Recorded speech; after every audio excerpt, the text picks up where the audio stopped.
Good morning, everyone. Thank you for joining us for Ally Invest's digital conference, The New Look of Wealth. I'm Lindsey Bell, the Chief Markets and Money Strategist here at Ally.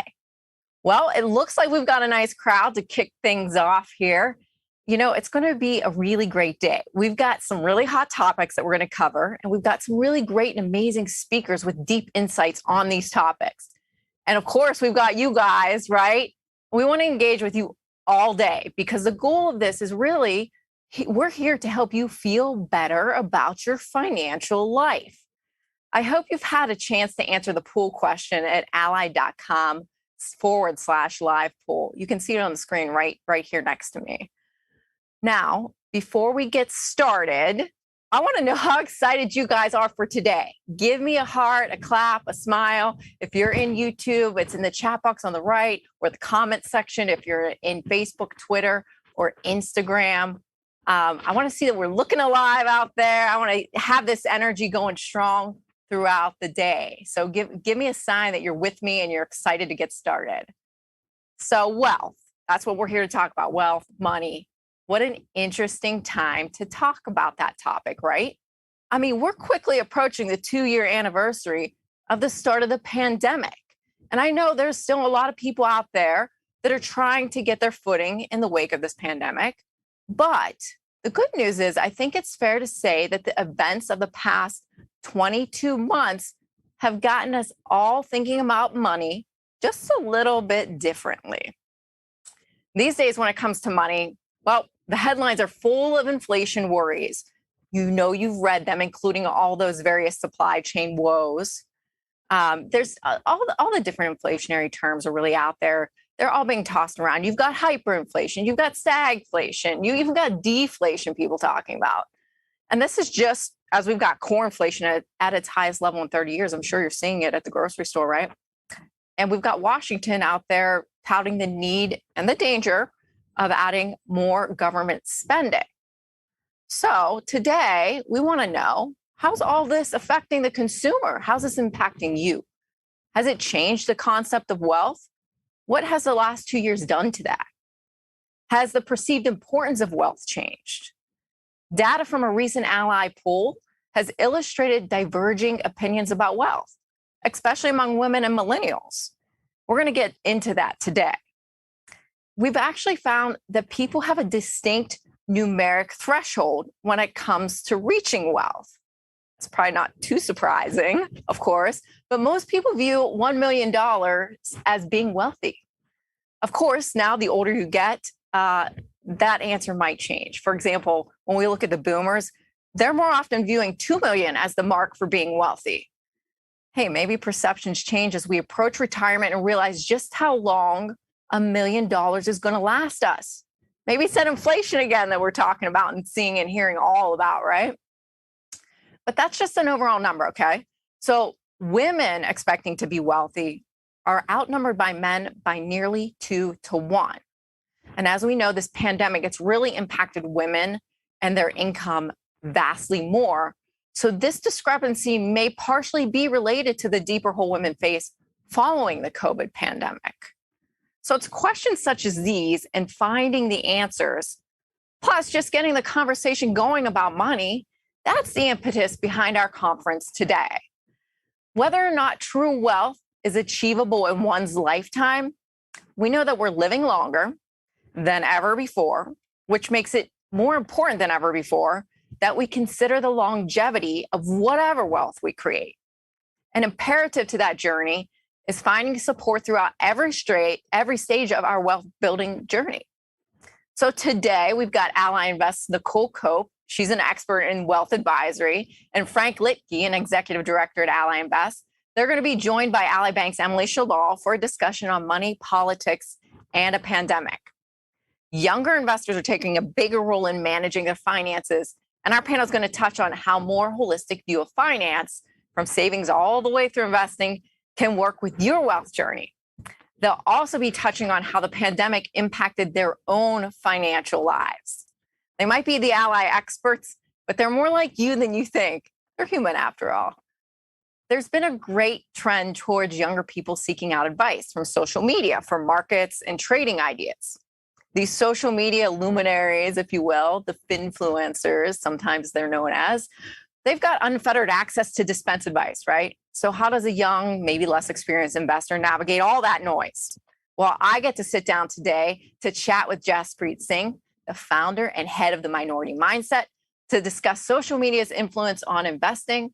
Jaspreet, a talented investor in his own right, he primarily uses YouTube to educate and dispense his insights for free of charge. Later on in the day, we're going to hear from our own Jack Howard, who will host a panel with Erica Blair McGrew of Young Wall Street Traders and Oppenheimer's Gail Perry Mason, who is also the founder of Money Matters for Youth. They're going to discuss investing in your legacy. I know a lot of you are pretty excited about that session. I am too. And then Nicole Cope will be back later on with Ally Invest Senior Option Analyst Brian Overby, who is also my co-host today. You'll see him later. And Alex Chalakin of Lake Avenue Financial to discuss if financial advisors are worth it. Aren't you wondering that? I mean, somebody's got to get to the bottom of it, right? No, but seriously, if we know how important investing is and the importance of investing even at a young age, now we know that professional financial advice takes on even greater value, right? But for many, the cost of a dedicated advisor is prohibitive. Now, if we can solve that barrier, the cost barrier, as in cutting trading commissions to zero, if we can cut that barrier to entering the markets, then perhaps that barrier to financial advisors can be lowered as well. As investors move from early savings to long-term investing, a dedicated advisor, they can really help adjust portfolios on an ongoing basis, ensuring that you are working towards your financial goals. Add to that a seamless integration of savings and investing, and this new generation of investors, well, you're going to be poised to achieve whatever your version of wealth is, right? Okay. I hope I got you pumped up there. So let's get started. Our first panel this morning, I get to sit down with Jackie Koski, who is a BetterInvesting board member and a financial literacy advocate. I'm on the board of BetterInvesting with her. And Joy Lere, who's a licensed clinical psychologist and co-founder of Shaping Wealth. And we're going to delve into how today's environment is redefining wealth, that definition of wealth that we're all seeking, right? Well, ladies, welcome. Hello, it's great to be here with you this morning. Oh, hello, thank you. Good morning. Yes, we're going to kick this off with a bang.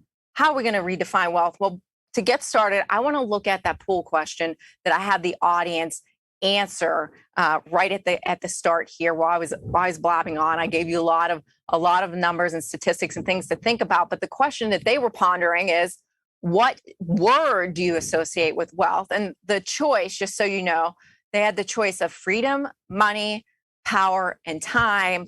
And it's, wow, the answer is freedom. 59% of people that answered the poll, and we're going to have polls throughout this conference, by the way, they said that freedom is what they associate with being wealthy. In second place, 33% said that they associate money with being wealthy. Now, Joy, I want to start with you. Like, to me, the money answer was the natural choice. To me, I'm like, okay, money. And then what flows from that is the other things, which is freedom, power, and time. And so I'm kind of surprised by this answer. My head goes to money because I'm like, okay, as a society, our values, our norms relate back to that. We've also found in surveys that 75% of people think that being wealthy is really important. So I just associate that with money. Are you surprised by this freedom response?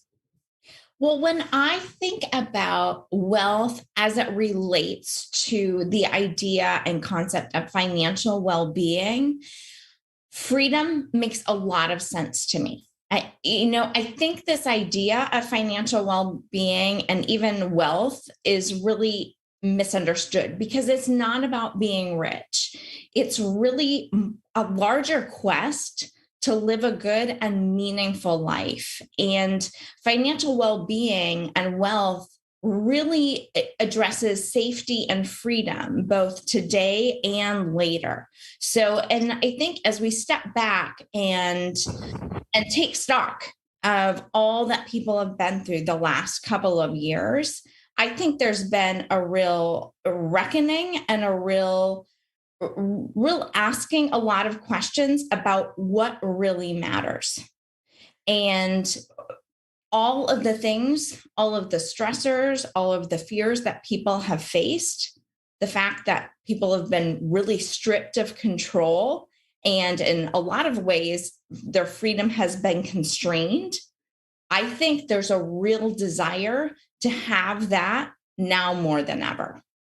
Yeah, I think you raised some really good points because it would be interesting to see the answer to this question, like say 3 or 5 years ago, even pre-pandemic, right? Maybe money would be outlandishly the answer, right?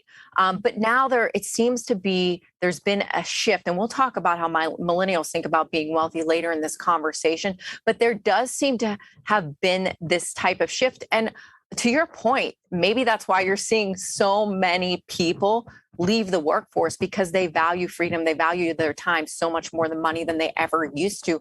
Jackie, I want to bring you in here too, because you retired at the age of 40 as a millionaire.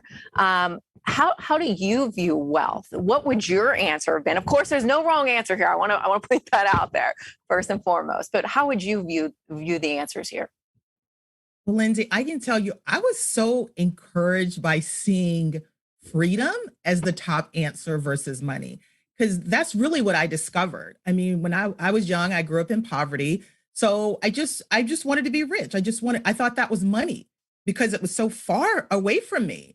But as I started doing the right things and moving towards what I thought was, being rich and becoming a millionaire, I started to see it wasn't just the money. It was like I always kind of saw money as an obstacle for me growing up. So being able to remove that obstacle, to be able to free up my time, to be free to do what I want, to construct my own day. So I think it's such a huge thing that more and more people are thinking of, being wealthy as freedom and not just connecting it to money. Sure, you need to get your certain threshold with money so that it's not prohibiting you for doing what you want. But once you move that out of the way, you're free. You're free to do whatever you want. So that's how I was kind of seeing it. Once I had the dollars figured out, the nuts and bolts, then I started thinking about, well, what do I want to do with that time now that I don't have to depend on the paycheck or depend on the money? So that's kind of how I saw it. Yeah. And Jackie, you make up with this really good point because let's be real, you need money to live. Okay. So you can't just, say, I'm gonna be free, I'm going to be wealthy. You still need money to live for your everyday needs and goods. Now, the definition of your lifestyle and things like that can change the amount of money you need to reach that level of wealth or freedom that you desire. But in our recent survey, what we found was that most people, we got a slide on this that I want to pull up here. Most people associate $1 million with being wealthy. I mentioned that in my intro. And so 54% of people actually do. Now, the problem with that, it's a nice, shiny, big, fat, round number, right? But here's the problem, guys, is that only about 12% of American households have a net worth of $1 million. That's 8 times higher than the median average household net worth. So, Jackie, back to you. I want to know, are we setting ourselves up for failure with that number in our head?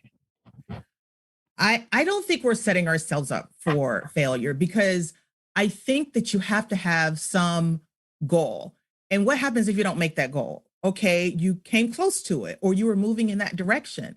So I give anyone credit for having a lofty goal. Now, the 1 million may not be your number, but I feel like the closer you get to things, the more details you start to look at.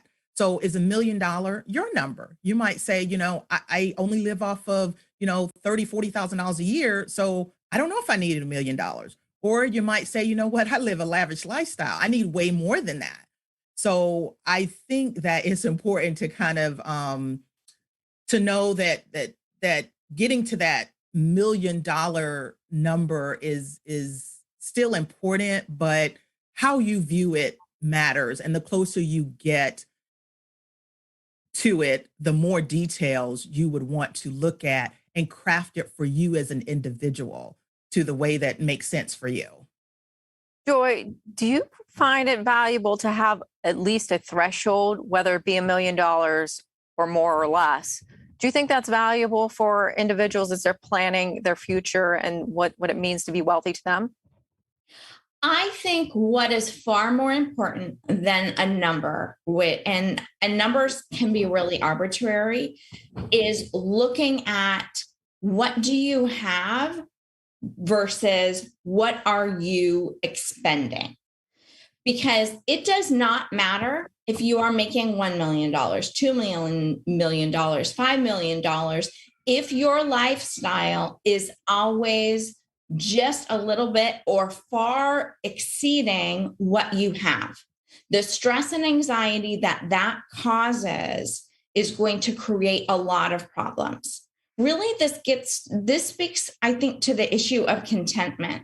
It's when our needs and desires, when those can be under the threshold of what someone has, they are going to be much more likely to have that sense of contentment, not that insatiable need for more.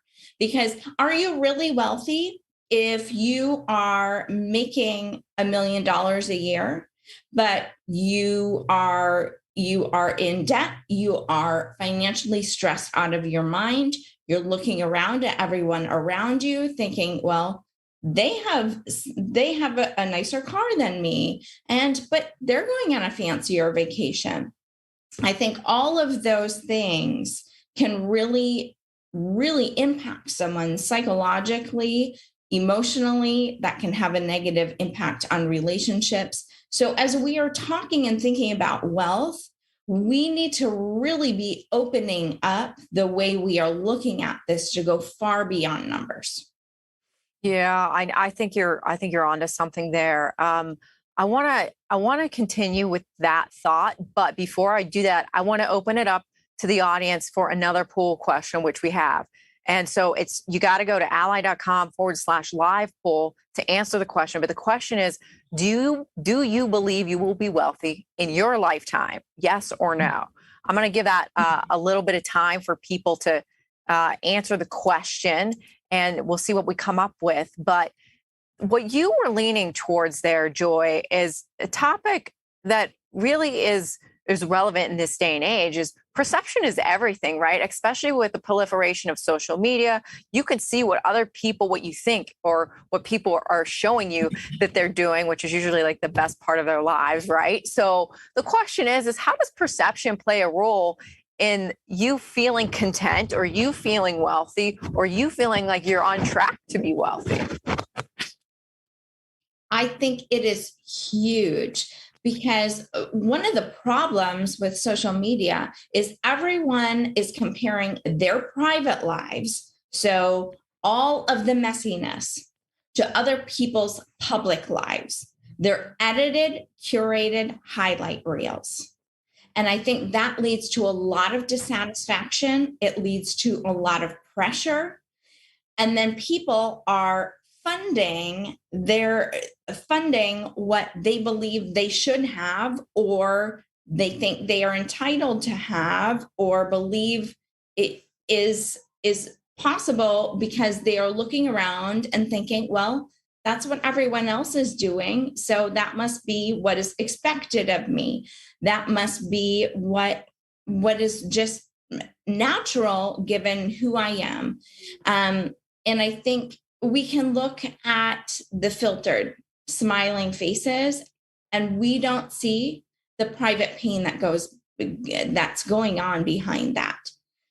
I tell people, just about everyone you meet is living a story you know nothing about. So when you are comparing your life situation to someone else, you need to hold that in mind. And I think sometimes when we are looking at other people, and maybe we're thinking they have achieved a certain level of success or affluence, due to success in their business, whatever it may be. I think another thing that is problematic is people compare themselves to different stages.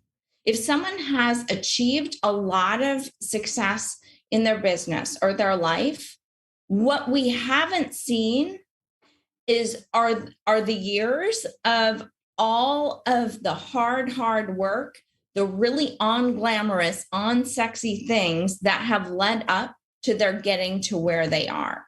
And again, when there is that side-to-side comparison, that can lead to a lot of dissatisfaction. Yeah, I think you're right. I mean, the road to success, as they say, is not a straight line up, right? It gets a little messy in the middle and along the way there. And it takes time. It sure does. It takes a lot of time. And so people do need to understand that. I think, Jackie, I'm looking at the response to this question. Do you believe you'll be wealthy in your lifetime? 89% of our viewers, or 83, excuse me, just dropped slightly. 83% say, yes, I'm going to be wealthy at some point in my life. We actually did in our proprietary studies, we did the same survey, and granted, this spanned generations. I'm assuming our target audience here is a little closer to the millennial Gen Z generation, given who our target audience usually is. So they're seeming pretty hopeful here. But in our survey, only 40% of folks, so just under 40% of folks, thought they'd be wealthy in their lifetime. So what are you thinking when you see this number? 83% of people feel that are viewing this today feel they're going to be wealthy in their lifetime. That's pretty optimistic, right? Yay. I was so happy to see this. So kudos to our audience. That's a huge number. And, me personally, it would depend on where I was in my life. Growing up in poverty, no, I never thought I could be wealthy. Even when I was in, college and just starting out, wealth was not something that I ever thought was achievable. And now you've got, numbers that say, at least this poll says that, most people do believe that they could become wealthy within their lifetime. And I think just the accessibility of information and to even know what that means, so however long ago, a lot of people probably didn't even do a net worth statement. If you're looking at it from a financial standpoint, or they didn't know that it was even possible. You work a job for 30 years and you retire. So I love the fact that people are saying this is possible. I've looked at what it takes to be wealthy, to get where I need to be. And I think I can do it. You might not be there yet. So this is so encouraging to me because I felt for so long that I would not be wealthy in my lifetime. So that's a totally achievable goal for most people, or at least to move towards it. Oh my gosh, yeah, we've got some serious conviction out here in the crowd. We're going to have millionaires in no time. And yes. I feel like if you ask me personally this question, even when I was in college or before, right? I probably would have said, sure, I want to be wealthy. I want to be rich, but to say I will be, I don't know if that was in my vernacular at that time. So I love seeing the answer to this too, Jackie. In fact, I want to show you, I've got on another slide, another stat. You know me, I love my little stats, right? So millennials, in fact, are more optimistic about becoming wealthy. So if you see here, there's a bar chart over here on the right. 42% of them believe they're going to be wealthy in their lifetime. Again, this is a different survey that we did separately of today's conference. So they feel more optimistic than the boomers and the Gen Xers, right?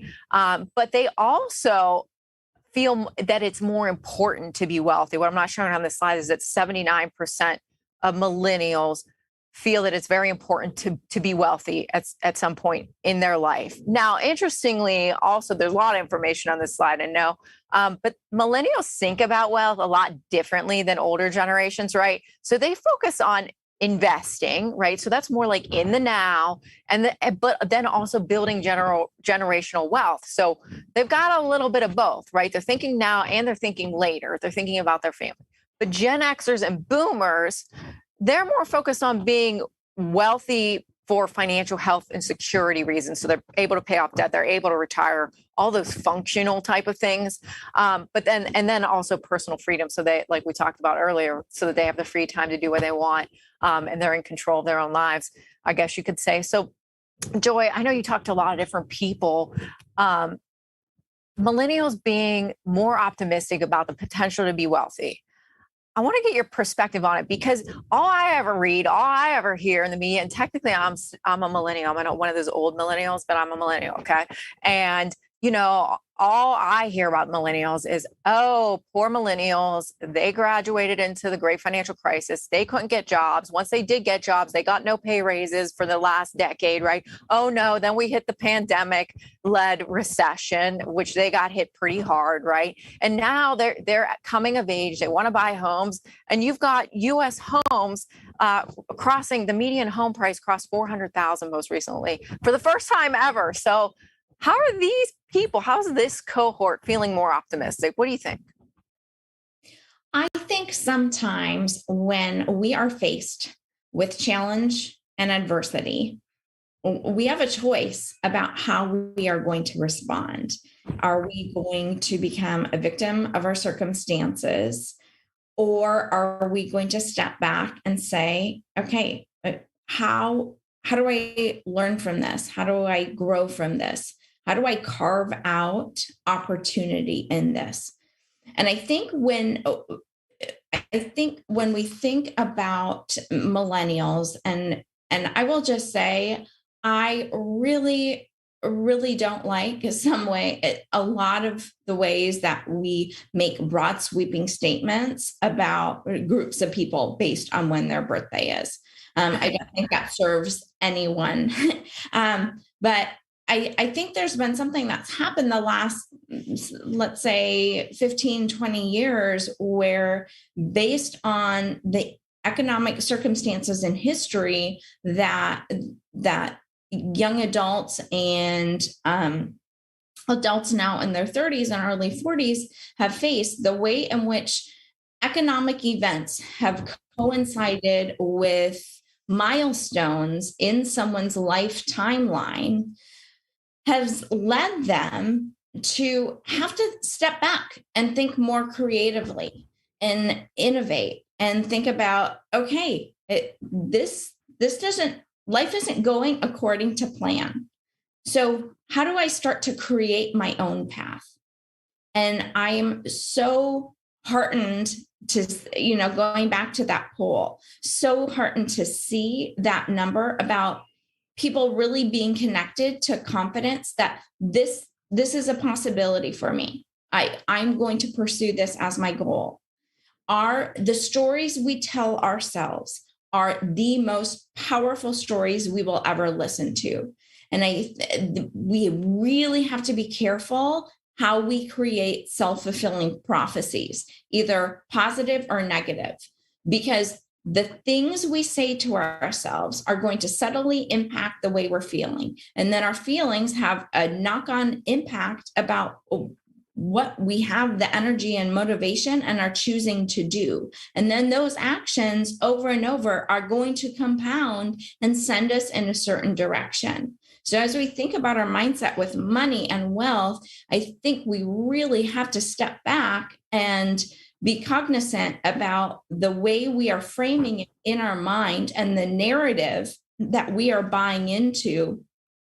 Is that in some ways, is that creating our own ceiling, or is that helping us shatter that? Yeah, I mean, like self-talk, how important is that? I mean, it is just so critical to who we become and what we do in life, right? And to your point, okay, so millennials, it's a good thing. They're more confident, they're more creative, right? Jackie, I want to talk to you because you have a daughter that is, coming of age, and, you have a lot of conversations about money with her. Before I do that, though, I do want to remind, I didn't get to say at the top of this session that we're going to take live questions in the last 10 minutes or so of this session. So be sure, if you're in YouTube, write them in that chat box over on the right. If you're on LinkedIn, if you're on Twitter, if you're on Instagram or Facebook, feel free to write them in the content or in the comment box. And we're going to get to as many questions as we can at the end, because I know these two ladies have a lot of wisdom that you guys probably want to pick their brains on. But Jackie, talk to me about your daughter and how she views wealth, and how that her mindset may have changed over the last several years. Yeah. Well, me and my daughter, we have a lot of conversations about money and wealth and our generational difference, right?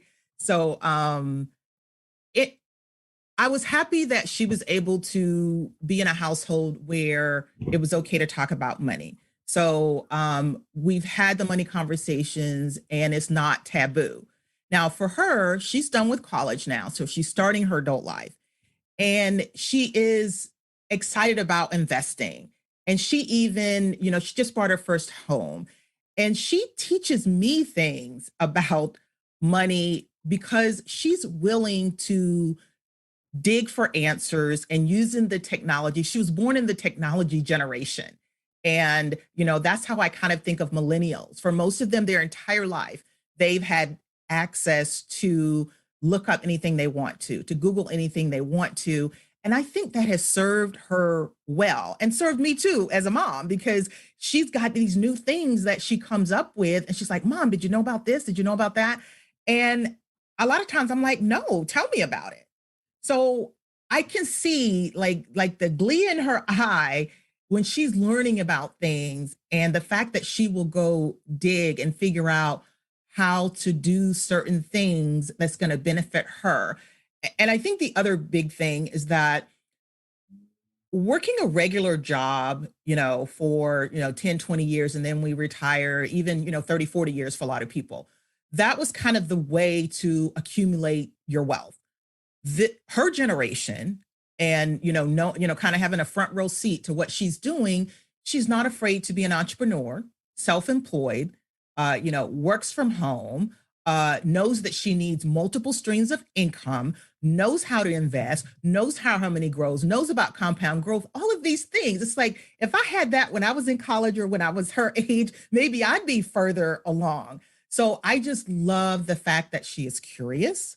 She is finding ways to live her life on her terms. It doesn't look like mine because things were very different during my generation. So it's kind of interesting how the outside influences, things like technology and access, really makes a difference on someone believing and knowing how to find the answers to, becoming wealth and making a great life for themselves. So yeah, we have a lot of interesting conversations about money. Well, that's great. And that's what it's all about. I do think the conversation about money and wealth and everything, it's starting to become more mainstream. People are feeling more comfortable talking about it. And so I think that's a huge step in the right direction. And part of it, like you said, is probably has to do with technology, right? And the day and age that we currently live in. But you mentioned investing, and so as many surveys as I look at, people, they'll talk about how important it is. I got to be rich. I got to be wealthy. I got to have money to live my life, whatever it is. But a lot of those same surveys, people are not very quick to call out investing as a way to get to being wealthy. So is that a major mistake? I mean, I think I know your answer, but I just want to hear what you have to say. Well, I think the mistake comes in actually when we are actually investing and don't even realize it or consider it investing. So for most people, they start investing through their employer, and it might be a 401k, or if you're in the military, maybe a TSP, a thrift savings plan. So when we do that, I've talked to so many people about investing, and when they say they want to learn how to invest, and I'll say, well, do you have a 401k at work? And they'll say yes, but they don't think they're investing. So it's to be able to connect a lot of the things that they're already doing to investing. If your money just sat in your account and it's not invested, it's not going to grow like it needs to. So I always love to point out that you're probably doing some things right already. So I think the mistake is when people are not recognizing that, this is investing, even when you're investing in a 401k, or it looks like the money is far away. I know when I first started investing with my company, I never saw it as investing, in my 401k. It just felt like it was so far away. It was for retirement, 20, 30 years, 40 years from now. And so that's the piece that I think sometimes will get missed, that you may already be investing. And if you want to take it to another level, you can, but there's so many different ways to invest. And it's important to recognize the things that you're probably already doing. For the people that are in real estate, if you're buying a condo and you're deciding to rent it out, that's a great investment right there. So yeah, it's just, to me, kind of how we characterize things. And I don't know if that was sort of the mindset as people were doing that survey, but most people are doing some type of investing, and maybe we need to talk about it more so that they realize that you've already started and maybe connect it to what they want to do next in terms of investing. Yeah, I think investing, it's almost like it's got a negative connotation to it in a way. It's the word investing is associated with Wall Street, and those are bad, evil people. And even sometimes, billionaires, millionaires, they get a bad rap too, even though we all kind of want to be a millionaire at the end of the day, right? If that $1 million number is really our key threshold or goal or something that we're trying to achieve, it's become, being wealthy and having money, even though we want to get there, it's kind of like a negative thing once you get there. Joy, what's your take on that? Is it just, do people you talk about investing? I know money must come up in the conversations you're having with your clients all the time, right? Do they think of investing as a way to solve potentially their money problems? So I think one thing I want to speak to that you just brought up that is so important is the fact that, yes, I talk with people about their money a lot. I explain to people, as I think about my role as a clinical psychologist, most people aren't thinking, well, someone is coming into therapy and talking about their money. No, that's not the presenting concern. Somebody is typically calling me up saying, I'm having symptoms of depression. I'm anxious. I'm having problems in my relationship. But what I have seen time and time again in over a decade of clinical practice is just about, regardless of what someone's presenting concern is, so what gets them through the door to talk to me, money often becomes part of the picture as I get to know someone's story. And that's because money is inextricably linked to so many aspects of our lives, and it is so emotionally charged. So we're talking about it a lot. And to this notion that, yes, there's this aspiration to be wealthy, but I think when we step back and look at what is often underneath that, is people are a little bit ambivalent about it. And I think it's worthwhile stepping back and looking at some of the core messages and core beliefs that people have internalized about, well, what does it mean to be wealthy? What are people's attitudes toward wealth? And those, we are subtly influenced throughout our lives in the movies we watch, the messages we received in the homes we grew up in. I mean, let's think about one of the best behavioral finance movies of all time, which is Charlie and the Chocolate Factory. So we have poor little Charlie Bucket, this sweet little boy. Yes, he is aspiring to have the golden ticket and raise his family up out of poverty.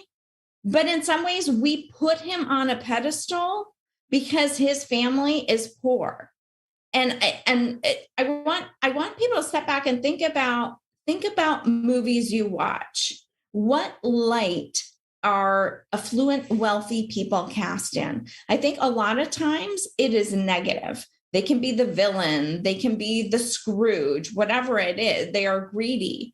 And when we hold on to that, I think it creates, on some level, some conflict about really pursuing success what does it mean about me if I do become wealthy? What judgments are people going to have about me? Are people going to treat me differently? And I think it's really important to really step back and understand your own core beliefs about what it means to be wealthy. Because if that isn't understood, and in some ways you villainize what it is to be wealthy, and you associate it with greed or unfairness, then your ability to allow yourself to take the steps you need to achieve that in your own life are likely going to be hampered. Yeah, I mean the mind is such a strong, it's such a strong force in our life. So I really like what you're saying. You're telling us self-talk. You got to focus on that, but then also think about what your subconscious thoughts are when it comes to money, wealth, investing, all those different things. So really great points there. Jackie, when we look at the way people define wealth right now, again, really, really great to see a lot of folks saying freedom.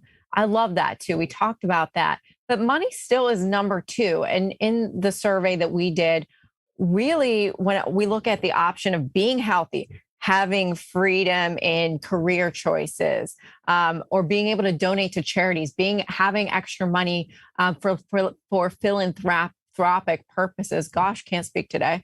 You don't see those. Those come down in at the very bottom of the list. So it isn't really top of mind for many people. Again, this survey was across generations. So what do you make of that? And how do we change the conversation publicly to really have people get a better sense of, what is the right dollar amount to consider being wealthy? And what does that get me otherwise inside of my life, outside of the things, outside of the fancy car or the really great vacation to Hawaii? How do we change the narrative? I think that's such a personalized thing, like Joy was talking about, and it totally resonated with me. And I want to make the connection between like that mental and psychological part and the money part. It's like those two really have to be married, because what makes you feel good and wealthy is different than what I think, makes me wealthy. Now, if you go back to the freedom, the fact that, most people in our audience today are saying that freedom is the most important thing. So what is that number that will give you that freedom? And what does freedom mean? For a lot of people, it means I don't have to go to work every day. I don't have to depend on a paycheck. I can live off of my passive income, and I can work on my passion projects and do what I want to do. So if you start there, you start kind of with the why first, you can start constructing things around that to say, okay, how much money do I need, or assets do I need to be able to live off of that and be comfortable and happy, and not have the freedom that I desire? What is that number? And you start looking, okay, what do I live off of? For some people that's 40,000, or it might be 80,000 or 150, whatever that number is. That's the number that you need to make sure that you're able to generate from, your investments and not depend on the paycheck. For me, that was so huge. And so, and for me personally, I needed to have a little bit more than the average person. Like, I'm part of the FIRE community, Financial Independence, Retire Early.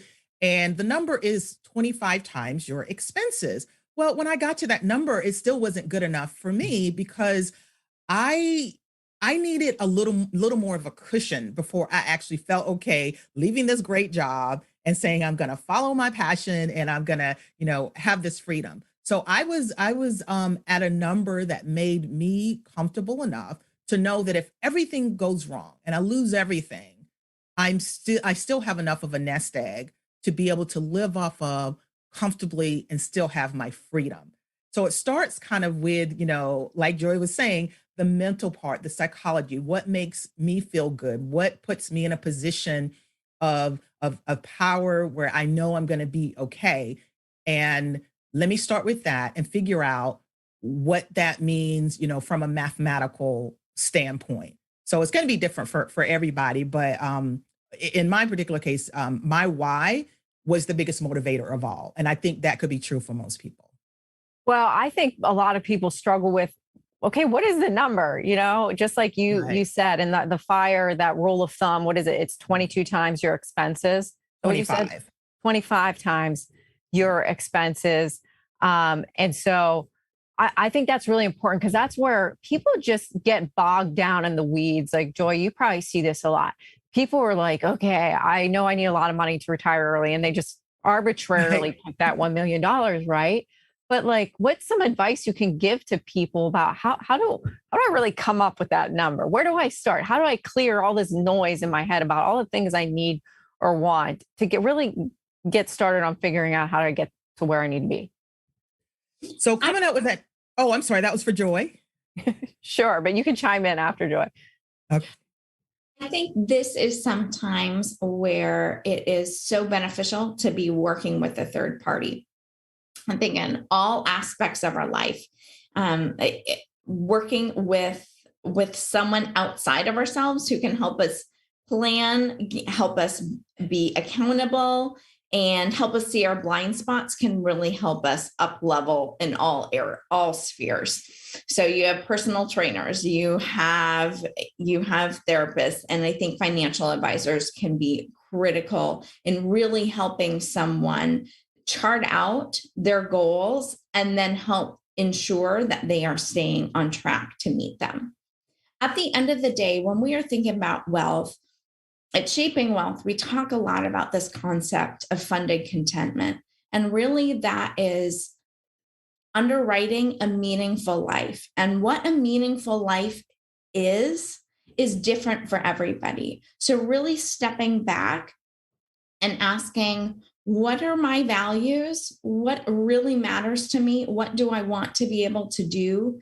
And what needs to happen so that I can align my life to those values? Yeah, that makes a lot of sense. It's always good to ask for help too. But Jackie, tell me about how you clear all the noise to get to the number that we need to start at. Yeah, well, I really appreciated that question because, when I was just realizing, okay, I think I can move towards, getting to what I believe is wealthy, but I need numbers. So I love to, read blogs, follow people that were writing about personal finance that were very transparent with their numbers. That was important to me, right? Even though, the emotional side is very important, the behavioral side, I needed the numbers because how am I going to move towards it? I needed just something more concrete. So, so I do like to talk about the numbers aspect as well. And so that 25 times your expenses, that will get you to a big enough nest egg where you should be able to live off for the rest of your life, just taking off a certain percentage. Now there's that Trinity study, the 4% rule, that may not be, the number. Okay. It's, you could start with the 4%, but you may end up with 3%. And if you're retiring super young, then you may have other income coming in. So, but the whole, idea of the 25 times expenses was very simplistic. So I spent about $40,000 a year. And again, this is my expenses, not my income or my salary. So $40,000 a year in expenses, I would multiply that times 25, and that came to about $1 million. So that's a great starting point. But then you will have to bring in other things like, okay, am I going to be still getting some kind of income from somewhere? Am I writing a blog, or am I, doing other things? Do I own real estate where I have income coming from that? So that's going to be a start to say, okay, this is the number I'm going to start with, and I'm just going to, design, this number to the way it needs to be for me. So many people that I talk to, they do want some hard numbers because just talking about everything, just broad base, oh, it depends, which is true, but they got to start somewhere. And a lot of the people that I was reading about, or maybe looking at their numbers, their situation was different from mine. Maybe they had a 2-parent, or maybe they were 2 high income earners. Well, I'm not, I'm a single mom, and, I made less than $100,000 a year. So I had to adjust and refine my numbers so that it fit into the context of what my life was like. But if you have a starting point, that's something that can really help, and everything can't be just so general that you can't start hitting the numbers. Yeah, no, that's really good info. Before we get to Q&A, because we have about 10 minutes left and there's a handful of questions I definitely want to ask you guys from the audience. And remember, if you still have time to submit your questions into the chat box or into the comments section, wherever it is that you're watching us. But before we get to that, for both of you, Jackie, you mentioned, financial blogs and books and things like that you had to read to kind of help you get where you're at. Is there any you would recommend for this audience to really help them think about getting smarter about wealth, about money, investing? Yeah, probably one of the first things I would say is make sure you recognize the platform in which you love to learn, where information is easily digestible for you, whether that's video, audio, or written work, books, or a blog. For me, I just found a blog that I just really connected with. You will do the same thing, but it was Mad Fientist. He's a guy in the fire community. Yeah. I just like the way that he wrote. So I would say try different voices, right? And see which ones work the best for you. There's another podcast called Journey to Launch that I thought was very good in presenting different perspectives and talking about the numbers and having, sort of banishing that taboo of talking about money. And I like that it focused on people where they were. So those are just a couple that really resonated with me, but I would just challenge everyone. There's a lot of information, a lot of content out there. Think about what you're most interested in. And find a voice that speaks to you, that's going to get you excited about learning about money. That was the main thing. Give me somebody that's going to excite me, that's going to interest me, because then I'll stick with it. Oh yeah, totally. And what about you, Joy? Any books or blogs or anything you'd recommend for helping people get their mind right about thinking about money and wealth? Absolutely. So I have 4 go-to books that I would highly recommend for anyone. One is written by my good friend, Brian Portnoy, Geometry of Wealth, really exploring just this idea of a meaningful life and how that relates to your money. The Psychology of Money by Morgan Housel. There's a reason why that has been a bestseller all around the world. Phenomenal read. And also, Daniel Crosby has 2 phenomenal books, particularly for people interested in investing. So one is Laws of Wealth. The second edition just came out this last year, and also The Behavioral Investor. Yes, all very good. I have a few of those books myself, but let's get to the audience questions. Diana Silva asks, what tools may be helpful for individuals pursuing financial freedom who are already debt-free? Jackie, I'm toss that to you. Okay. I don't know if you guys can hear me okay. I'm having a little audio trouble. You guys hear me okay? Yep, I hear you. Okay, good. Oh, never mind. I lied. And now I can't hear you. So, okay. I think I got it on. Are you good? Yeah, I think so. Okay, go. I think I saw what was going on. Okay. So she was asking about tools, right? And resources. Yes. Yeah. Tools for people that are debt-free already. Okay. If you're debt-free already, then that's an ideal time to make sure that you are investing. So that investing piece is huge. Probably the most powerful thing that I share is the value of compound growth. So how are you investing? Are you taking full advantage of any match at work? So as far as a tool, your employer and what kind of tools that they might be offering. If for some reason, if you've already done that, then you move to other things like maybe an IRA or a Roth IRA, but make sure you invested and make sure you know that investing is a 2-step process. You open the account and you've got to make sure you invest. That's how your money is going to grow. And so those are just a couple of things. Also your health savings account, that's a way that you can invest money as well for the future. So it sounds like to me, you're probably ready to move into the investing mode, like full swing, if you haven't already, if you're done with the debt, because unfortunately the debt piece does saddle a lot of people. Yes, it does. And the health savings account, I always feel like it's a very underutilized tool. So I'm on board with that. Joy, Joe Smithelson says, how can we better focus on our goals instead of trying to reach other people's definition of wealth? How would you answer that? That is outstanding. First, you have to start by creating your own definition. And because a lot of times people haven't even done that. And then when you start to make financial decisions, stepping back and asking yourself, what is the why here? Why am I doing this? Is this because I am comparing myself and someone else has set the benchmark that I'm trying to meet or keep up with? Or does this align with my plan? Yeah, I think that's so smart. Really good points.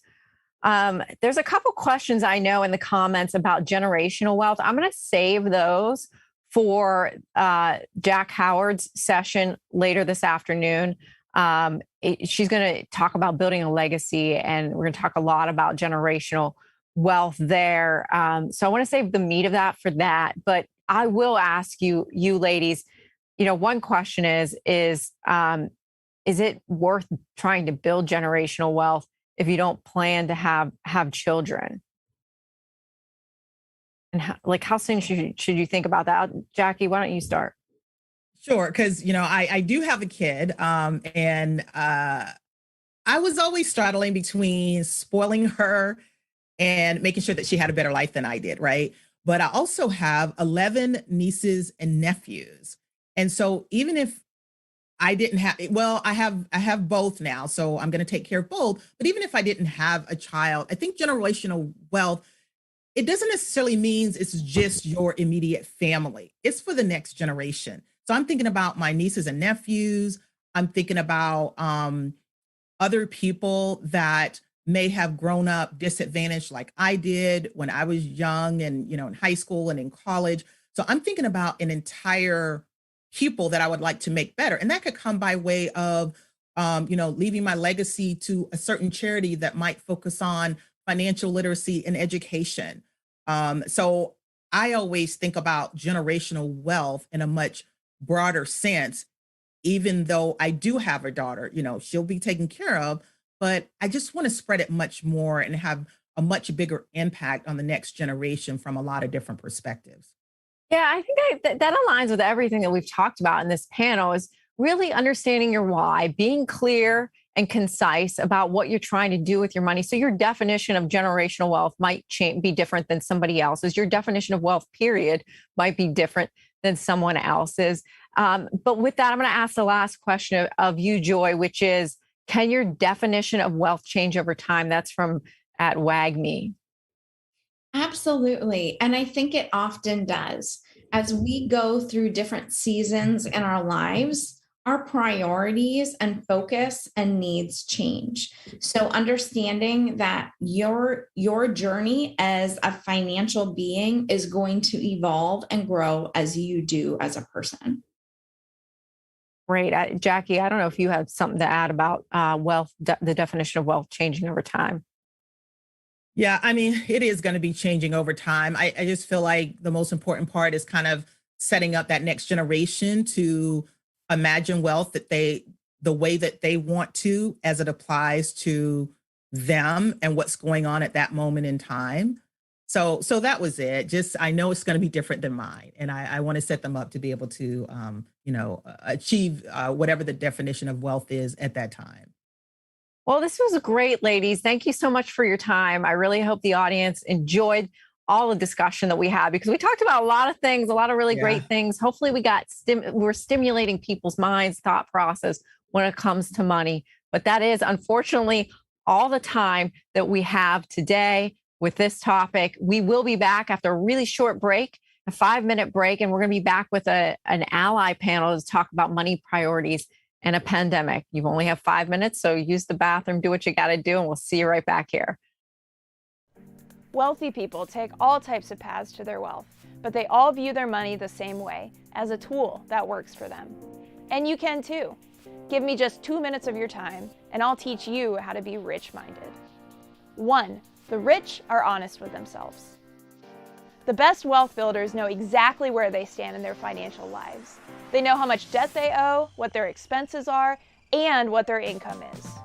They also know what their strengths and weaknesses are, or their circle of competence, if you will.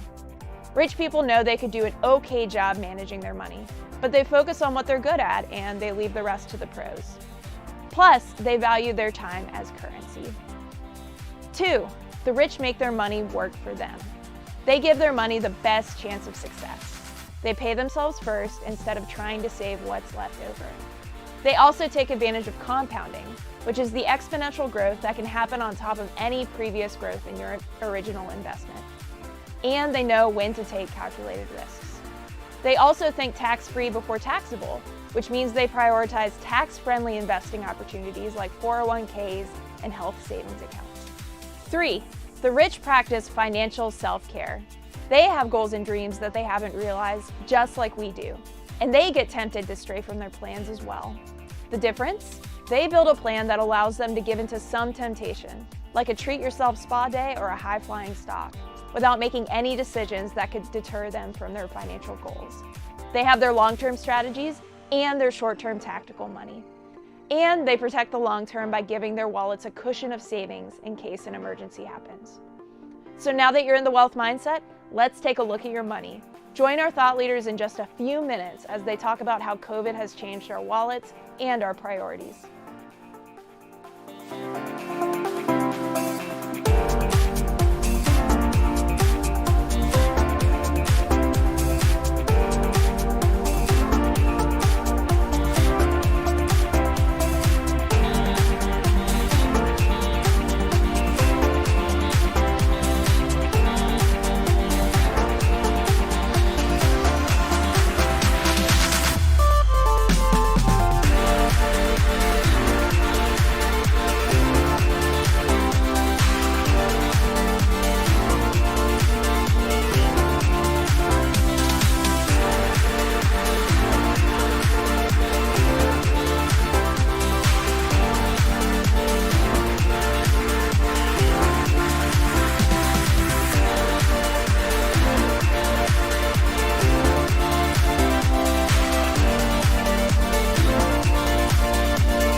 Welcome back, everyone. I am pleased to introduce what I'm calling the Ally All-Star panel here. We've got it led by Emily Shalal, and she's going to be joined by some of our Ally Invest colleagues, Nicole Cope and Frank Litke. They're going to be talking about money priorities and a pandemic.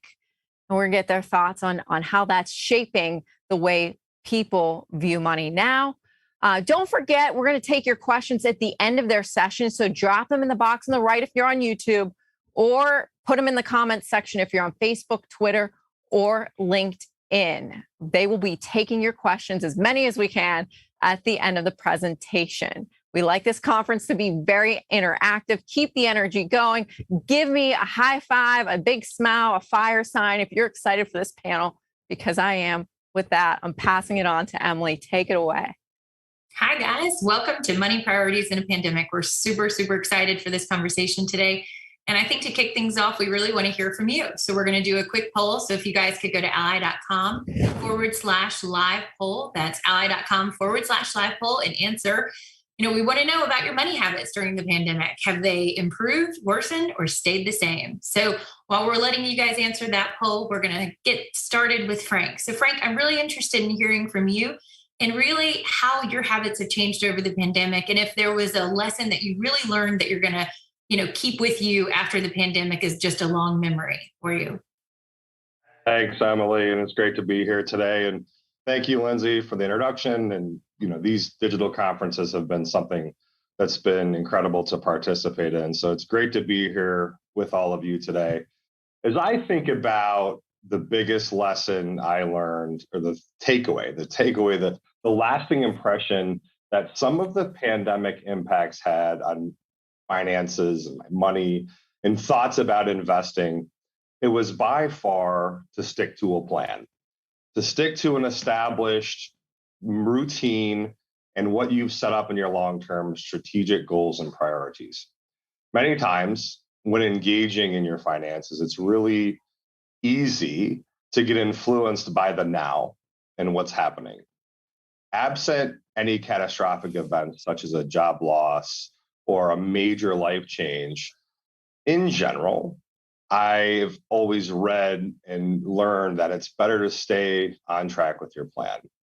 The reason I bring it up is probably one of the biggest impacts, or the urge of emotion that I had during the first parts of March, April of 2020 was, wow, the world is melting down. We have COVID is officially a pandemic now, and we have massive impacts on the S&P 500 and single name securities. The gut reaction many times is to pull out, sell, and or stop contributing to your plan, which might be tax advantaged accounts, brokerage accounts, et cetera. Looking at the data, we know that the largest recovery period is just over 5 years from the time that a market had its trough moment, or all the way down to full recovery. So I tried to ask myself and reassure in my plan, if I don't need the money that I have invested for my 401k, retirement, and brokerage accounts otherwise, why would I change that strategy and that plan that I've set forth to increase and contribute wealth and advance our financial profile and life over the long term? So the biggest thing, the takeaway, looking back now, right? Hindsight's always 2020, but we see that the S&P 500 and many single name securities recovered. Had I sold out of panic when it was down 20 to 30%, or stopped contributing, I'd generally be in a worse off position than I am today in my portfolio balances and general financial profile. So that's probably the biggest takeaway, was to ensure that I stayed on my plan and continue to contribute and resist the urge to completely change course based off one event or a series of events that happen in the market. I think that's great. And I think just looking at the poll results, if you guys can see, most of you said your financial position has actually improved since the start of the pandemic, which I think a lot of people at the start of this had a lot of fear. And what we've seen is a lot of resiliency. So speaking of resiliency, if Nicole, you want to answer the same question, I think it would be really interesting for people to hear from you and what really important lesson, if any, you've learned over the course of the last 18 months. Yeah, thanks, Emily, for the opportunity. So like Frank, I'm a consummate planner. However, pre-pandemic, if I think about wealth, I always thought about wealth equating financial independence. Simply, the adage of being able to do what I wanted to do when I wanted to do it. So for me, money really provided a peace of mind. I've since shifted that perspective. So money is no longer for me, at least the end all be all, but simply a tool. And so, you may be wondering, like, what caused that shift? And so, like many Americans, we experienced a job loss in our household. So my husband lost his job, and we went from a dual income, no kids, so we were dinks, to a single income. And during that time as well, we also moved my mother in with us for some health and financial reasons. And so, it was a little bit of a moment like, what do we do? Right? Like rest of America, I think we kind of paused, looked around and thought, okay, now what? And luckily, because I've always been such a strong financial saver and planner, we were fortunate enough that we had that emergency fund. So the impact of it wasn't as great as it could have been for many families out there. So, when we kind of came up for air after the news of my husband losing his job, what we decided to do was make sure that we were paying ourselves first. So by that, I mean, we continue to save for retirement. I continue to fund my 401k at the same pre-pandemic levels, prior to my husband losing his job. Both of us continue to make our IRA contributions. And some of that money actually came out of that emergency fund. And then the second thing we did with all of that was we took a serious look at our budget. And so we were able to really cut out a few things. Like I finally cut the cord with cable. And, like most people, maybe have increased my digital appetite with some of the streaming services. And we also gave up, which was difficult for me, we gave up a lot of our charitable contributions. I've always been of the mindset that I've been very fortunate to have the life that I lead. And I always made sure I wanted to care for others in the mindset of through charitable giving. And but what we realized was that there were actually really safe ways. And because my husband now had some time on his hands, for him to be able to commit more time. So while we were not giving our financial support to the charity, to dedicate time. And that was just as valuable for a lot of charities. So, kind of wrapping all of this up, at first it was, we felt like, oh no, what are we going to do? But we had a plan in place. Like Frank, we followed kind of that plan. We had the emergency fund. We continued to save for ourselves, and we looked into our budget. So in all, really money, that shift in that perspective for me, money then just became a tool, one of many tools that can help me have peace of mind. But I realized it's not the only thing that brings peace of mind. Health became just as important, as well as some of the independence that having time back in your day from like not commuting, et cetera, can give to you. So it's kind of where we were through this pandemic and how it really impacted our family in particular. I think that's great. And again, I respect so much people who face adversity. Oh my God, I can't speak today. Just like Lindsey in the last session, we're on this together. I think if you face a challenge like that and you can come out stronger on the better side, it shows how Americans, we can be as resilient as we want to be when we put our mind to something. And so I think what we have found just in our own research is consumers are finding just generally that they are in a much better financial position and they are feeling a little bit more confident. And so that leads me to my next question, which Nicole, I think I'll start with you, but I think, we've been seeing over the course of the last months that consumer confidence actually has been really resilient and people are staying pretty, confident and, hopeful of their financial position going forward. So, are there any insights that you could provide the people listening today on why we think consumers have been so resilient, why their confidence level hasn't been suffering, and what do we think is driving it? Yeah. So, I think early on at the start of the pandemic, we were all forced to be put on like a discretionary spending fast. You think about it, like a lot of our discretionary spending was cut because the restaurants we go to were closed, the movie theaters, et cetera. So we were put on that fast. I've started to hear this term come up now more and more in financial circles, as well as like my own friends. And I hear some pundits using it as this whole term of YOLO ATP, which is, you only live once after the pandemic. And so that I think has a little part of like this resiliency. So all of that pent up demand and the savings for some, like I fully realize that not everyone was in, the same situation that I was here. So, but for a lot, there's this pent up demand to spend. And we've had these savings because of that forced discretionary spending fast that we were put on.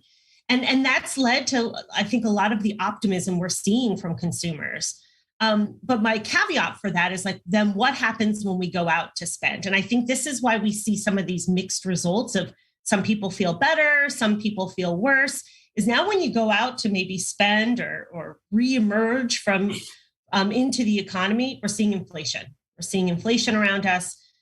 We're certainly seeing specific sectors and specific items that are inflated much higher than others. You think about cars and housing and some of those consumer durables out there. And that can leave some people feeling worse off because it's eating into their already stretched budgets. So I think that's why you see this kind of mixed results on consumer attitudes when it depends on who you ask, I guess. That's right. So Frank, anything you would want to add on, just consumer confidence or resiliency and why? Yeah, it's interesting, Emily. So unemployment rates right around 4.8% most recently, which is not as great as it was pre-pandemic in the sub fours. However, we're starting to see some of the trends that Nicole had mentioned with inflation's super low rate environment, right, compared to historical norms, and consumer price index continue to increase, not necessarily an improvement, but increase month over month, about 0.4% or so the last month. And we continue to see it creep up. So the demand is there. The supply still remains disrupted. So I could see where the 36% feeling the same or 23% feel worse, not having access to some of the goods that we might want or consumers might need, might be weighing in on that 36% of feeling the same, or some people actually feeling worse. But if you look at the numbers compared to, even the beginning of the pandemic, unemployment has improved, and you can start seeing some of those more macroeconomic indicators play into how people actually feel and where we're at in terms of the market. You look at aggregate asset prices, we've had a decent year in 2021, and certainly higher in terms of, or better, lower VIX compared to where we saw in 2020, particularly in the middle part of the year. So all those macroeconomic factors are kind of playing into the consumer sentiment field. I think that's spot on. And so I think, when we've been doing our research with consumers and our customers in general since the pandemic started, I think what we have found in our research is that, nearly half of us really tried to decrease our spending when the pandemic started. And I think we have a slide that showcases some of this research, but, there's been a lot of talk in the last year about, the change in people's behavior. And some of it was forced, some of it was intentional. But, what have you guys been seeing in terms of how people have changed their behavior since the pandemic started? And Frank, maybe I'll start with you on that one. Well, we certainly see people more engaged in their financial life as it's measured by activity or engagement in trade volume across the broker-dealer landscape. You've seen many different broker-dealers and investment shops talk about increased engagement via trade levels. We've seen similar trends at Invest where people are more involved. They're changing the way in which they become engaged as well. Digital, social-driven engagement has been part of how consumers are digesting news now. And that seems to have naturally increased engagement in terms of trading levels, how many times consumers are signing on a monthly basis, so on and so forth. So, the changing dynamics, certainly of being in a digital world and not being face-to-face, could be part of the reason why we're seeing increased engagement in the investing and wealth management landscape. So, Nicole, I'm going to ask you the same question. And I think, even focusing on long-term habits that you think are here to stay, any insight or any kind of tidbits, even from a wealth standpoint that you've seen?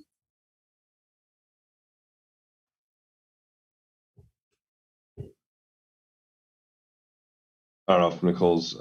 I think we must have We're lost a bit of an internet problem. So I'll talk a little bit about, people's, behavior. Certainly, every discretionary good people seem to want or need right now is out of stock, and part of that is supply chain issues. But just qualitatively listening to the news about vehicles and luxury items, recreational items, the RV market, the marine and boat market, the discretionary market, very small inventories. Part of that's the supply disruption.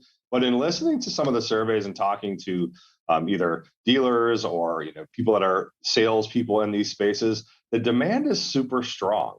So discretionary spending for things that are outside of the basic necessity and needs, like marine and otherwise I mentioned, remains extremely high. I think that's a big part of, and it speaks to people's increased, not necessarily engagement, more along the lines of security or feeling of return to normal a bit, as at least as it pertains to finances. But I know we have Nicole back with us now, and I'll turn it over to her to continue to talk a little bit more about that.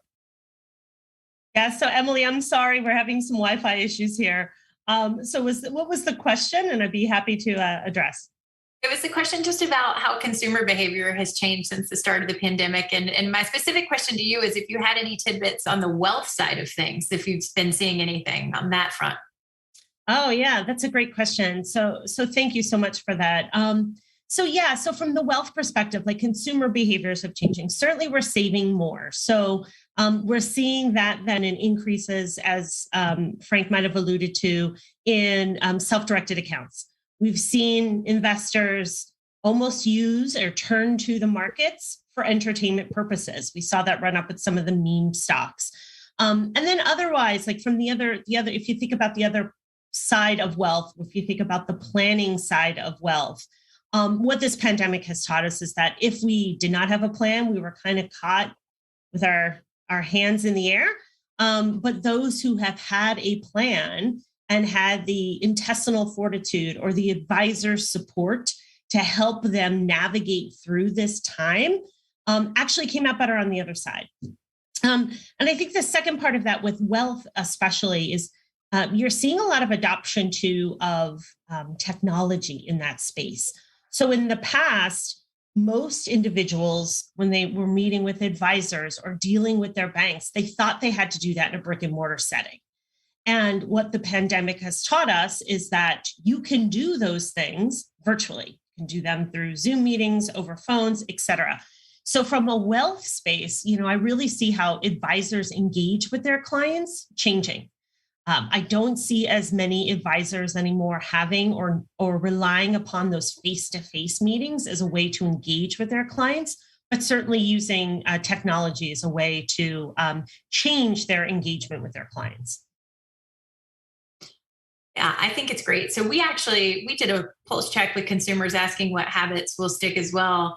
And we have a slide that showcases some of the results that we learned, but we haven't even touched on the topic of working remotely, but, a lot of people think that the notion of being in an office and being physically located has changed forever and we may never go back.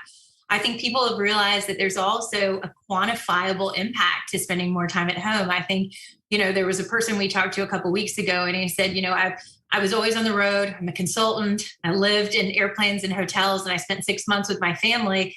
And that's time that, has a huge incremental value to him. And he didn't see a world in which he could ever go back to the way that things were.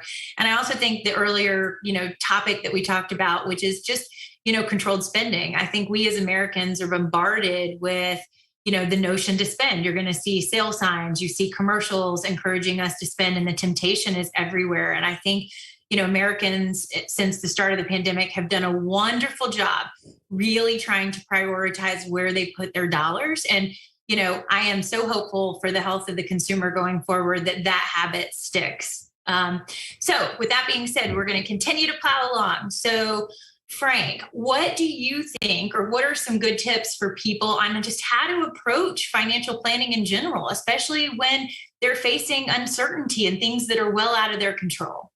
Yeah, so That's a great question. It's something that many people face, particularly as it relates to the time period we're in right now. The key theme, if you take one thing away from my answer, is personalization. There are tons of different resources out in the market that talk about do this and do that and 10 top things you can do right now if you want to be a millionaire.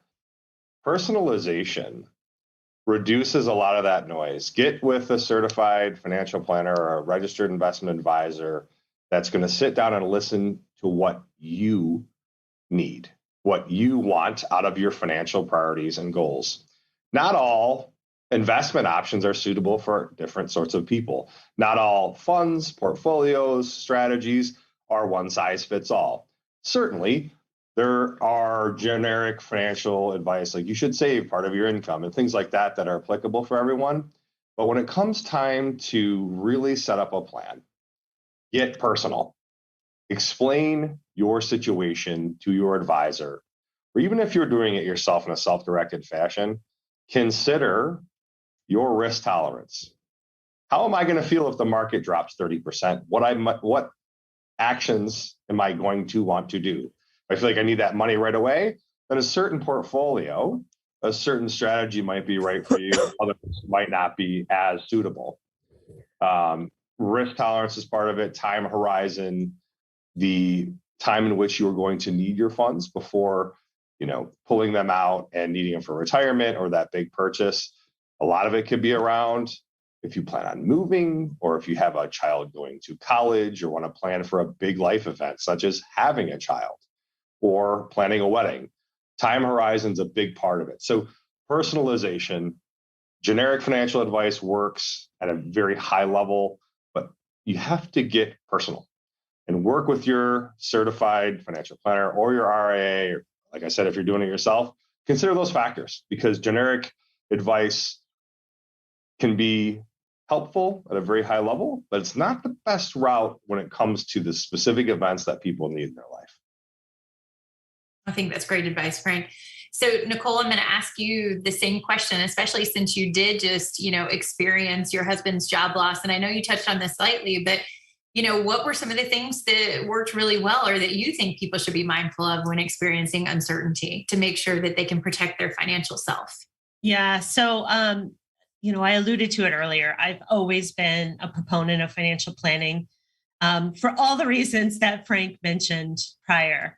But if I think about kind of what helped us in the immediate time, and something that's really going to stick with us as we move forward, was really budget.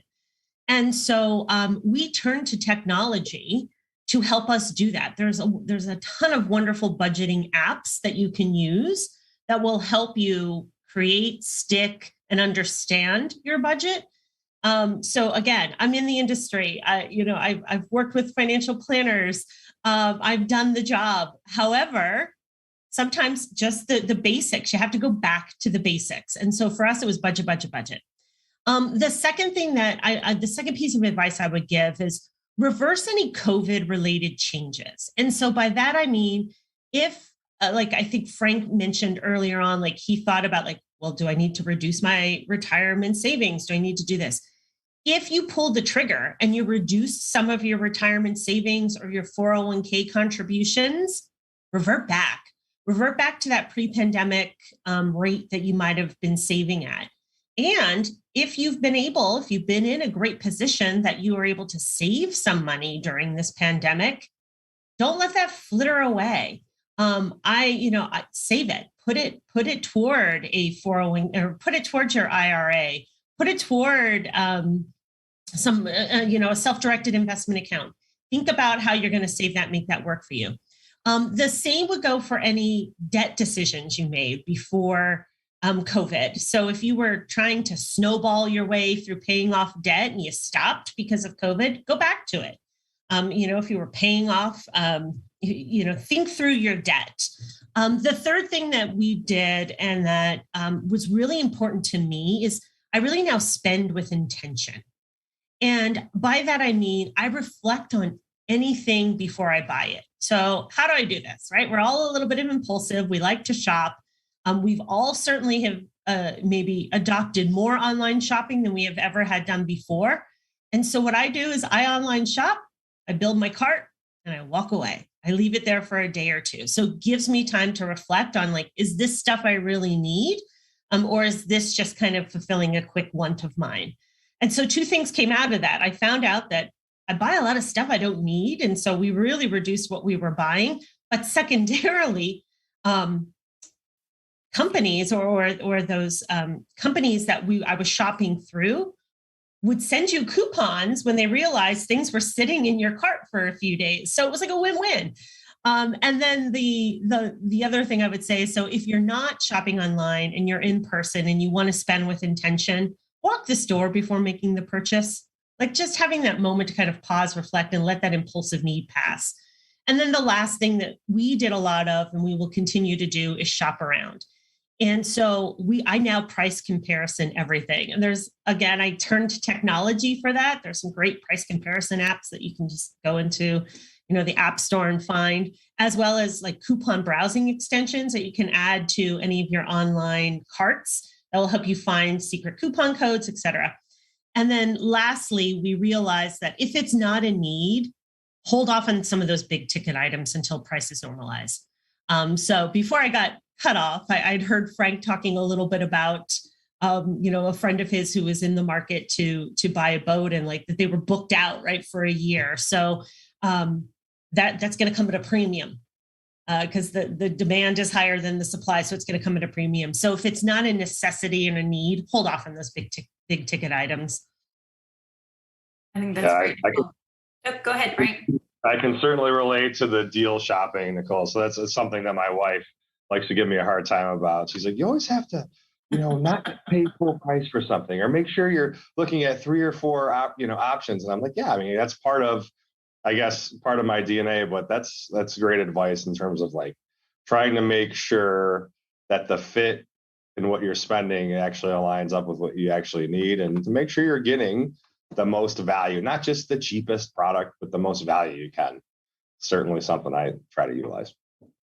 That's right. I think that's great. And I think too, one of the things to just keep reminding yourself is, I think as humans, we're pretty hard on ourselves. And I think the reality is, when you hear Nicole talk about budgets, if you're early on in your savings and investing progression, just remember that like, it doesn't have to be some really complicated thing that puts you on what some people would call a financial diet. Just take it one day at a time and rationalize those decisions. And for every day that you make really good, healthy financial decisions, you're one step closer to your goals and dreams, and it'll help you feel really connected to your money. So, okay, we are coming into the home stretch. I want to be mindful of time so that we have plenty of time for everybody's questions. But Nicole, what do you think are some money and financial trends that are going to carry us into 2022 as we think about the next 12 months?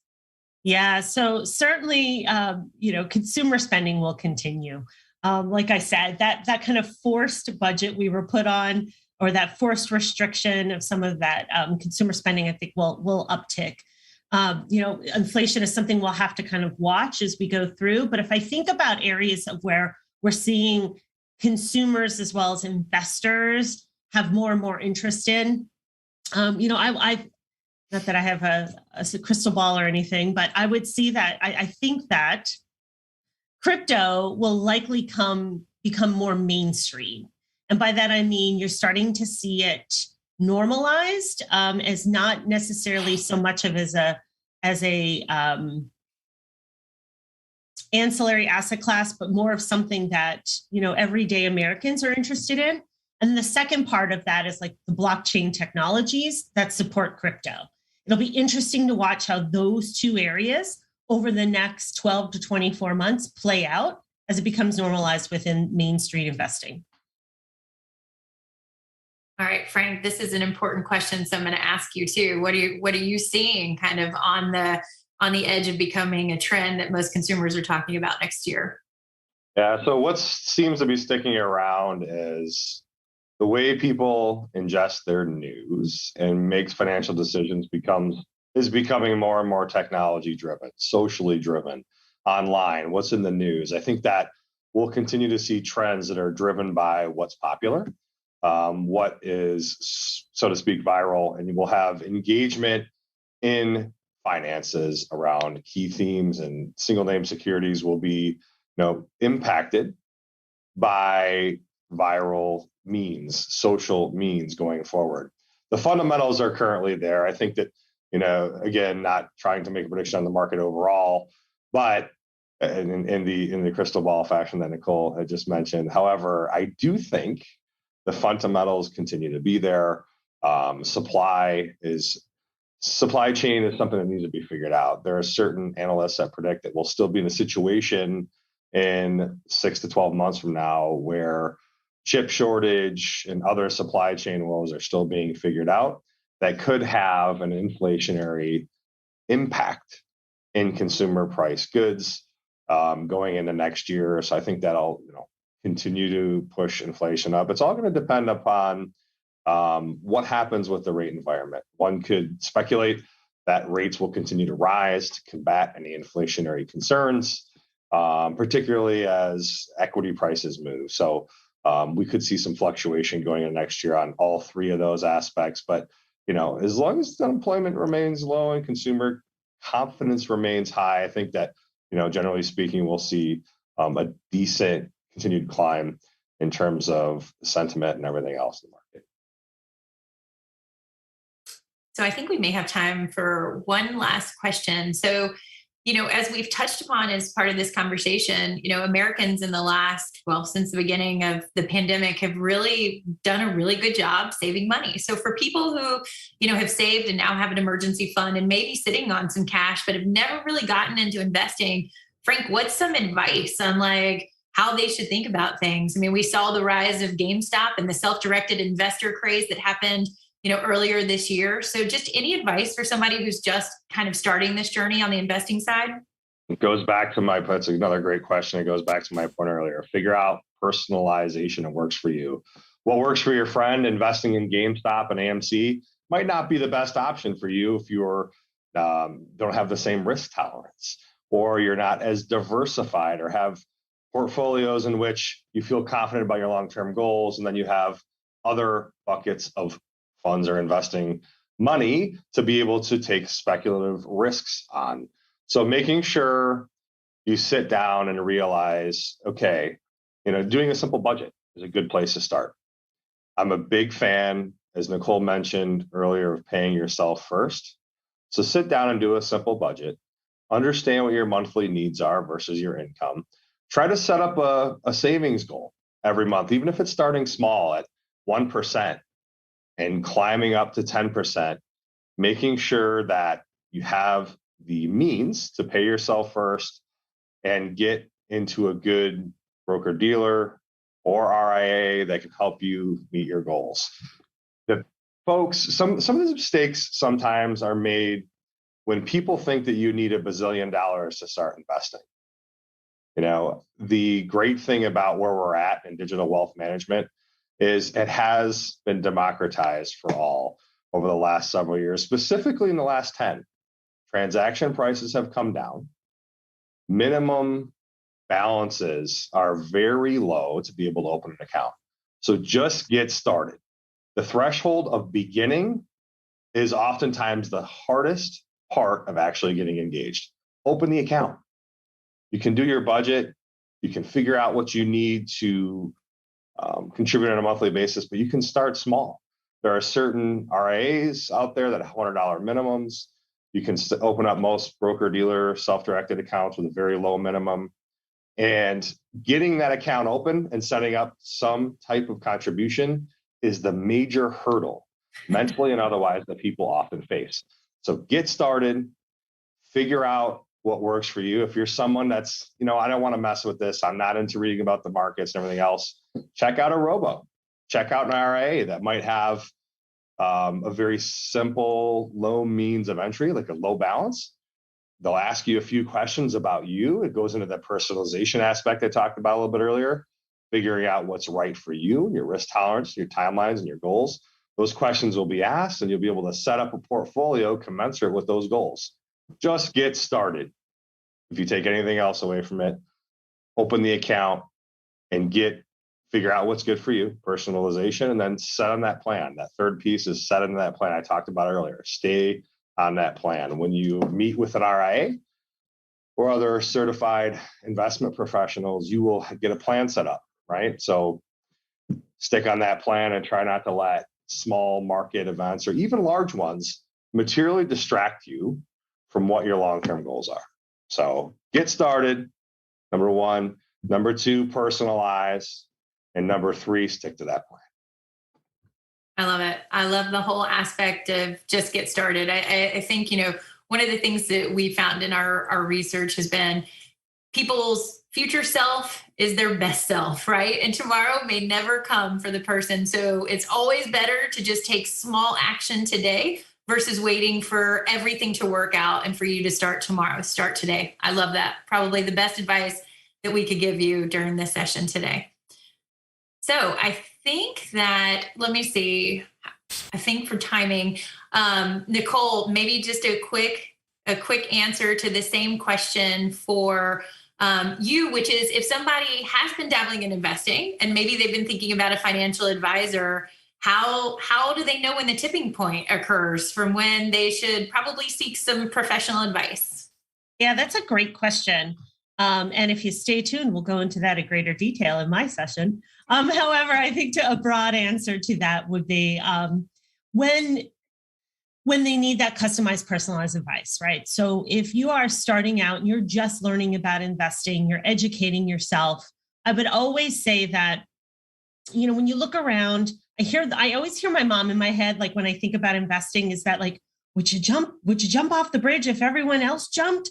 Right. And sometimes I think that a lot, like the meme stock craze and whatnot is just that. So I would say educate yourself. Make sure you have a plan in place, whether you're doing it yourself or you're going to an advisor. There's a saying I used to tell my clients all the time was a goal without a plan is just a wish.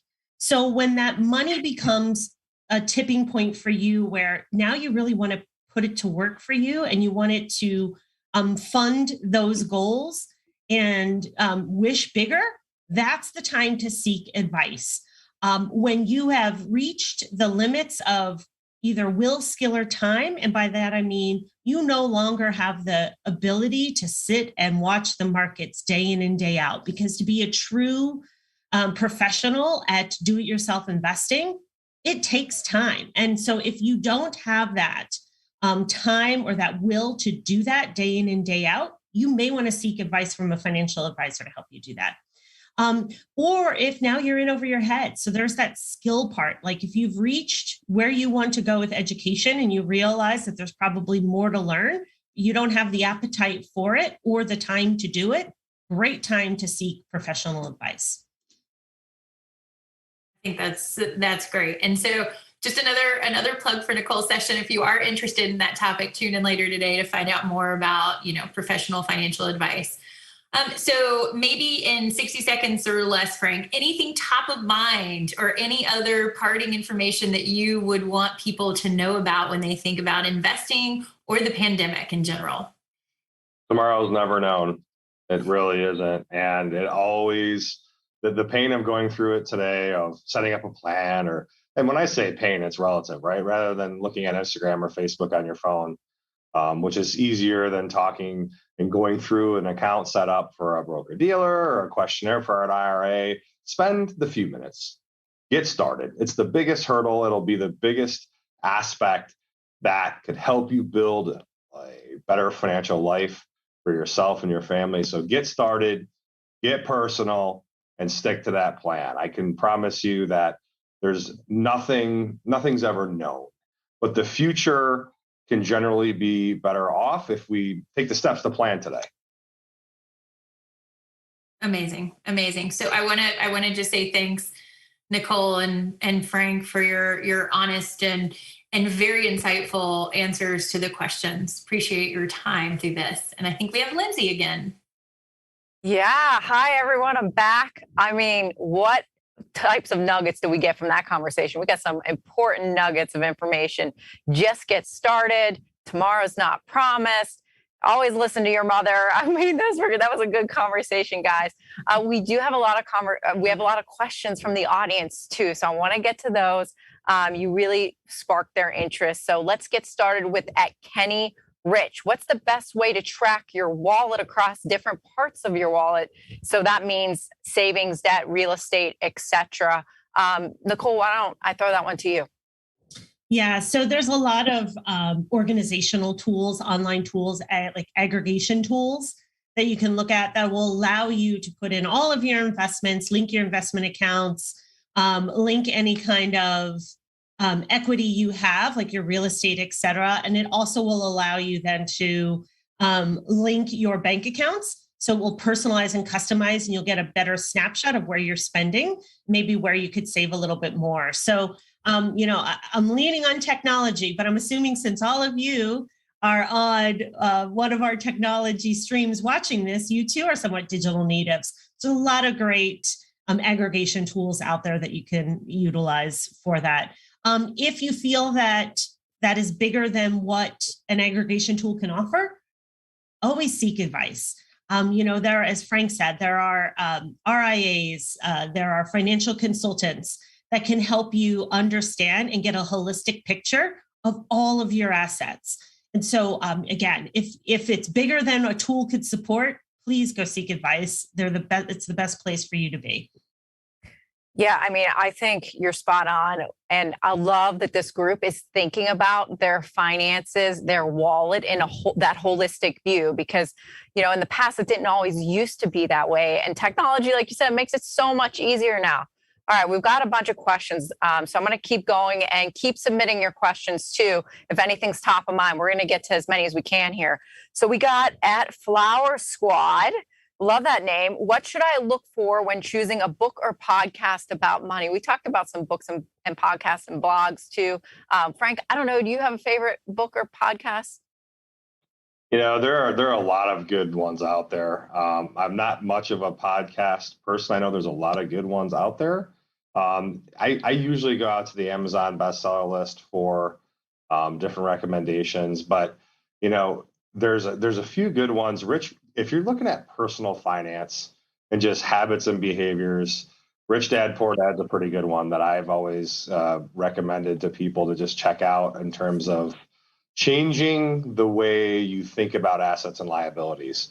The most striking thing is a lot of people think about their primary home as an asset, when in reality, it costs a lot of money and it requires continual maintenance. So from personal finance aspect, that's a good one, Rich Dad Poor Dad. Or, if you're more interested in the markets, The Intelligent Investor is a core that, I read many, many years ago, and much of that fundamental analysis thought process still sticks with me today. So if you're interested in that, check out, The Intelligent Investor. And I think that's a good one there.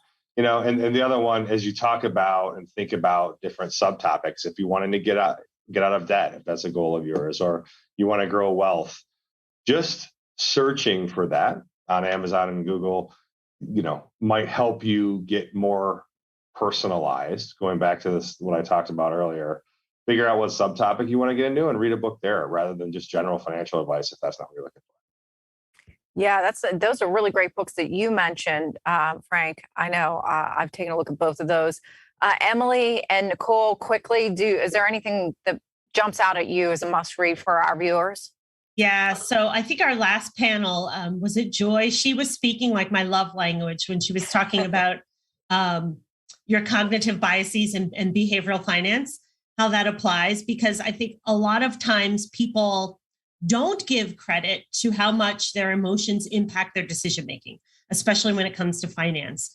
So she listed some great books. I'm going to add on a podcast to that list that takes both of those to account. It's also by Daniel Crosby, and it's called Standard Deviations. I listen to it. I learn something new every week when I listen, and it's one of those that I enjoy walking the dogs to. That is a good one. I actually got to be a guest on that one once. How about that? He's great. He's a great, and he's so great. And that podcast is so great. Emily, do you have a book or podcast or blog that you love? I was going to say, I think in general, because so many consumers just hit Google, right? And we try to self-serve data wherever we can get it. And I would just say, just read the biographies of the people who are writing the articles, producing the podcast, writing the book, and just understand if they're qualified for what you need. I think sometimes just basic general information is easy to find, but just make sure it's coming from a credible source that you can relate to so that you know that you're on a good path forward. All right, Frank, I think we've got a question from Amit for you. What kind of trends are you seeing for freelancers, entrepreneurs, non-corporate folks, I guess, and their investing strategies? So, those not in the corporate world, not in 401ks necessarily. What are you seeing? Anything notable? They need more flexibility. So all those freelancers and entrepreneurs, gig workers are becoming more and more popular. The advent kicking it off with Uber and Lyft drivers. Now it's everywhere. Just about every service that one might typically engage a large corporation or company for can be done by the gig economy. Definitely increased population or really a penetration of folks that are in that sort of work.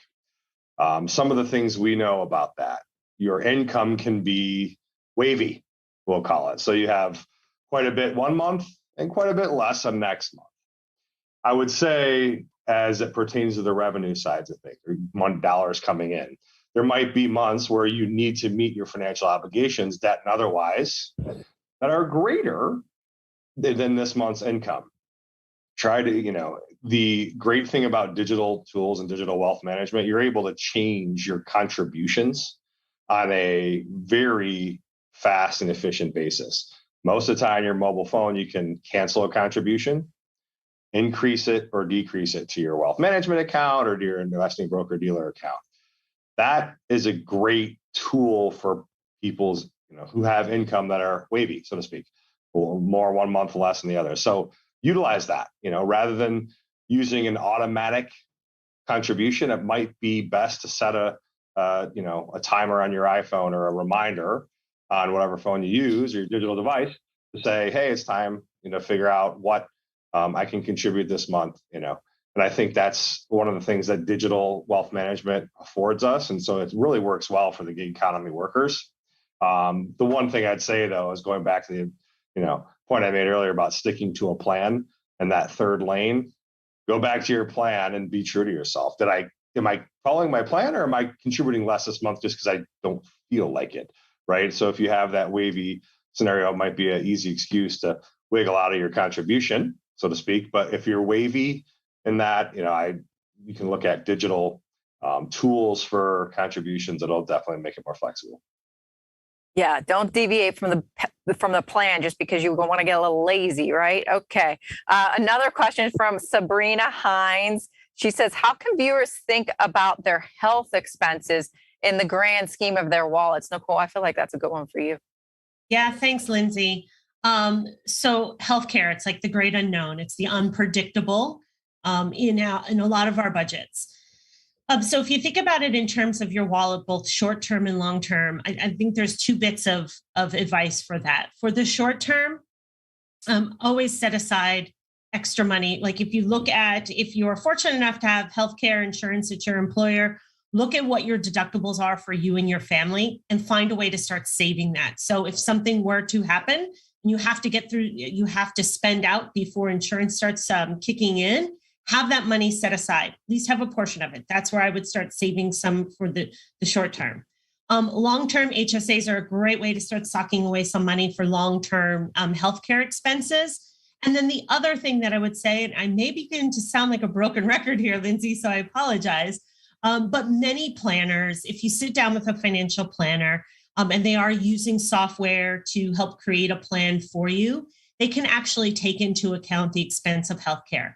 And so what they can do a lot of times with these tools is extrapolate out how much healthcare is going to cost in the long-term future based upon historical inflation amounts for healthcare. And so, they can actually build that into your plan. So you have a little bit of peace of mind that should some of these unexpected expenses of healthcare above and beyond what you normally save for are covered in your plan. That's awesome. I mean, you gotta beat it into people, Nicole. It's totally okay. Because healthcare expenses really are one of the things that a lot of people don't think about, and the cost is increasing very, very quickly. Well, that, guys, is all we have time for. Emily, Nicole, Frank, you guys were great. So much good information. Really great discussion today. And thank you all in the audience for your questions. You kept us going strong.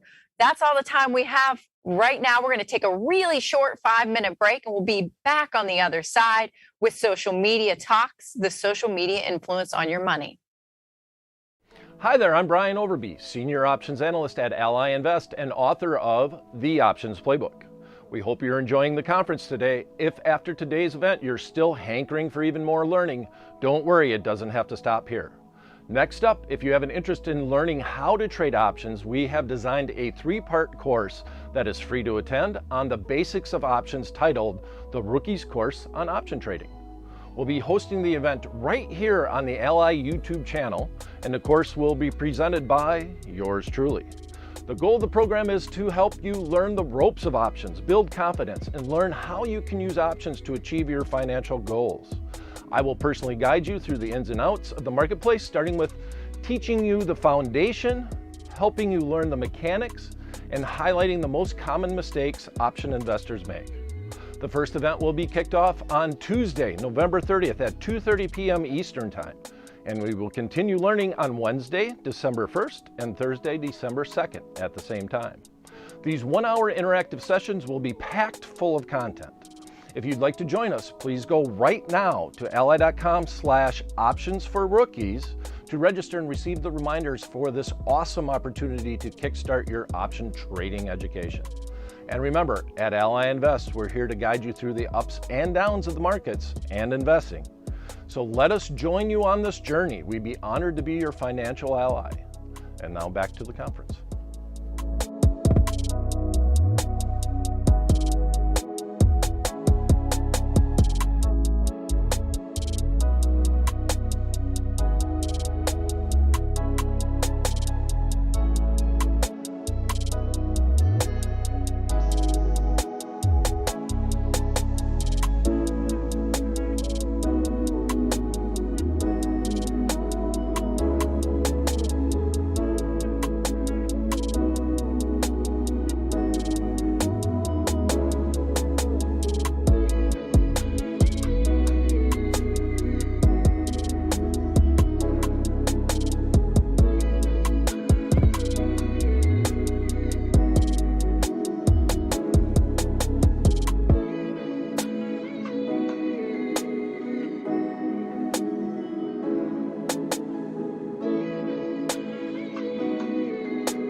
Welcome back. I'm so excited to be here with Jaspreet Singh. He is the Chief Executive Money Nerd at the Minority Mindset. Best title ever, don't you think?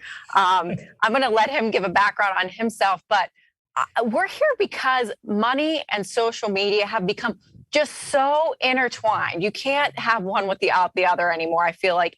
And the thing about it is a lot of people probably wouldn't immediately give social media the credit for the increased interest that we've seen in financial literacy, that we've seen in the financial markets, that we've seen in investing and trading. So with that, Jaspreet, welcome. And could you, for our viewers that might not know you, could you tell them about what the Minority Mindset is? Let's start there. Thank you for having me on. So the Minority Mindset is a financial education and media company. The Minority Mindset has nothing to do with the way you look, your ethnicity, or your skin color. It's the mindset of thinking differently than the majority of people. And in our case, we focus particularly on the finance side, the money side. And the way that we say it is, if you're doing what the majority of people do with their money, chances are you're doing something wrong. I mean, I think that's so great. It's all about the mind. And we kicked off this conference actually with a clinical therapist who talked so much about when you think about wealth, when you think about money, it starts with your mind. Now, just to level set, I want to see where our viewers are at here. We've got a poll question, ally.com/live poll. The question for Jaspreet and you guys is, I prefer financial education from a social influencer rather than from an established institution. Is that true or is that false? Give us your answers. I mean, I feel like I know what the answer is going to be here. But Jaspreet, okay, I love the definition of what you're doing. A lot of what you do, for people that don't know, is on YouTube. How did you bring us back to the beginning? How did you get started? Why did you get started? So I never grew up with any sort of financial education. My parents are immigrants from a state in India called Punjab. My dad came to this country for less than $100 and he busted his butt. And when you come from that type of background, you want your kids to become successful. And like many of us are taught, in our house, that meant I needed to study hard, get a good job, and then save a lot of money. Now, in my house, it was a little bit different. My dad gave me two options as to what I could do. He said that I could either become a doctor or I could be a failure. Those are my two options. But along the way, I started to learn a little bit differently. I started to learn about entrepreneurship and I started to learn about financial education. And that was where I started to get angry, because when I was in college, I really started my first business, my first real business. I started investing in real estate. I started doing all these other things, but I had no guidance. I had gone through so much schooling, but no one taught me a thing about investing. Nobody taught me a thing about building wealth. Nobody taught me a thing about money management or what it took to become financially free. So I was angry. Like, why is it that none of us are taught these things, but all of us are going to school for the purposes of making money and building wealth? And if you say, oh, but it's not about the money, it's about your purpose. Sure, your purpose is important, but if the money didn't matter, then tell your boss not to pay you. So money clearly has a purpose, but most of us are never taught what that purpose is because we just never taught about financial education. So when I started learning about money and investing, I realized that this was a whole world, kind of like a secret world of investing and financial education that most of us are never taught. And I had to kind of go through this whole journey essentially on my own. I was reading books and I was doing it, but I didn't have guidance. When I told my dad I wanted to invest in real estate, he told me, "You're stupid, go study."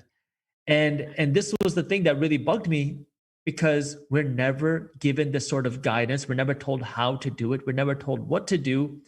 And yet the biggest liability right now for young people are student loans, because that's what we're told what we need to do in order to become successful. Yet the biggest asset for the United States government are student loans. So on one hand, we have the system keep telling us you need to go and get a high-paying job. You need to go to college in order to become successful. And we have them saying that student loans are a big issue. But then at the exact same time, student loan debt is their number one asset. It is the thing that is funding so much of their operations. And so me just starting to ask the question of why and starting to understand how some of these things work really started to make me angry. And this is when I went on my journey of financial education. And then I started business after business, saw some great success, some didn't do well, started investing. And after a scam in a different business, I started creating content under the alias Minority Mindset to help people not get screwed over the way that I was. And it started just as a hobby and eventually this grew. And now Minority Mindset is one of the fastest growing financial education and media companies on the internet.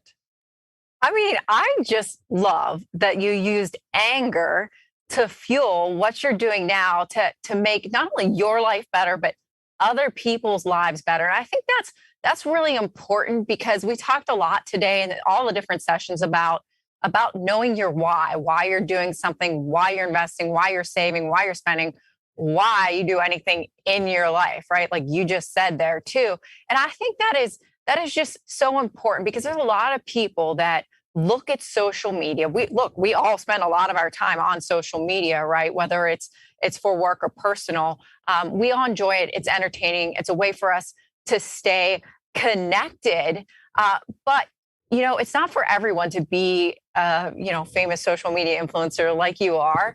And it takes a lot of work. And so a lot of people don't understand that. Now, before we continue the conversation, let's get back and look at that poll question. Sure. If I prefer financial education from a social influencer than from an established institution. And look, 75% say the answer is false. And I wonder if that was just the way it was worded, if people read it differently, because it's written, I prefer financial education from a social influence or over an established institution. So the way the answer is, it sounds like people are preferring from an established institution. I'm actually really surprised by that.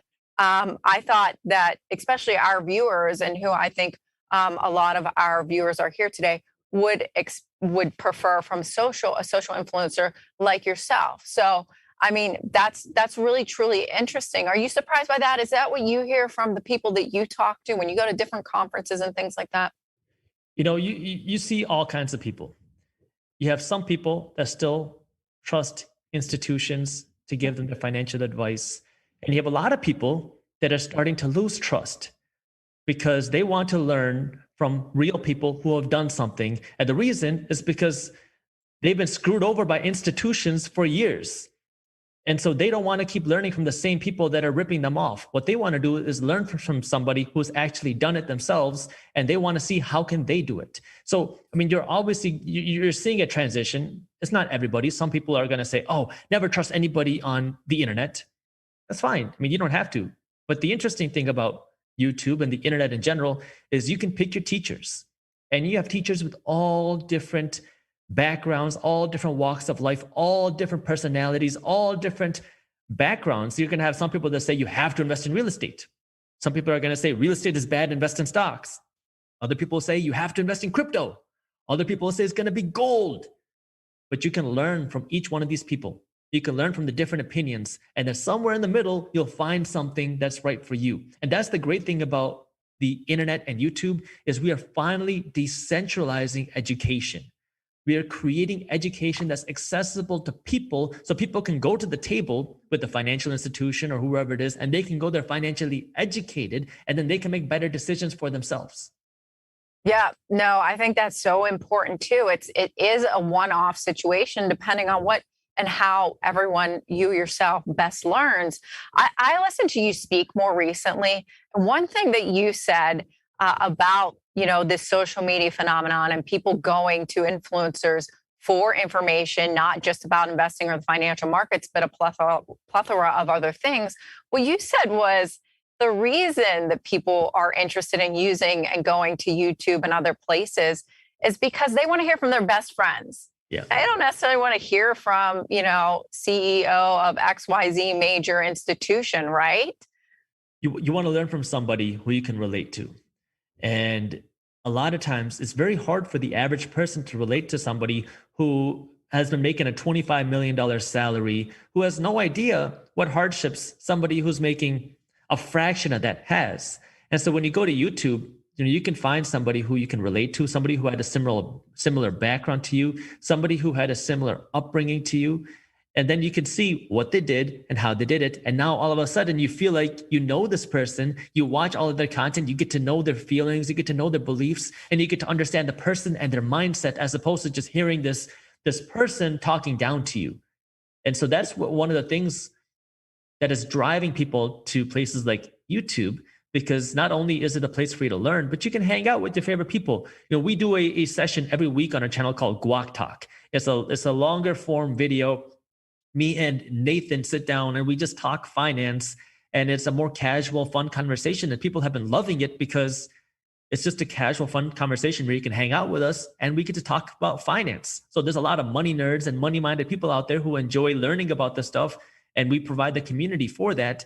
And we also have a free Discord channel where now, if you want to meet the other money nerds that follow Minority Mindset, you can go and chat with them for free. So you start to create these new micro communities through the internet. At first, it was just a place where you used to go consume content, but now it's grown and evolved to build these micro communities where you can network with, meet people, and hang out with similar-minded people.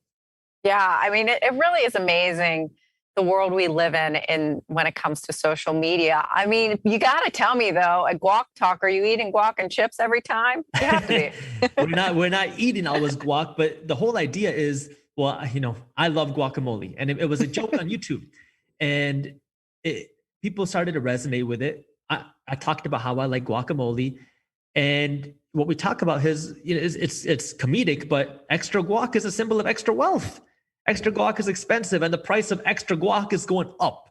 So, it's like a funny way to talk about what's going on in the world. And I think that's one of the reasons why people resonate with us, because we don't speak in boring financial terms. The time value of money is no, we talk about real things. We talk about guacamole. We talk about things people can relate to. And so now all of a sudden, people who want to learn about finance feel like they're learning from their brother or their best friend, because I talk to people on YouTube the same way I talk to my friends. It's me. And so that's what people really start to appreciate. And then they can see what they like to learn from. Well, so talk to me about that though. Guac Talk, did you have any trepidation when you came up with this concept? Was there any concern, hey, this might not stick? Or were you just like, let's just try it and see what happens? Well, we knew that people really resonated with the guac idea, because anytime I posted a video, even before the video we would publish the video, and then within 5 minutes, you'd have people talking about Guac Squad is here. Let's talk guacamole. Let's talk guac. It was already happening. People were already, talking about this stuff on our channel because they're fans. They like what we do. We have an amazing fan base. And so from there, we were like, this is cool. Like I like this. People like this. How can we expand upon this? So Guac Talk was a very natural extension of what we were doing. Awesome. Well, I want to switch gears just a little bit, because I want to talk about really investing and the social media impact on investing. So, when I think more recently about what happened this year, okay, there was a moment where people realized that social media was having an impact on the stock markets. It was when GameStop and AMC, those stocks, what I call broke the market, kind of like Kim Kardashian broke the internet, right? With her, paper magazine cover. So that's what I call it. Because this band of Reddit investors were able to actually control these stocks for a bit of time. I actually think one of the stocks is moving pretty fast today too. But do you think it was really this event, or this type of event, that got people interested in the financial markets? Was it something percolated before the pandemic? Was it the pandemic? What do you think was maybe the impetus of people really diving into investing? Great question. So even before the pandemic, people were spending a lot of time on the internet. You had a lot of people moving towards the gaming life. People would hang out digitally playing video games. And then the pandemic hit, and now all of a sudden, social contact stopped almost immediately. And so people were now almost exclusively hanging out digitally. And naturally, some of those people trickled down into the financial world, the stock market. We saw in 2020, it was one of the biggest booms in retail trading ever. Robinhood and Webull and all those places, I'm sure Ally did too, saw a huge boom of young traders, people who were trading for the first time. Then came new communities and forums online. They were already there, but then they really started to grow because people wanted to hang out with like-minded people. And then you had some very smart people who noticed that some of these quote unquote meme stocks were heavily shorted. And they started posting about it. And they were talking about how they see it as an opportunity. It could be a short squeeze. And people got excited. They said, yeah, not only does it seem financially sound, but this is a great way for us to give the middle finger to Wall Street, who has been screwing over the average person. So people got excited by that idea, and then they went in and they started buying, and you saw these massive short squeeze pumps, which forced many people, many institutions almost to bankruptcy. And you saw these massive rises in these stocks, and then people got very upset. Oh, this shouldn't be happening. Then you saw, Robinhood shut down. You saw a lot of brokerages shut down trading in these meme stocks, and it created all this controversy. Why is it that the regular person was not able to do that? They were getting stopped from doing this when institutions have been doing this for decades. I mean, Carl Icahn used to do the rating of corporations. You used to see other short squeezes happen on Wall Street with institutions doing it. But now when the regular person started doing it, it became such a big issue. And that's where people got upset. Obviously, you had people coming in, buying with just the hopes of getting rich quick. People were buying without knowing what they were doing, which is very risky. But this is where people, I think it started pushing people to get interested in learning what's going on, because people felt like they were getting abused by the system for so long. And then this was their opportunity to learn, and they were getting a piece of the action. Yeah, I mean, I feel like it was a moment in time that woke people up about the financial markets. I think they'd been hearing about, the massive bull run that we already were starting to see in the wake of the pandemic, or in the wake of the beginning of the pandemic, I guess I should say. And so it really comes back to, I think, what you're saying, like that perception of, the little guy, are we getting beat up? I don't know. But whatever it did, it created that anger, like you originally started talking about, and it fueled people into action. Now, like you said, people are awake. People, though, aren't fully educated about investing, say, just yet. And so to me, maybe I'm old school, but when I think about learning about investing from some stranger on the internet, it sounds a little sketchy to me. I mean, a lot of people do it. A lot of people are in the business of doing this. And a lot of people are in the business of doing this that don't have an MBA, like you said, like you in particular, don't have an MBA. You're self-taught. You didn't work at a brokerage firm for decades on end. How do you know who to trust when you are searching for someone to learn from, especially when it comes to investing in particular? It's a good question. And you should be skeptical from who you learn from, especially on the internet, because you're going to see scams out there. We just saw the Squid Game scam, the Squid Coin scam happen on the internet in the cryptocurrency space. You have to be very skeptical of who you learn from. There's nothing wrong with that. But you also have to understand what it is that you're trying to learn. And you can, again, pick and choose your teachers very easily. See, it's much easier for you to change your teacher on the internet than it is when you start working with a financial advisor. Because if you start watching somebody and you don't like them, all you got to do is hit the X, leave, go learn from somebody else. And you will learn pretty quickly who is a real teacher and who is not a real teacher, just by what they talk about and how they talk about it. You have to learn from somebody's experience. And people will talk about it because YouTube is a very personal platform. We talk about real estate investing pretty often on our channel. I walk you through some of my real estate deals. If nobody's willing to talk about what they've actually done, well, then that might be a red flag that you want to pay attention to. But this is nothing new. You've seen this been going on forever. I mean, financial advisors, they might just have a title behind their name, but that doesn't mean that they're necessarily the best person to manage your money. And you have to be skeptical with anybody who's teaching you what to do with their money. But the advantage of YouTube is this is not somebody who's forcing you to do something. You're just learning, and then you can make the best decision for yourself. So you can learn from multiple different viewpoints and then make the best decision for yourself. Yeah, I mean, I think finding a teacher in almost any subject, but especially when it comes to money, when it comes to finance, it's kind of like dating, the way I think about it, right? You got to find someone that you're going to be compatible with for the longer term, hopefully. So I think those points that you make are really, really good. Outside of yourself, though, is there any financial influencer, investing influencer that you would recommend or that you look to bounce ideas off of, or that you just follow in general? Just kind of like what I said, I like to learn from people with differing viewpoints.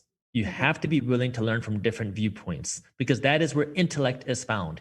We live in a day and age where people are oftentimes triggered by a viewpoint that is contrary to their own. And you have to be willing to listen to the other side. You might not like what the other side says, but you have to be willing to listen and learn to understand where somebody's coming from. So this goes across all different aspects. I mean, understanding from people who hate Bitcoin and learning from people who love Bitcoin, learning from people who love real estate, learning from people who hate real estate, learning from people who love debt, learning from people that hate debt. You have all these different viewpoints and opinions, and you need to learn from all of them. Because if you're not willing to learn from one side and you just assume the other side's evil and wrong, you're never going to understand it. And this type of ignorance is what drives so many problems in this country and world. And we're not just talking about financial problems, but really any sort of problem. It all starts with ignorance of willing to learn about the other side. If you're not willing to learn about somebody else's opinion or somebody else's side, you're going to stay ignorant, even if you think that you're the smartest person in the world. And you have to be willing to learn from something and someone that might make you feel uncomfortable. Hey, amen to that. I think no matter what it is that we are trying to learn or read more about, you got to get every single side, because it's going to make you really think about the topic a little bit more in depth. It's going to make you consider other things, and it's going to make you smarter and a better person overall. So I totally get that. Now I want to dig into this issue of financial education. Before we do that, I've got a poll question though too, coming up here. And again, ally.com/live poll to all the viewers.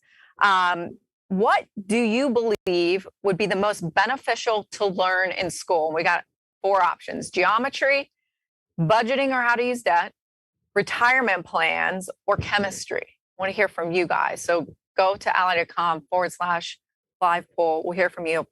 We will talk about those answers once we get them. But on this topic of education, so we're kind of talking about investing education, but personal finance education, it's one of the hotly debated topics, right? It's very clearly missing from the school curriculum, which is why I have this poll question here for us. Do you think that the rise of financial education or personal finance on the internet is going to kind of force the hand of schools to dive into this topic? I mean, I know certain states have different legislation. There's still a lot of work to do there. Do you think it forces their hand, or do you think they're too late to the game maybe? You know, we will always try to push for more financial education in schools, but the reality is it's very hard for teachers to teach financial education when they don't know it themselves. You have teachers around the country that are struggling financially. You have teachers around the country that don't understand how to manage and invest their money. I'm not saying anything is against the teachers. It's just that financial education is lacking across the board. So if your teacher doesn't understand how to invest, how are they going to teach you how to invest? And that's what makes it very difficult, because we have this lack of financial education across the board. Now, what we've done here at Minority Mindset is we created a free K-12 curriculum, which teaches teachers how to teach money. So it teaches you not only what to teach, but how to teach it and the why behind it. It was more of just a passion project for me. I put together a team of teachers and I put my thoughts together, and we created this, and it's been downloaded almost 50,000 times by teachers, parents, superintendents, principals. But it's very hard to teach money in school when you have teachers that don't understand it themselves. And that is going to be the biggest hurdle. And in addition to that, you also have financial illiteracy, which is very profitable for some institutions. You have a lot of companies out there that profit when people are financially stupid, which makes it very hard to get real financial education mainstream. Yeah, no, I mean, I think you're making some good points. How do you teach something that you don't understand? And in fact, when we go back to that poll question that we started this question with, is what do you believe would be most beneficial to learn in school? Hands down, everyone's saying budgeting or how to use debt. 79% of those that took the poll. Behind that, retirement plans, but that's only got 10% of the vote. Chemistry outgunned geometry though, so I don't know on the difference between those two. But so really not surprising that people want to learn this stuff in school. And what I found at different things and events that I've been to that include children or educating children, whether it be about investing or personal finance, it automatically piques the interest of the parents, because the parents don't know and they want to know what their kids are learning, and the kids get excited about it. There's actually a guest that we're going to have later today who runs in Detroit kids camps that teach them how to invest at a young age, which is a really That's pretty awesome. cool thing. And so you got into this. What age range of kids are using your curriculum? Where can people find it? Give us a little more info. Yeah, it's K through 12. We have people teaching it to kindergartners all the way through 12th graders. Even some college kids are using it. It's free. You can just go to our website, theminoritymindset.com. We have an academy button on the header bar. You click that, you're going to see the K through 12 curriculum where you can download it. And, when do you start learning? The sooner, the better. The question said budgeting / how to use debt. And that is so important, that basic debt management, especially for high schoolers, because you have a lot of 17 and 18-year-olds that are signing a financial death sentence when they go to college, because we're all told that you need to go to college to become successful. And many people don't have tens of thousands of dollars to fund their college education without some sort of college debt. So what do? Well, you go and you rack up this college debt. You go to college trying to figure out what it is that you want to do in life. And then for a lot of people, you graduate college, then trying to figure out what do you do with your life. So now you're 21 years old with $30,000 to $300,000 worth of student loan debt. And now you got to figure out what do you want to do in your life. And now you're working to pay back your education costs. So it's a really weird system, a really backwards system. And what makes it even more interesting is your student loan debt is going to be more expensive than your mortgage, which makes you start to wonder, what are we really valuing as a society? This is where, understanding the cost of debt. If we could teach this in high school, then people might say, okay, before I go to college, let me maybe take an internship. Let me go try a few things. Let me go shadow a few different people. That way I can go and learn and see what the cost of my debt is. And that way, when I go to college, if I go to college, let me learn something that's going to provide real value for me so I understand what the real cost is. Because if you can kind of create that benefit analysis when you're in high school, you could save yourself tens of thousands of dollars. Yeah, I feel like, I'm sure you probably have on your channel videos about the student loan debt situation in this country, and it can go on and on forever. The cost of debt, student loan debt, it varies depending on where you're getting it from. But the point is taken. I think it's something, debt in particular, people need to educate themselves about. It's almost like, I think sometimes people feel a little bit more nervous and trepidatious when it comes to debt, just like they do when it comes to investing. So again, there's a lot of online resources, books, articles, blogs that you can go to. Student loan debt is the only debt that you cannot bankrupt your way out of. You take out a bad loan, a bad mortgage, something goes wrong, you can default and you can start over. With student loans, you cannot. If you go out and you graduate with $250,000 in student loans, well, guess what? You're stuck. You have to learn this stuff.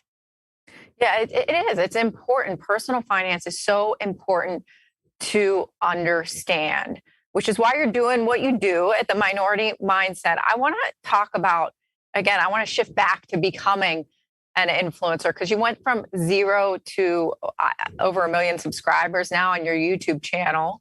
Tell me how you did that. How long did it take you to get to, I don't know, say 50,000, 100,000? Tell me how you got there. And what is the magic number to really becoming an official influencer? Sure. So, it's funny because when I started Minority Mindset, I really didn't have a goal with it. I didn't have a purpose. I was doing it for fun. And so I started putting out content on Instagram under the alias Minority Mindset. It was about how to launch a business without getting screwed over and the basics of money stuff that I wish that I had learned. People would watch our content and say, man, I wish you had a blog so I could learn more. And I would always respond with, well, English is my second language. So you don't want me to have a blog because you're not going to understand anything that I write, but I can talk. So I decided to start a YouTube channel, and I was just doing it for fun, making videos, I think once a week in the beginning. I started in late 2015, and in early 2016, someone asked me, hey, how much money are you making off of YouTube? I was like, I don't know. I'm not making any money. What do you mean? They're like, have you not turned on your advertisements? What do you mean? They're like, you can monetize your YouTube videos. So I didn't even know that you could monetize your videos when I was first getting started. It was just something I was doing as a hobby. And then March of 2016, I said, okay, I'm going to get more serious in my videos. And it took me until 2017, the kind of the second quarter of 2017 to start to see any real growth. We were at around 30,000 subscribers. And then 2 months later, that was when our channel hit 100,000 subscribers. So it took us a year and a half to hit the first 30,000. And then 2 months later, we hit 100,000. And what's interesting is we were able to scale so quickly, not because of something that I'd started doing differently, but because YouTube saw that I was consistent, that people liked our education, and then a video that I had published a year prior started going viral. So I published a video, I didn't do anything, and then a year and a couple months later, that video starts to go viral. Why? Because YouTube saw that people liked the content. They saw that people really enjoyed it. They shared it with their friends, but they weren't sharing it because you have a lot of people on YouTube. So they wanted to kind of vet me out. And after a certain point, that's when they started sharing it. At 100,000 subscribers, now all of a sudden people start to take you seriously because now you are, a real YouTuber. You have 100,000 subscribers. And then it took us a number of years after that to hit 1 million subscribers, which is a whole different milestone, which is still kind of crazy for me to believe that our YouTube channel has grown to 1 million subscribers. It's nuts to think that a financial education brand has 1 million people subscribed to it. Because when I first started, I always told myself, man, if I hit 100,000 subscribers, that's it. Like I never even imagined that I could ever have 1 million subscribers. So it is pretty insane to believe that you have 1 million people now that are subscribed to our channel, trying to learn financial education. And it just shows you that people are trying to learn financial education. They're going out of their own way to do it because they're sick and tired of the old system of getting screwed over. Well, yeah, it shows that people have an interest. Congratulations, 1 million subscribers. That really is an achievement. It shows, like you said, it shows that the content that you're putting out there is stuff that people are enjoying to consume.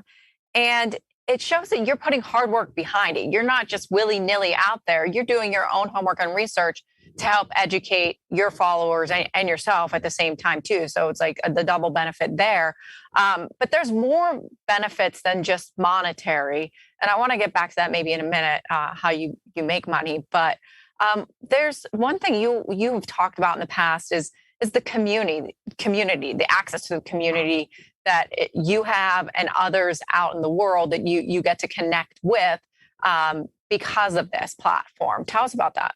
Sure. So, a big personal belief of mine is the more you have, the more you can do. This goes back to some of my religious beliefs. I'm a member of the Sikh religion, SIKH, and one of the fundamental tenets of our religion is seva, which means selfless service, giving back. And it's very important to me to be able and willing to give back. And that's something that we do here at Minority Mindset. Obviously, we provide a whole bunch of content for free. We get paid for it. So I don't consider it like community service. I do it, I started it as a hobby, but now it is a business. But we do a lot of things that are not necessarily shown on the channel to help educate and help provide that sort of financial education. When before we were at the scale we are now, I used to go to Detroit Public Schools weekly to help teach financial education, to help provide some assistance to the teachers, to provide guidance on motivation, leadership, life, money. And that was a driving force for some of the content that I talked about because, I would see some of the struggles that these high school kids were going through. Smart kids, hardworking kids who have jobs, who just didn't know what to do with the money that they were earning. We took a poll in one of the classes, how many of you have jobs? Almost everyone raised their hand. I asked, how many of you have a bank account? Nearly nobody raised their hand. So what was going on? The kids were getting a paycheck, a physical check, going to a liquor store, cashing the check, and now having to pay 1 to 10% of the check to the liquor store owner to cash it. Then they would buy pop, chips, Cheetos on the way out. And by the time they left the liquor store, they only have half of their check. And so that was, a driving force for some of the things that we do here. Just learning about some of the issues people go through, talking about how do you like resolve that? How do you fix the spending? How do you use your money for yourself instead of making somebody else rich? And then also just giving. When we hit 1 million subscribers, we did a big giveaway. We went to a school supply store, a local one here in Michigan, and we bought out a huge chunk of their store. I mean, we're talking about thousands and thousands of dollars worth of stuff in their store. We loaded it up on a U-Haul. We went to a school here in Detroit, a Detroit public school, gave them all of the supplies so they could use it in their classrooms because they were struggling with supplies. Then we gave every teacher and administrative person in that school a $500 bonus out of our pockets, gave them a $500 check. That way they could now use this money to benefit the classroom, to give them school supplies, whatever they need. And these were things that I paid out of, our own money just so we could give back to them. And then we gave a big donation to another community service organization that was doing a lot of work overseas. And we went around Detroit, asked people financial questions, and we would give you $200 if you got it right. And even if you got it wrong, we would help nudge you to get the right answer to help one, teach you, but then just help giving back. And so it's very important for us to give back, not just through the education, but we give back in a lot of different ways. Yeah, I mean, the giving back, you're doing so much. So you're thanking the people that need it the most, that really, really embodies why you're doing what you're doing, right? And so it's really great to see that there's all this good that can come out of becoming a social media influencer too, outside of just, in your case, really educating people, but giving back to the community too. Really, really so important. Now, I think about what's the future of social media influencers, right? Because, if you were thinking about it from a corporate perspective, say there's a lot of companies that are social media influencers instead of people, right? Over time, you end up seeing mergers and acquisitions, right? And so the whole pool of influencers decreases. Do you think the pool of influencers over a longer period of time will decrease or will increase? Why? What's your view of the future of social media influencing?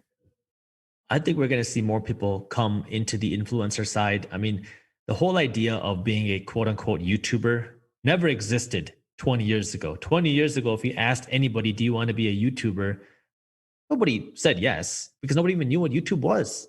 Nowadays, if you go to high schools, people will say, yeah, I want to be a doctor. I want to be an engineer. I want to be a YouTuber.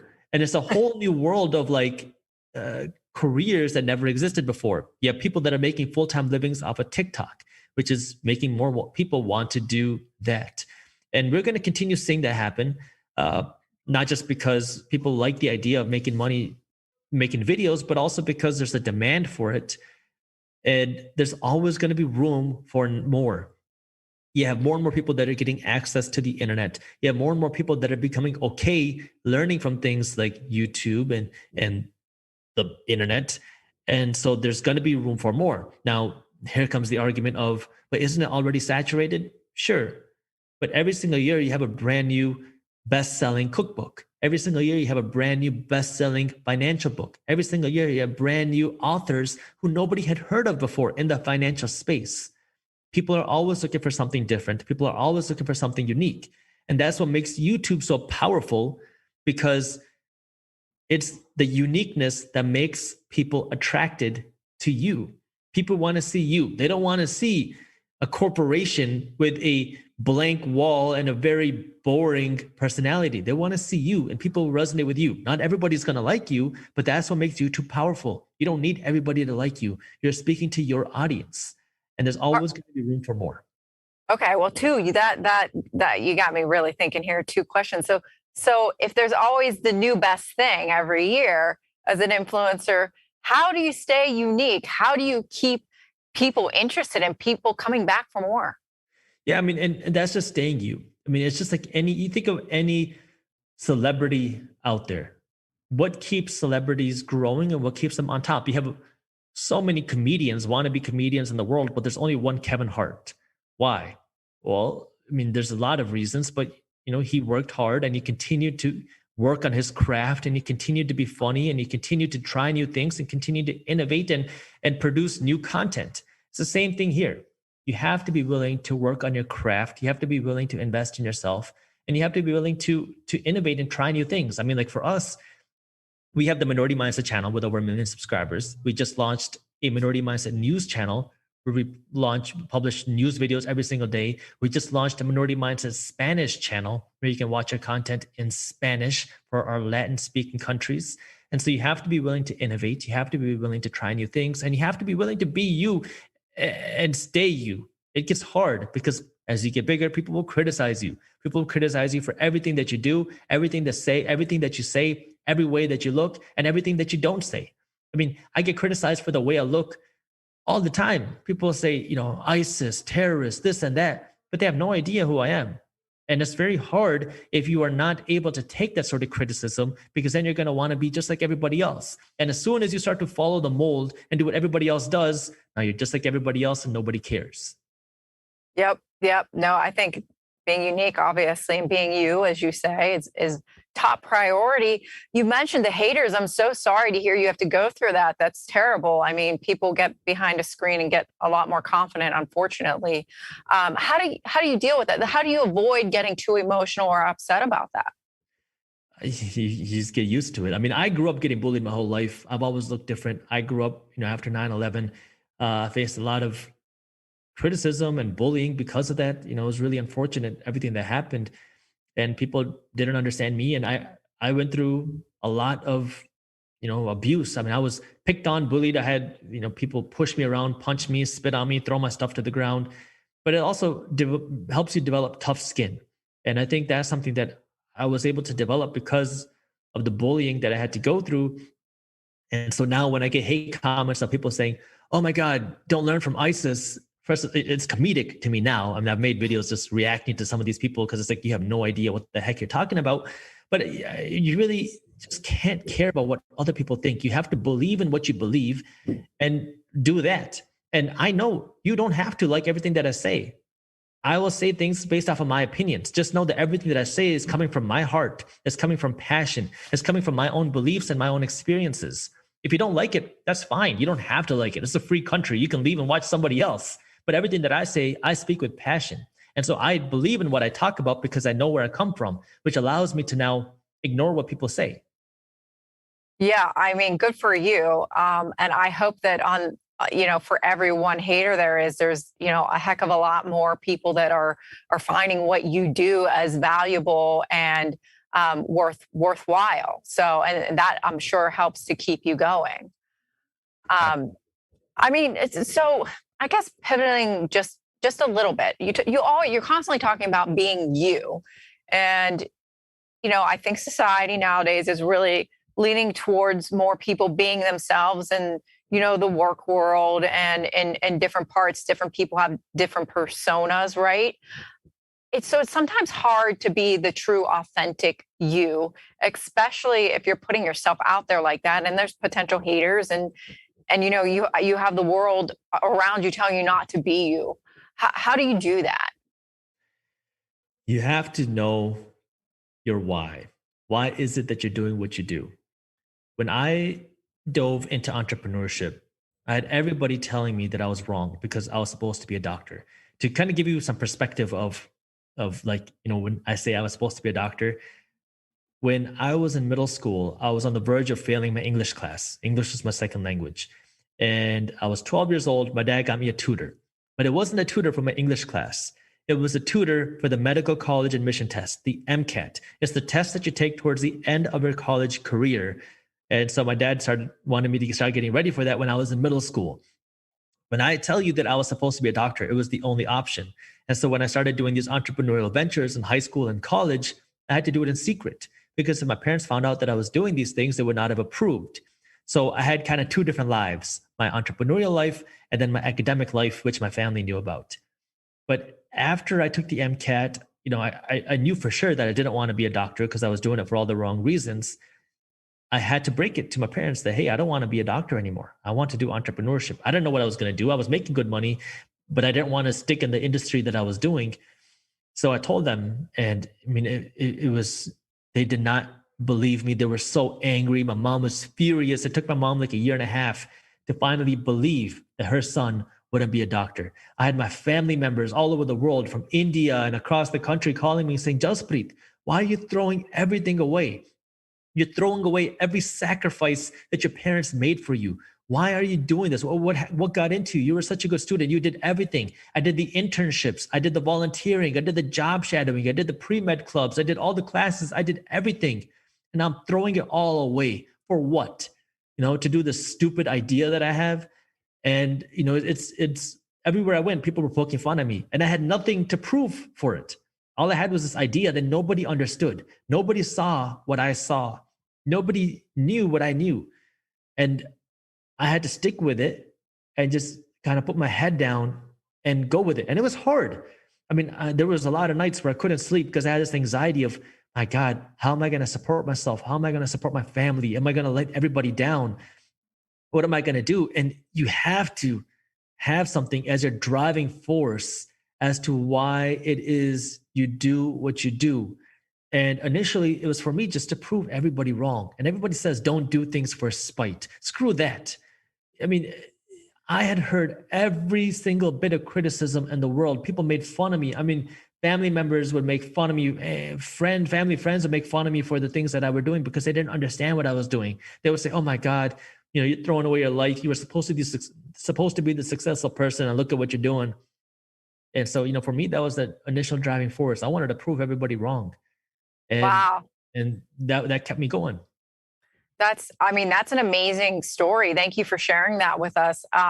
It's people see YouTube influencer, they think glitz glam, all this stuff, but you're on the, forefront of this whole new trend. And so of course it took a lot of guts, and clearly you had to stick to your intuition about what you were doing, and you truly believed in it, and it really panned out. And I think anything that's great, it doesn't come easy. Isn't that the saying, right? So good for you. We're grateful to have you here today doing what you're doing, honestly.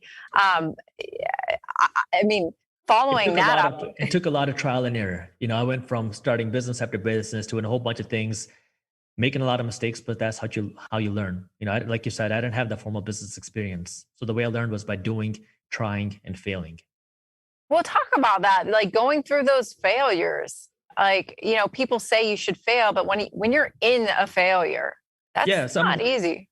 When I was in college, I was running an event planning company, and we were making good money. And that helped start my real estate investments. I was funneling my extra cash into my real estate investments because this was at the bottom of the real estate crash. I had no idea what real estate investing was, but the books I was reading said that every wealthy person invests in real estate. I had no idea what that meant, but I tried to do it. So I was 19 when I bought my first investment property. The business was growing, but then towards the end of my college career, I had to make a decision. What do I do?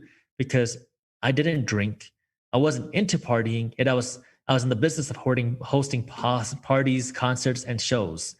And I realized that this wasn't the industry for me. And I didn't see myself in this industry for the next 20 years. I was making great money, but I didn't want to scale it. So I pulled the plug, shut the business down, and now I started over. And I knew I liked real estate. I got my real estate salesperson's license. I did that. My broker introduced me to real estate wholesaling. I did that. Started making great money. It took me months to get my first deal. Started making great money. I mean, we're talking about multiple 5 figures in a month. And again, I was like in the early 20s, but then I didn't have the same scalability that I wanted or hoped for. Well, and, it sounds like it wasn't, it worked out a little bit, not easy, but you got through it. The way you told the story, you got through it quickly. But how important was the support system that you had around you at that point in time to really keep you going to get to the next thing that you were going to do? Well, I don't think I had that support system. I don't think I had a bunch of people around me supporting me. I was still just trying to figure it out because everybody said that I was going to fail. And for me, that hate and criticism was my support because that was my reason to succeed. And, I started a different business and everything started to kind of flip as soon as my parents got a call from one of our family friends saying, oh my God, I saw your son on the news. My parents were like, oh my God, what did he do now?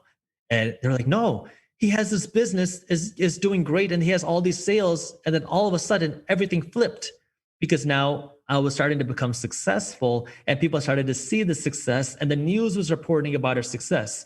And that's when things started to flip, because now all of a sudden it's like, oh, you might actually be doing something right.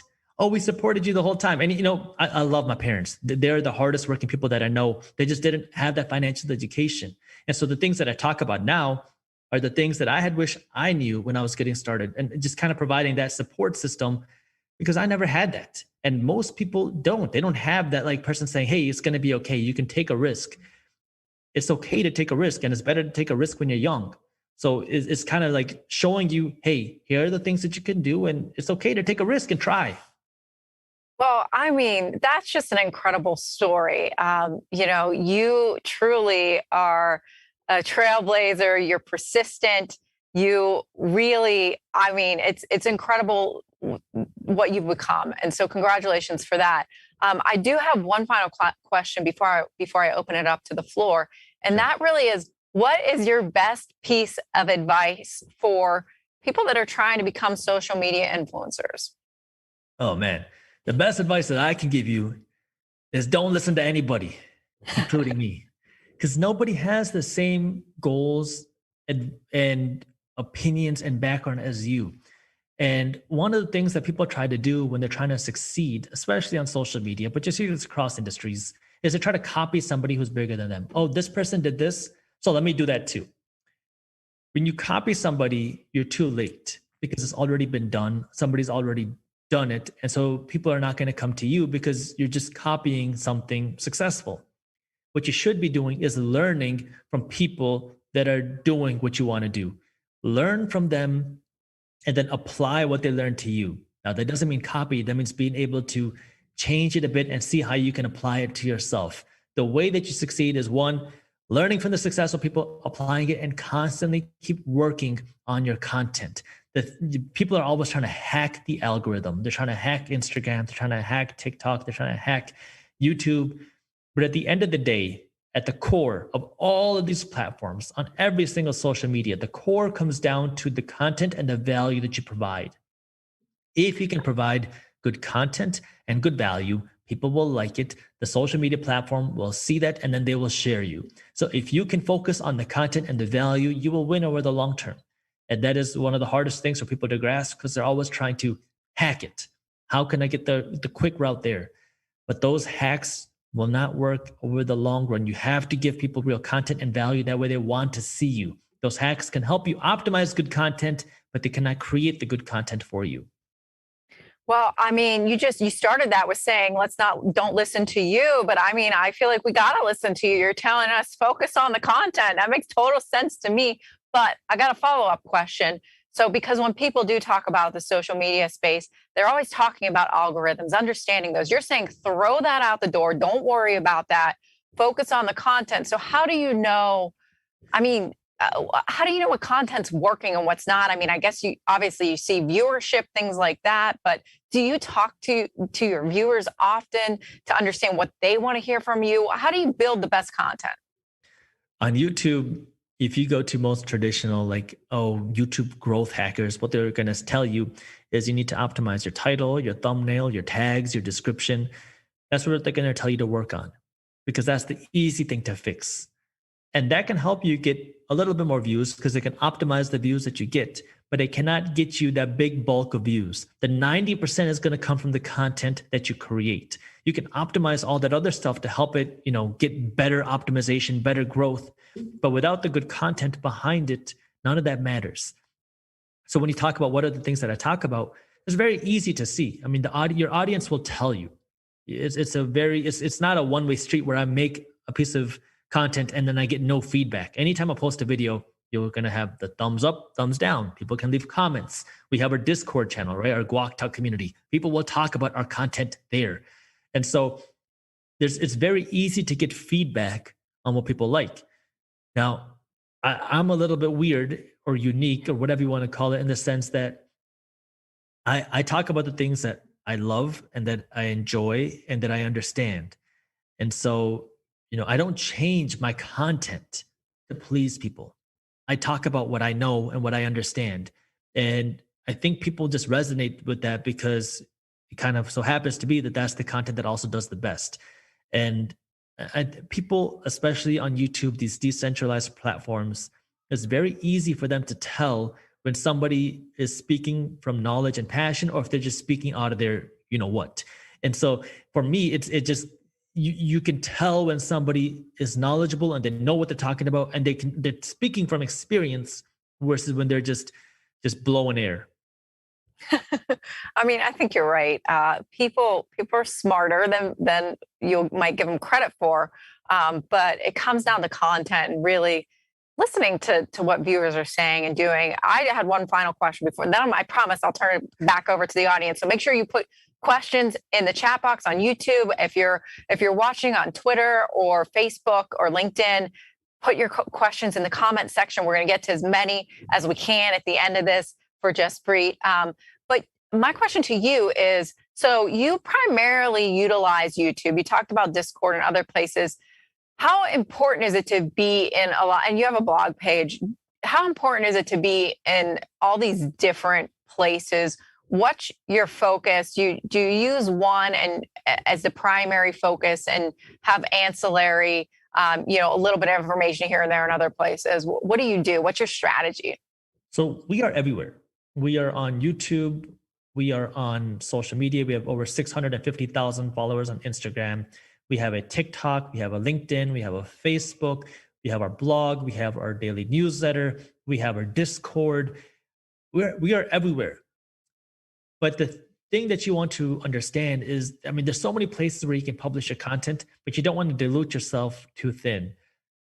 And the way that we were able to do this is first let's focus on Instagram, and then I came onto YouTube, and then really focused on YouTube and built YouTube, and then reinvested now our YouTube revenue back into the brand. So after YouTube, then we started building out a newsletter team. And after we started building a newsletter team, that's when we started building out our blog team and then our social media team. And so you can't do everything yourself. Yeah, it helps to be everywhere. But if it's going to distract you from building one thing, then just focus on that one thing first. Yeah. Because, you at the end of the day, you're going to be at the mercy of the algorithm. So you want to build one thing and then use that one thing to help fund your other things. Okay. And probably start with the medium or platform that you're most comfortable with, I take it, right? Yeah, exactly. All right, let's get to some questions here. First up, Sam Jones. What are some of your goals for your content over the next few years? So some of the things that we're doing is really just giving people more value. So for example, we just launched Guac Talk as a way to kind of pull back the curtains a little bit more and have a more personable discussion. Our videos previously were just focused heavily on just one topic. So I'd make a video about stock market investing, and the video would focus just on that. Now our Guac Talk videos are, we might start talking about the stock market, but then we'll dive into a whole lot of things much deeper where I wasn't able to do that in just a video where I'm just talking to the camera. So now when I'm having a discussion, you get to hear a lot more, you get to see more of me, my personality, and you get to see a lot more. And we also started doing interviews. So it's not just me, because I know I don't know everything, but I get to bring on guests who are experts in their fields. So, we brought on people like Kevin O'Leary. I recently just brought in Robert Kiyosaki, the author of Rich Dad, Poor Dad. We had on Raul Paul, the cryptocurrency person. I'm bringing on a person who hates cryptocurrency next week. So it's again, showing differing opinions, differing viewpoints, but showing people who are very good at what they do and making that accessible to people. Because if you want to pick up the phone and call Kevin O'Leary from Shark Tank, you're probably not going to be able to do that. But what we did in our interview was we opened up the questions to our audience, kind of like what you're doing here. So our audience got to ask us some of their questions, and then we took these questions and asked Kevin O'Leary. That's awesome.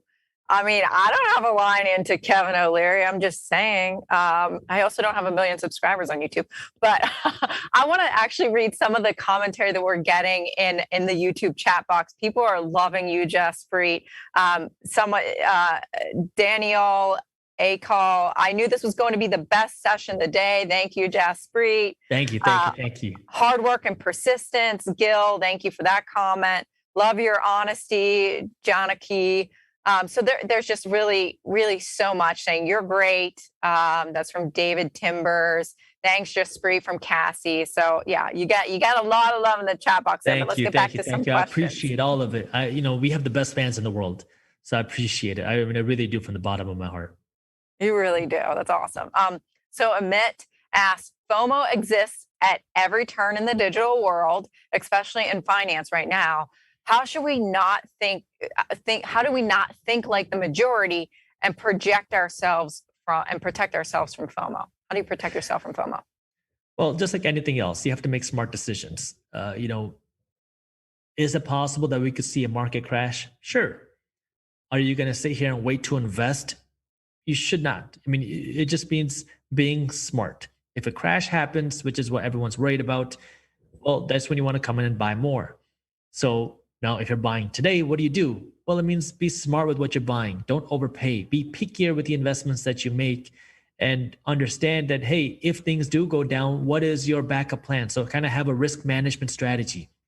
It's very easy to understand when I talk about real estate, where, I have a certain goal, cash flow goal that I'm looking for with real estate.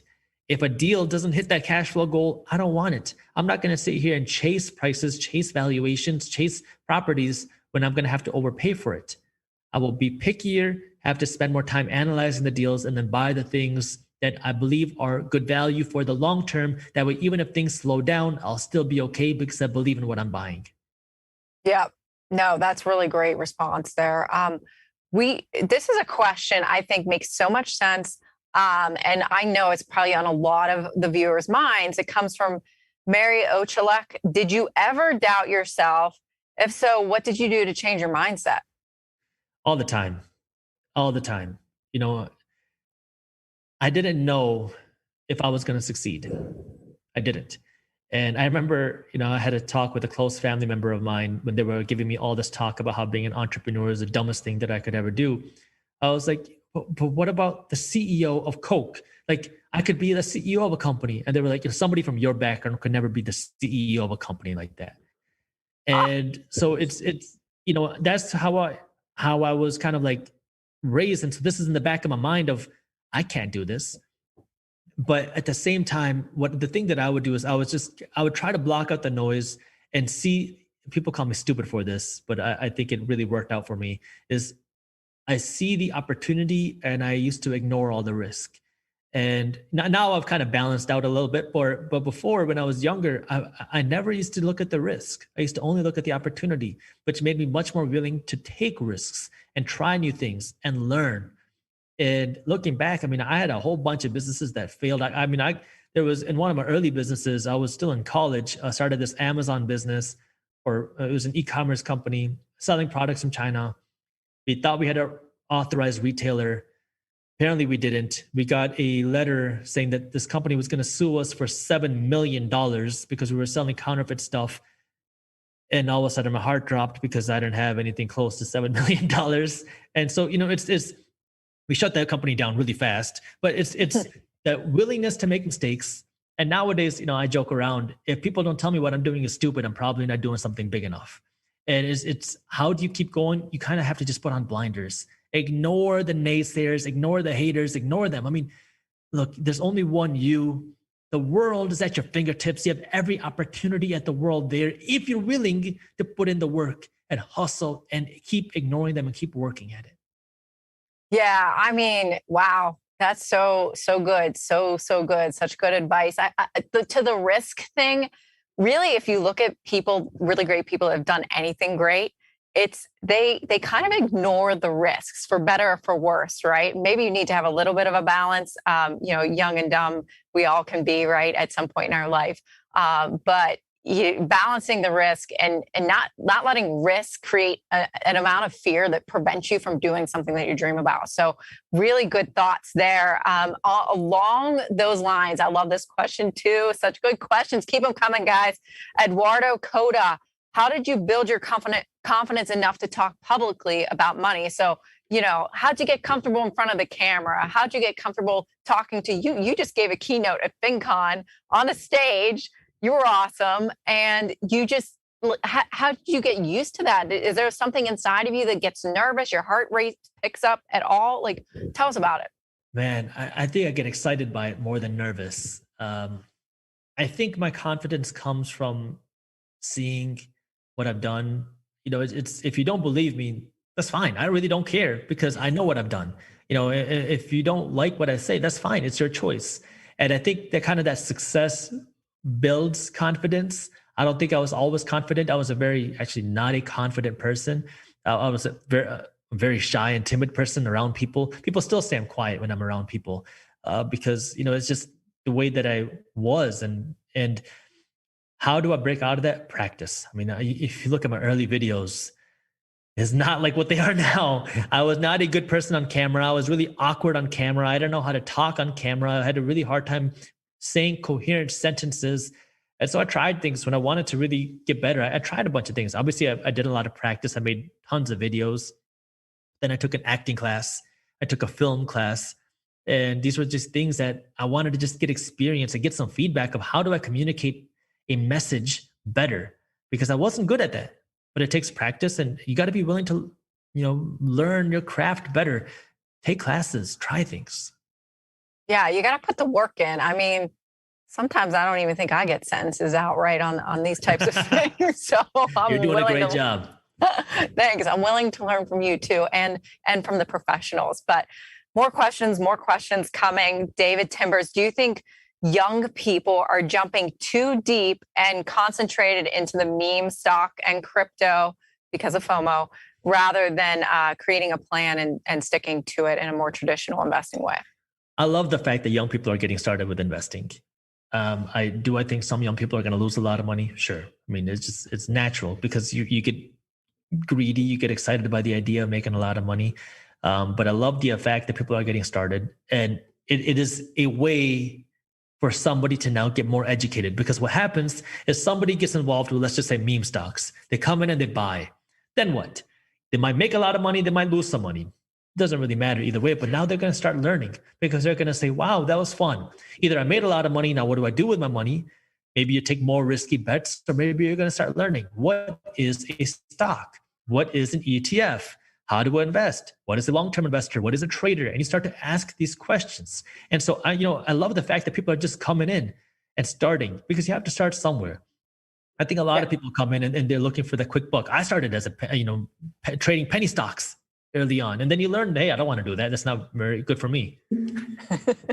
Yeah, I mean, some people are better at trading penny stocks than others. I agree with you. It's not my thing either. But you got to do and learn about what interests you and figure it out. I'm totally on board with you in that respect. We did get a question on YouTube from a viewer that wanted to know how many people are on your staff since you've expanded so widely into all these different types of content. Sure. So we have 6 or so full-time people in the office. They're actually watching this video above us. They might be playing ping pong while watching this. We have, and then we have probably a couple dozen or so part-time people, contractors, freelancers, maybe a little bit more, something like that assist with all the other day-to-day stuff, from content writing to management of some more back-end stuff to graphic design to everything else. So, yeah. Yeah, that's a good staff. Is there like one question that you ask everyone you interview to work for the Minority Mindset? One of our first interview questions are, how weird are you? How weird are you on a scale of 1 to 10? Not weird. Oh my God. Shouldn't be working Minority Mindset. What are people's reactions when you ask that? Are they just like, how do I answer? Yeah. And our interviews are very unique. We will ask you questions that there are no right answers. All we're trying to see is the way you think. Are you creative? And that's, we're a very creative brand. And if you don't have that willingness to think outside of the box, then this isn't the right brand for you. We have a lot of fun here. We get to have a lot of fun in the office. We work really, really, really hard. And those are all things that are important, but you have to be willing to think. Yeah, that's so important to so many jobs. Well, I mean, I'm so upset because we're at time here. We're completely out of time. This has been such an amazing conversation. We've got really great questions from the audience. Everybody was super engaged. Really thank you for your time and your energy for bringing it and sharing it with us here at the Ally Invest Digital Conference, the new look of wealth. We're going to have to take a very quick 5-minute break, but we're going to be back on the other side, and we're going to be talking about investing in a legacy. So tune right in. 5 minutes. See you there. Hey everybody, we'll get you back to the conference in just a few minutes. But for now, I want to talk to you about thinking long-term. about future you instead of present you. We live in a world of instant gratification, but if you want to build wealth, you have to think the opposite way. You need to value delayed gratification. Why? Because wealth is a journey, and the payoff usually isn't immediate. Building a nest egg takes time, like growing an oak tree. And time can help you experience compounding growth, which is when you can make gains on top of your investment gains. You just have to be patient. But that's easier said than done. Your brain doesn't work that way. Waiting is difficult, and our minds like a sure thing over the risk of uncertainty. In fact, there's a scientific term for this. It's called hyperbolic discounting. Hyperbolic discounting is a cognitive bias where people tend to ignore a larger long-term payoff for short-term rewards just because it's hard to evaluate what could happen in the future. And when you're building wealth, you're usually thinking about big goals way down the road, possibly decades into the future. You need to think long-term. So let's talk about 3 ways to hack your brain so you can think long-term in a world of instant gratification. 1. Next time you're staring down a lofty money goal, try a little method called chunking. Chunking is when you create a bunch of short-term goals to get to your long-term goal. It's like thinking of a marathon in miles and cheering when you hit each mile marker. Meeting those short-term goals gives you that rush of success and carries your momentum on to the next goal. Plus, it's easier for your brain to envision the reward of a short-term milestone. 2. Automate as many steps as you can so you can eliminate mental barriers in making decisions for your goal. It's like sending your money directly from your paycheck to your retirement account, savings account, or brokerage. In doing this, you reward future you without even thinking twice about it. 3. Find an accountability partner, a financial BFF, if you will. They can support you every step of the way and remind you of your big plans for the future, even though that shiny new car may be super tempting. Remember, your brain is a powerful tool, but sometimes you need to recognize your natural tendencies and biases. It's okay, we all have them, and there are ways to overcome them if you're willing to work. Feeling motivated now? That's great. At Ally Invest, we're here to help you with tons of resources throughout your wealth journey. Now, let's get you back to the conference.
Welcome back.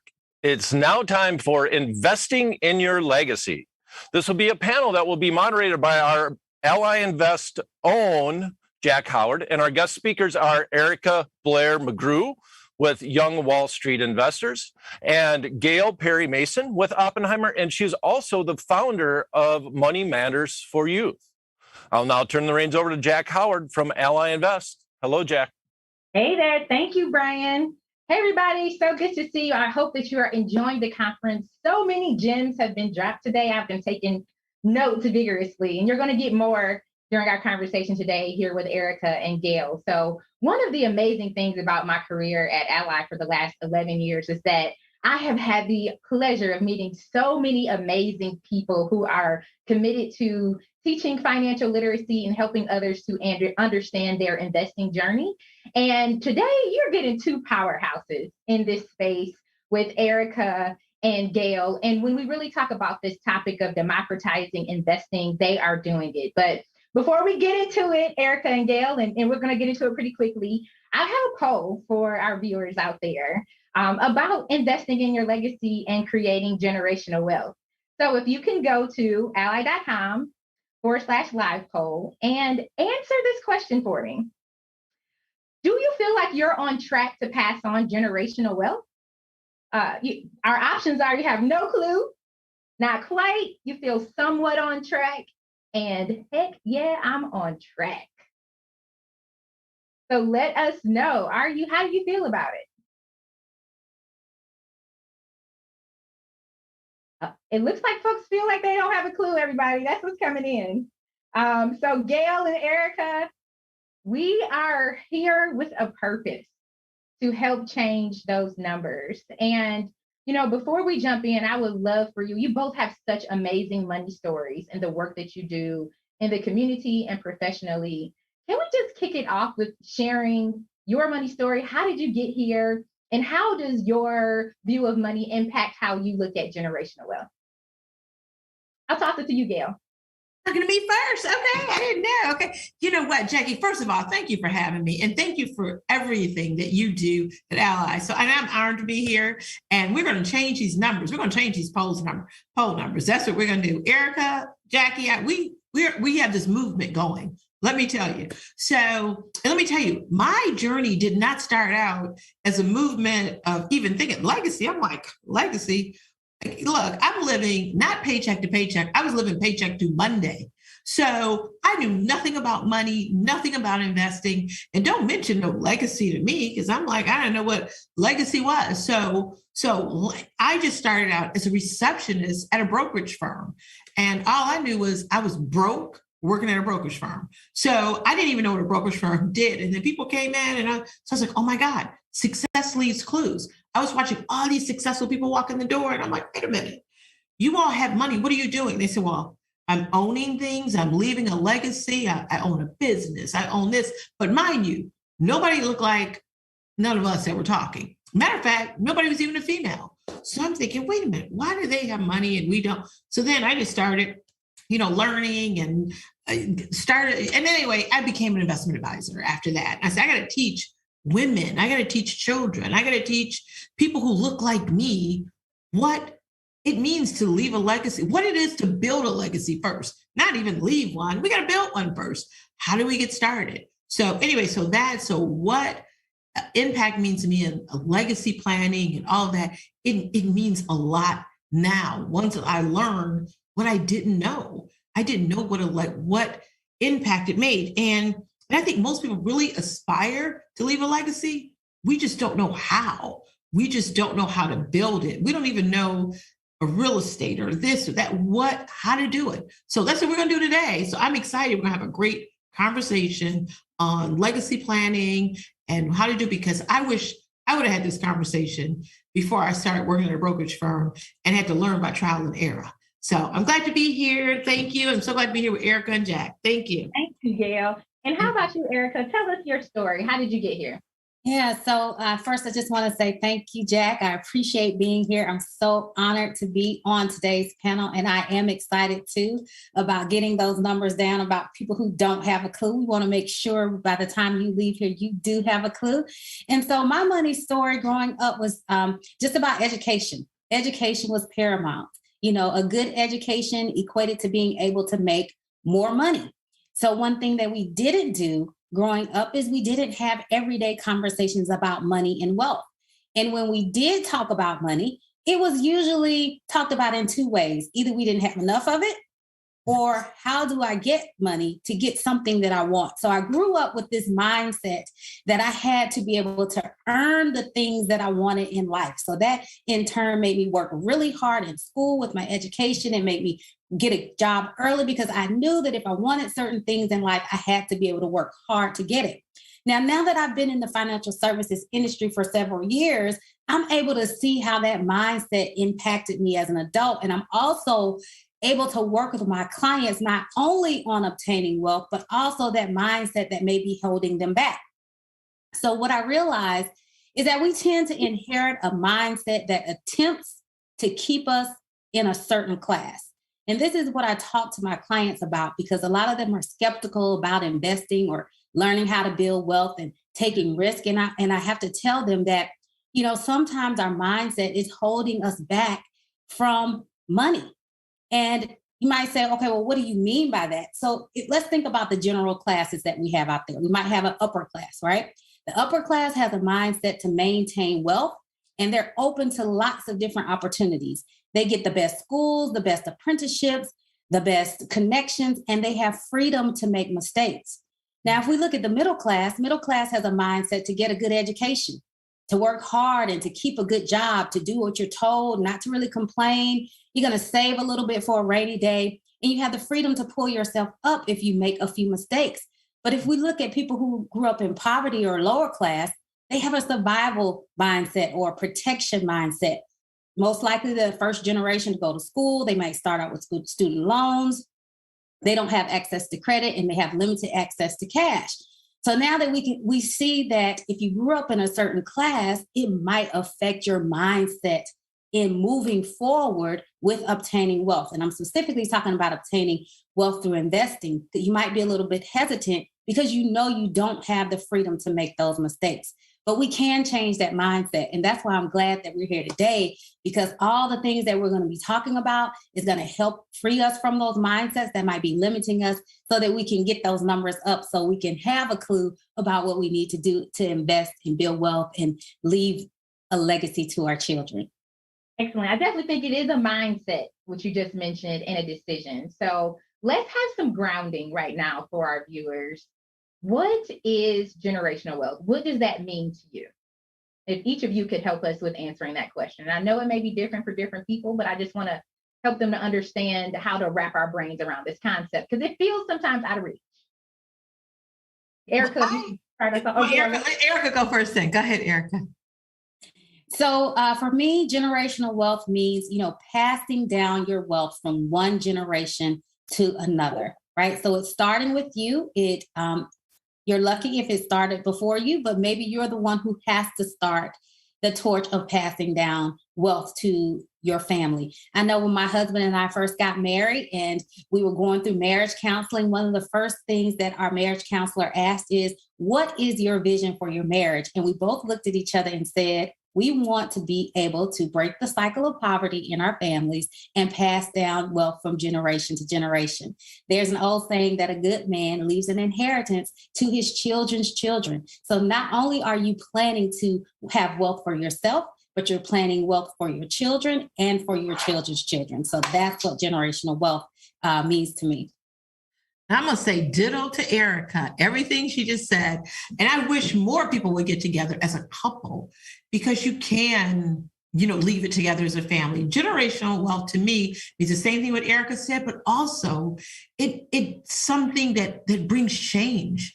Generational wealth means advantages. It also means like breaking the cycle of poverty, as we all know. And it also means ownership. That we are owning our financial freedom.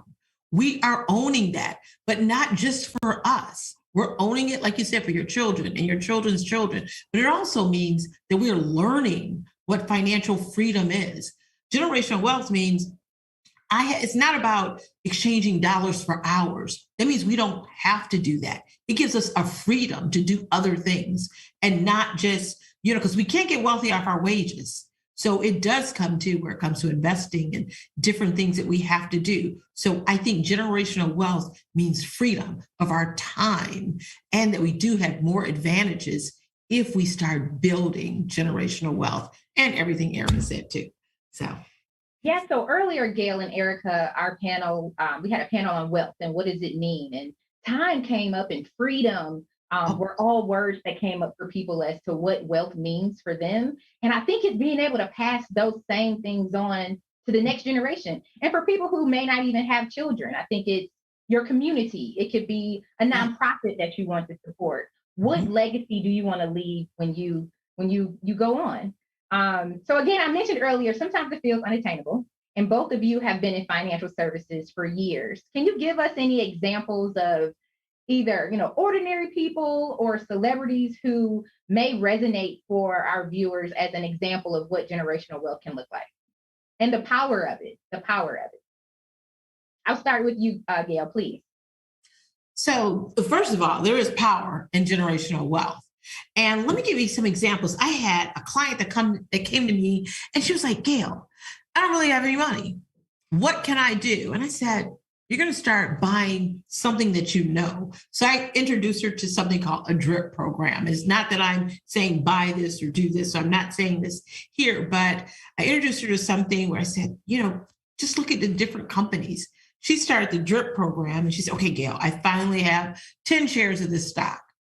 And DRIP means, it's a program where you could buy stock directly from the company. So she ended up buying stock, brought in 10 shares. Today, and I told her story in the book I wrote, so I can tell her story. Today, $500,000 later, she would just buy different companies. And now here she is, not even retired yet, and $500,000 later, she has just started. That's all she did, was take extra money and start investing it. To me, that's wealth. And she has no children, but she has nieces and nephews and a community that she wants to pass it on to. And for her, even think that now her net worth, because of retirement plans and everything else, her wealth is over $1 million right now. And this is a single African-American female, that it is attainable. Wow. And this is why she's going to school. And I even got to say, my goddaughter, she tells her story. She's like, yeah, I'm taking my first paycheck at age 16 and investing it with you.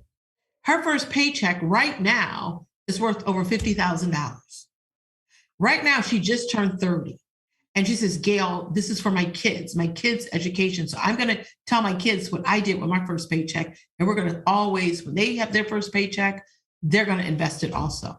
So I think that those are some stories that I think it's just the mindset. That's where it started, and in their heart and what they wanted to do and make an impact, not even only on their family, but also in the community. How about you, Erica? Yeah, when I think about generational wealth, I'm always thinking about the names that we hear all the time, the Rockefellers, the Kennedys, those kinds of big names that you really hear about. But I was surprised to hear about some lesser known names that I could relate to just because of what I saw the family doing. And one particular celebrity is Drew Barrymore. I had no idea that she came from a generational wealth mindset type of family. Her great-grandfather, Maurice Barrymore, I think his name was, he immigrated to the U.S. and started on Broadway. And then he taught that to his kids, John Barrymore. And then John Barrymore, he was known as, I think they called him the Great Profile. He was an acclaimed actor of the 20th century. And they were talking about how he had such great looks and they wanted to put him in all of the films. And then Drew's dad, Drew Barrymore, he signed his first acting contract at age 17. And then he taught that to his daughter, Drew Barrymore, who became an actress at 3 years old. Now, it did help a little bit because Steven Spielberg was her godfather, so he was able to put her in some of his movies. But the key thing that I learned from that is that they were teaching their children about a particular industry, a particular skill, a particular talent. So, Gail and Jack, you both talked about earlier about passing down more than just money, but passing down a skill, passing down a talent, passing down something that your child can use to build wealth. So I thought that was a really powerful connection between Drew Barrymore and her great grandfather, and how she was able to experience generational wealth because of a skill and a talent that was passed down. I also really love jazz, and I am a fond fan of the Marsalis family. So most of us are familiar with Wynton Marsalis. He is the first artist to win a Pulitzer Prize for music. His dad is Ellis Marsalis, and all of his brothers, they do something in the jazz music realm. And so they are starting their generational wealth and their legacy. They have done investments outside of the music industry. But the key point that I saw there again is that not only was it wealth that the parent passed down to the child, it was a skill, it was a talent, it was something, it was a hobby, something that the kids enjoy and they were able to do as a family. So I think that, when we look at generational wealth, we're not just looking at money, we're looking at skills, talents, resources, other things that you can pass down to different generations. Like some people on the chat were saying they want to pass down things to their nieces and nephews because they don't have kids. So these are things that you can pass down, just by having those everyday conversations. Thank you, Erica. And I'm looking at our poll again. It looks like we got a few more people in with 113 responses. We're at 36% for feeling somewhat on track, have investments and a plan. So we're on. It's improving. So I am encouraged. For me, I grew up, I'm the daughter of a police officer and a teacher, and we just didn't have these money conversations at home. So what you're saying now is really teaching your kids, teaching the next generation, not only about, we want you to go get the money, but these are the skills needed to even get the money and pass it on. One of my greatest fears is, so I have two kids, they're 5 and 12, is that I worked so hard for my career, saving, making all of this investment in them. And, when we pass it on, it's lost. There's a stat that, 70% of generational wealth doesn't make it past the next generation, right? We lose the money. Why do you think that is? Why is it so hard for that next generation? And even by the third generation, it's like 90% of the wealth is gone. Why do you think it's so hard? We work so hard to get it. Why can't the future generations keep it? And I'll start with Gail first. Okay, I was going to say, I can definitely, because we don't talk about it. The thing is, we, and Jackie and Erica, you both know, that's the one thing that I think, even if after we create wealth and obtain wealth, it's like, okay, I'm going to even buy this house, grandma's house. We might just sell the land. We might do it. We don't talk about it. When I was looking at, group chats, how we have group family chats all the time? I said, this morning, our group family chat was like, Allbird went public. Our family chat was what, we talk about money, even in our group chats. But I think we don't talk about money the way we should. It's not a taboo. I think one thing that we should do is around the dining room table, start an investment club as a family, talk about the portfolio, talk about one thing I do in my Money Matters for Youth camp every year, we do stocking stuffers. We give the kids, instead of, like an Xbox or whatever, we say, hey, what do you want? You want Microsoft stock, Sony stock, or I forgot what else was this year was popular. And they said, oh, this is a kind of, or iPhone. And I said, or Apple stock. So they got to pick their own stocking stuffer. And of course, I'm not saying buy these companies, but I'm just saying so instead of, we talked about it with all the kids and they're like, oh my God, we want this, because of the iPhone, or this because of, the Xbox. So I just think we need to talk about it and make it interesting. Not just talk about money, but make it interesting and fun. We have a life jar for our young people. Life means living in financial freedom every day. We need to make sure our young people make deposits of change or whatever in a jar, just to say, hey, let's make more deposits in life than withdrawals, so you'll never be in a negative. Get them in the mindset. You could start that at age 4 or 5. So I just think we need to start changing our conversations and need to start changing our habits. Habits are so important. So I know, Erica, you can add on to that too. So absolutely. And you said something key at the end. I always give a quote when I am speaking. I say, it's not about the money, it's about the mindset. So even though people have gained some money, they still are holding on to those old mindsets, and they're not having those everyday wealth conversations with their kids. Now, it seems that people, who have come from wealth before and they're used to generational wealth transfer, they start at a very young age talking to their kids about, hey, this is what we do in the family business. This is how you pass it down. They set up trust. They set up estate planning. They set up everything to ensure that that money is transferred from one generation to the next.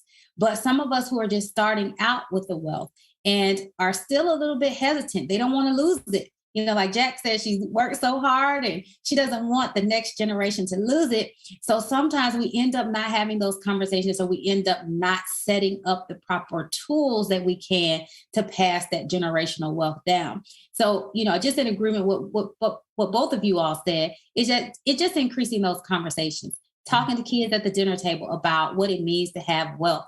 Like you said, on your group chat, talking to the family about, hey, we need to create some type of wealth mechanism to transfer to the next generation, and coming together as a family to do that and not being hush-hush about it. Yeah, we definitely can't be hush-hush.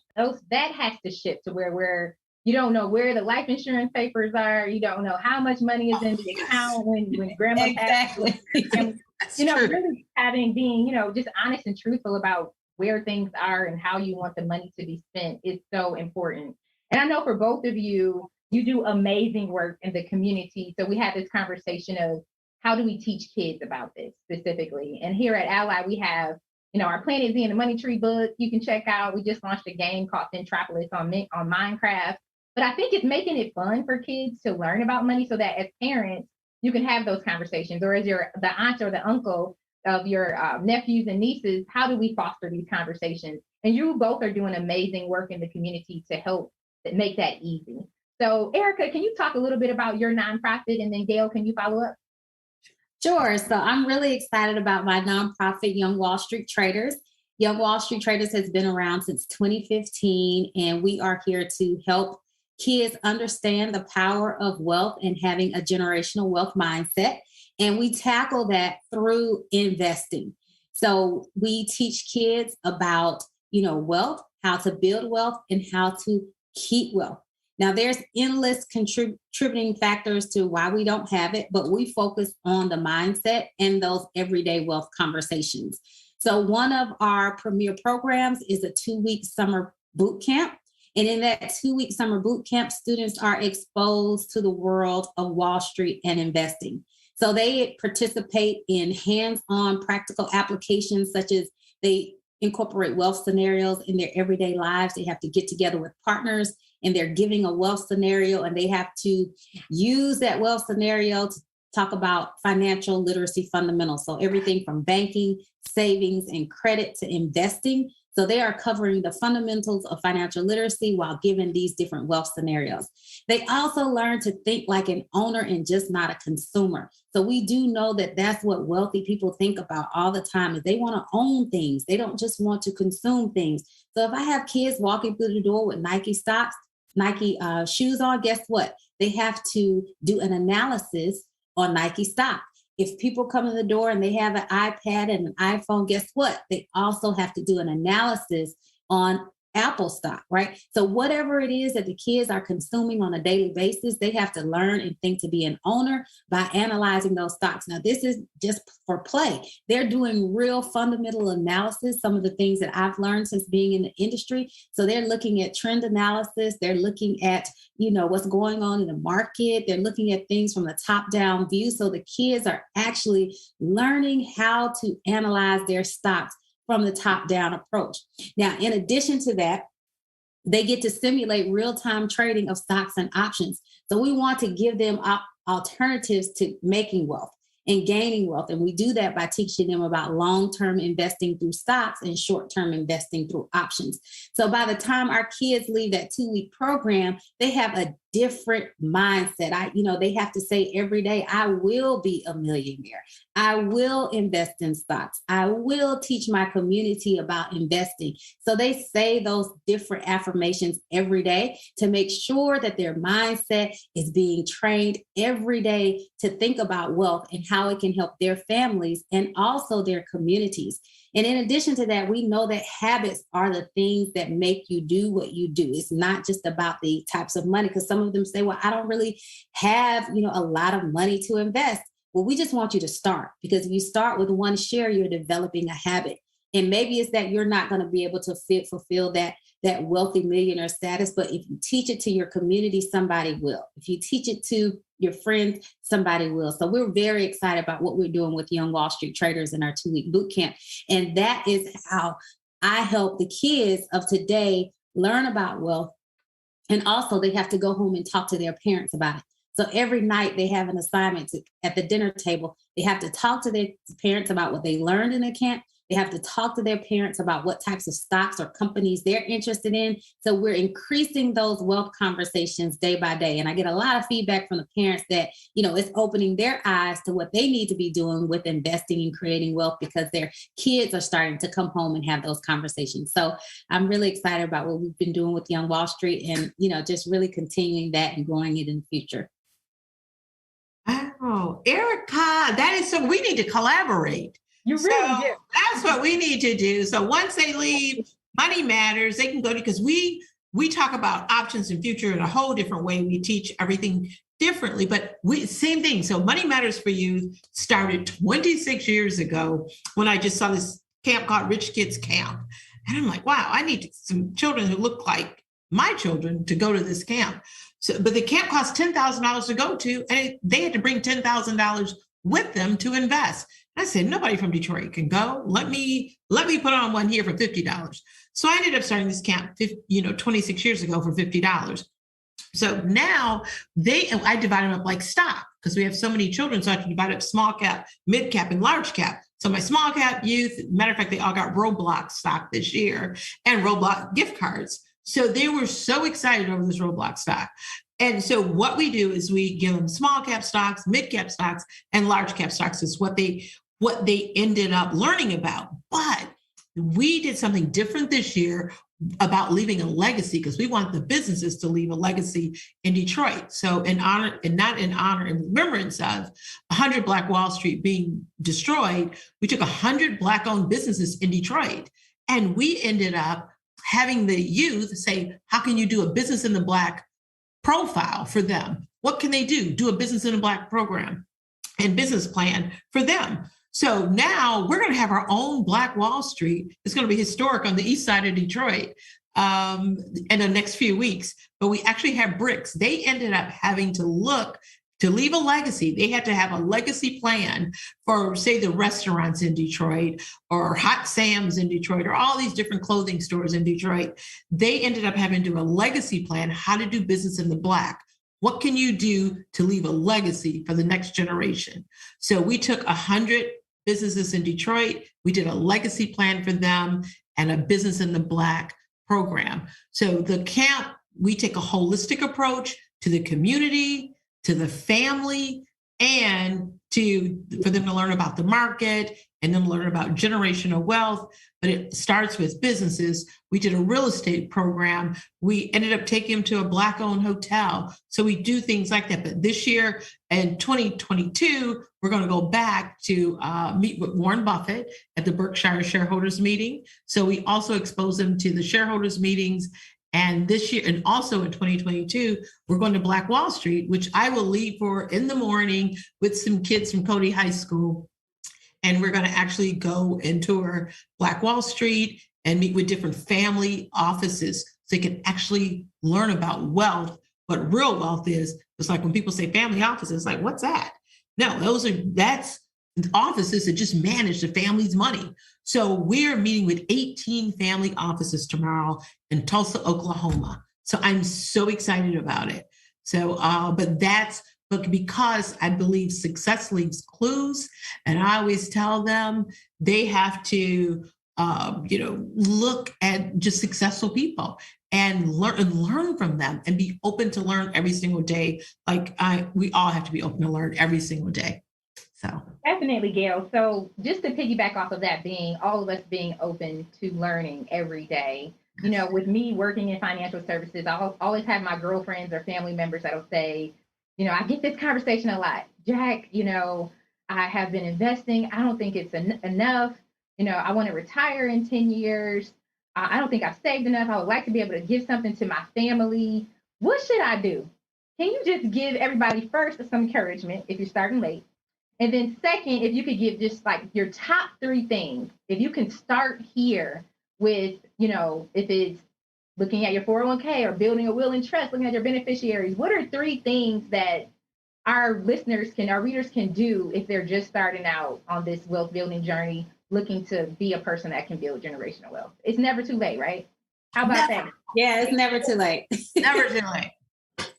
Gail, you can go ahead. Okay. Yeah. I think the first thing they need to do is take a mind your own business day. So whether it's an hour or what I do it every Monday, take a mind my own business, half an hour. And that's when I'll look and say, hey, let me look at my finances. Let me look and see how, you know, where I spent my money. Because you don't know anything. So take a mind your own business day, first and foremost. I want you to take that time. So you need that time. Then I want you, once you say, hey, look, I took a mind my own business day and I track my money, put a GPS on your money. Know where your money's going. Put a GPS on it. And then once you find out where your money's going, it's like, wait a minute, hold up. So the second thing, if you mind your own business, then make layoffs. You are your chief life officer. I want you to make layoffs as soon as you do that. And then once you make layoffs, then I want everyone to set up their own personal board of directors. And everybody needs it. Like Jackie, I don't even know if you know, well, Ally's on my board of directors. I'll let you know right now. Ally is one of my board of director members. Warren Buffett's on my board of directors. Melody, people don't even know they're on my board of directors. But I have an accountant, an online banking. I also have an attorney to do estate planning. So on my board of directors, I have and a life coach. So we need people, and whether it's physical, whatever, but we all need our personal board of directors. We cannot build wealth by ourselves. And that's the one thing I want people to know. And then once you put something together, execute. That's it. You need to execute. Erica's on my board of directors right now. Welcome to my board, Erica. So. Thank you. I love it, Gail. So Gail, to recap, you said mind your business, own business. Yeah, mind your own business day. Make some layoffs. Layoff and get your board. And then create your own personal board of directors. Those are my 3 things. Erica. And then execute. And I know Erica's going to go into the nitty gritty. So once you get done that, have Erica on your board. Gail, that's the encouragement we needed to know. These are the steps. Gail, you gave that to us. Erica, can you now give us like more of the nitty gritty, like absolutely. Before the end of the year, what are the top 3 things we want people to accomplish? Okay, the top 3 things. First is I am a firm believer in what you affirm every day is going to come into your life. So the first thing that I want you to do is start affirming that you will be wealthy and you will invest. That could be any type of investing that you want to do. So first is get you some good affirmations. I will be wealthy and I will invest. And you need to say those every day, a couple of times a day. The second concrete thing that you need to do is contribute to your 401k up to the match. That is free money. If you want to build wealth, if you want to grow your investments, if you want to get ready for your entire retirement, you have to contribute up to the match at your employer. Why do I say that? Like I said, it's free money. Your money automatically doubles. Even if you don't know what to put your investments in, your money has already doubled when you contribute up to the match. And here's another key thing. By you being a part of your 401k, you get a free financial advisor. You get to meet with them once or twice a year, and they can tell you what type of investments are going to be appropriate and suitable for you based upon your risk tolerance, your goals, and your suitability. So you don't have to pay for a financial advisor if you belong to a 401k. One is there for you to make sure that you are invested properly in your 401k. The second thing is, if you want to invest out of your 401k, start small. buy one share of something that you know and love and you feel like you cannot live without. Will you be wealthy off of one share? No, absolutely not. But it will help you get rid of any fears or hesitations that you have, and it will develop your habit of investing. Every investment or every stock that we've looked at in my boot camp, in my Young Wall Street Traders class, it is in an uptrend or bullish or whatever words you want to use. It goes up over the long term. So think in terms of long term. I'm making a long-term investment. I'm going to buy one share of something that I know and love. So what do I mean? If you have to go to Starbucks every morning and you feel like I can't live without Starbucks, rain, sleet, or snow, I'm going to go get me a caramel frappuccino, extra whip, hold the whatever, right? Then that is something that you believe in, regardless of whatever. So invest in what you believe in. If you've got every Apple product, right? I'm not giving a recommendation here. I'm just telling you things that you can do to get started. I want to make sure that I'm not giving a recommendation. I don't know your goals and I don't know your suitability or your risk. But if you've got every Apple product, you got the iPhone, the iPad, you've got the Apple TV, you've got the Mac, that's where you can get started. Right? If you're constantly standing in line to buy your kids the newest Nikes that come out, buy one share of that. That's how you get started. So what you do specifically is you think of something that you know and love, you can't live without, and you invest in one share so that you can create that habit. And then the third thing, did I already say 3? I think I already said 3. You said 3. Yep. But the last thing is to just invest in yourself and get an education. So continue to attend seminars like this. You know, if there's other classes out there that you can find on YouTube that's going to give you information, just continue to get wealth building and investing in your mind and in your heart so that it can become a part of your everyday life. Okay, everybody, you got to write this down. So she said 1, you got to have your affirmation. I will be wealthy. I will invest. 2, max out that 401k. 3, buy a share in something you know and love. And 4, invest in yourself, continue with your education. That's why I love events like this. I am a big fan of listening to books on tape and, attending conferences like this. I think there has to definitely be a commitment to continue to learn. So let's fast forward and use me as an example. It's 10 years later and I'm ready to retire, right? I've reached my financial goal for saving. And I want to actually enjoy some of this now with my family and pass on my generational wealth while I'm still here.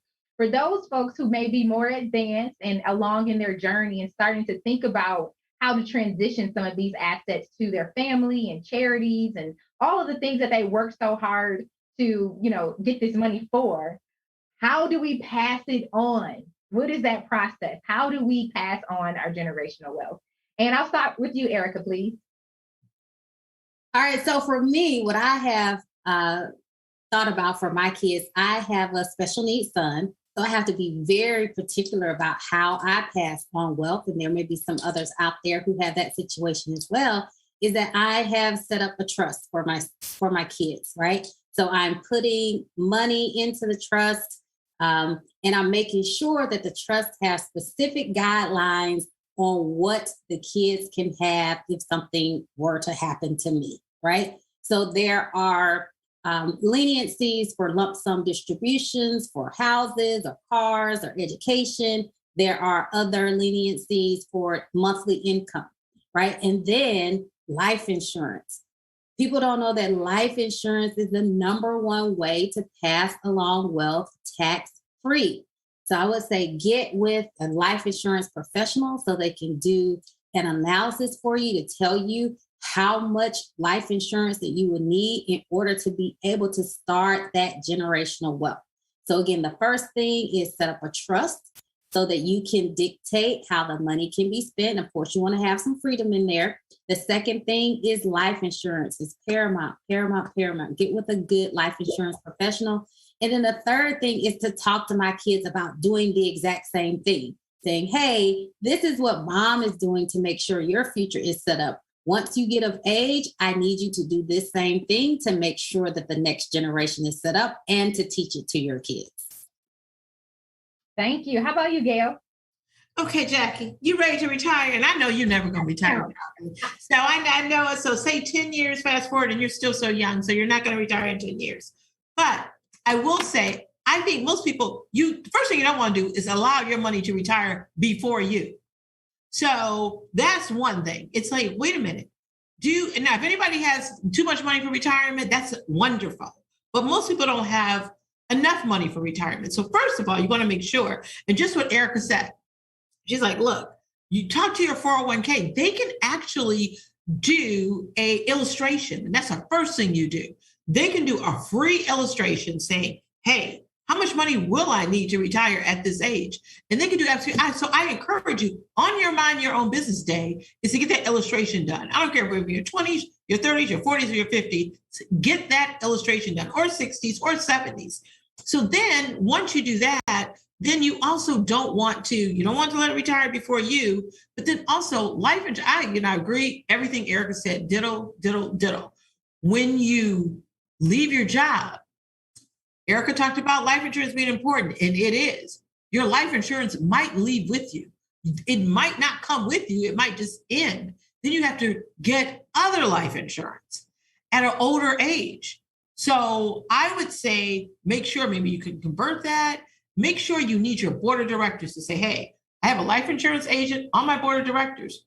What can I do? Can I convert this with you? What can I do? So make sure you have that life insurance professional to talk to. And like Erica said, that's the best way to transfer tax-free wealth. But then you also need that accountant. Then you also need that attorney. Make sure you have an estate plan, or else the state gonna plan it for you. So I need you to make sure you've got this estate plan. So have a plan. Planning is the key. And talking to everybody about what you want, what your wishes are. And, in retirement, and say, long-term health care. An insurance agent is so important during this time. I don't sell insurance at all, but I think you need one on your board of directors to talk to long-term health care. Say if I get sick and I build all this wealth and I get sick, and wait a minute, something happens, and then you got to pay for providers, pay for this, pay for that. Make sure you have good health insurance. Insurance just means in case something happens. So you got to make sure you have that. And I think that is so important, Erica. I'm so glad you brought that up. But that's why you need them on your board of directors. And I would say, ditto to what Erica said, but also put everything in line and get your estate plan and have relationships. And everything we're talking about doesn't cost a lot of money. Gail, I'm sitting here taking notes because I think I need to expand my board of directors. I'm over here nervous. Like I need to talk to more people and make sure I'm ready. So I know you're ready. You're ready. I'll be ready. It's never too late, right? So one of the folks that you mentioned was an accountant. And I know everyone has different views about paying taxes, don't want to pay taxes, want to pay taxes. But I know, looking at your taxes and understanding that is a huge piece also of your estate planning. Erica, any tips for our viewers as they have conversations with their accountant about things they should think about with their taxes as they pass on their wealth? Well, usually the accountant is going to, lead that conversation and let you know the things that you're thinking about, right? So if you are a new person who's new to wealth, then there are going to be specific circumstances that are pertaining to you, right? The accountant is the one who's really going to lead that conversation, and the estate planner. So like Gail said, you have to have an estate planner on your team. I noticed, a lot of people think about, well, how can I create wealth? How am I going to get this money so that I can talk to this accountant and board of directors? Guys, everything is different now. It used to be that you had to have a brick and mortar in order to have this business create wealth. Now you can just be an internet influencer and have tons of money. There's kids out there who are millionaires because they review toys for Christmas. There are people who are monetizing their TikTok streams. So there are all kinds of ways that you can generate wealth, but it's important to talk with that tax planner so they can guide you with how you're going to pass that down, and that estate planner in order to make sure that you put the proper tools and resources in place. Ladies, this has been such an amazing conversation that I've run out of time to ask my questions. I have to pass it on to our viewers here. So I'm going to actually rope in my colleague, Brian, to help me navigate the questions we received. Let's get into it. Oh.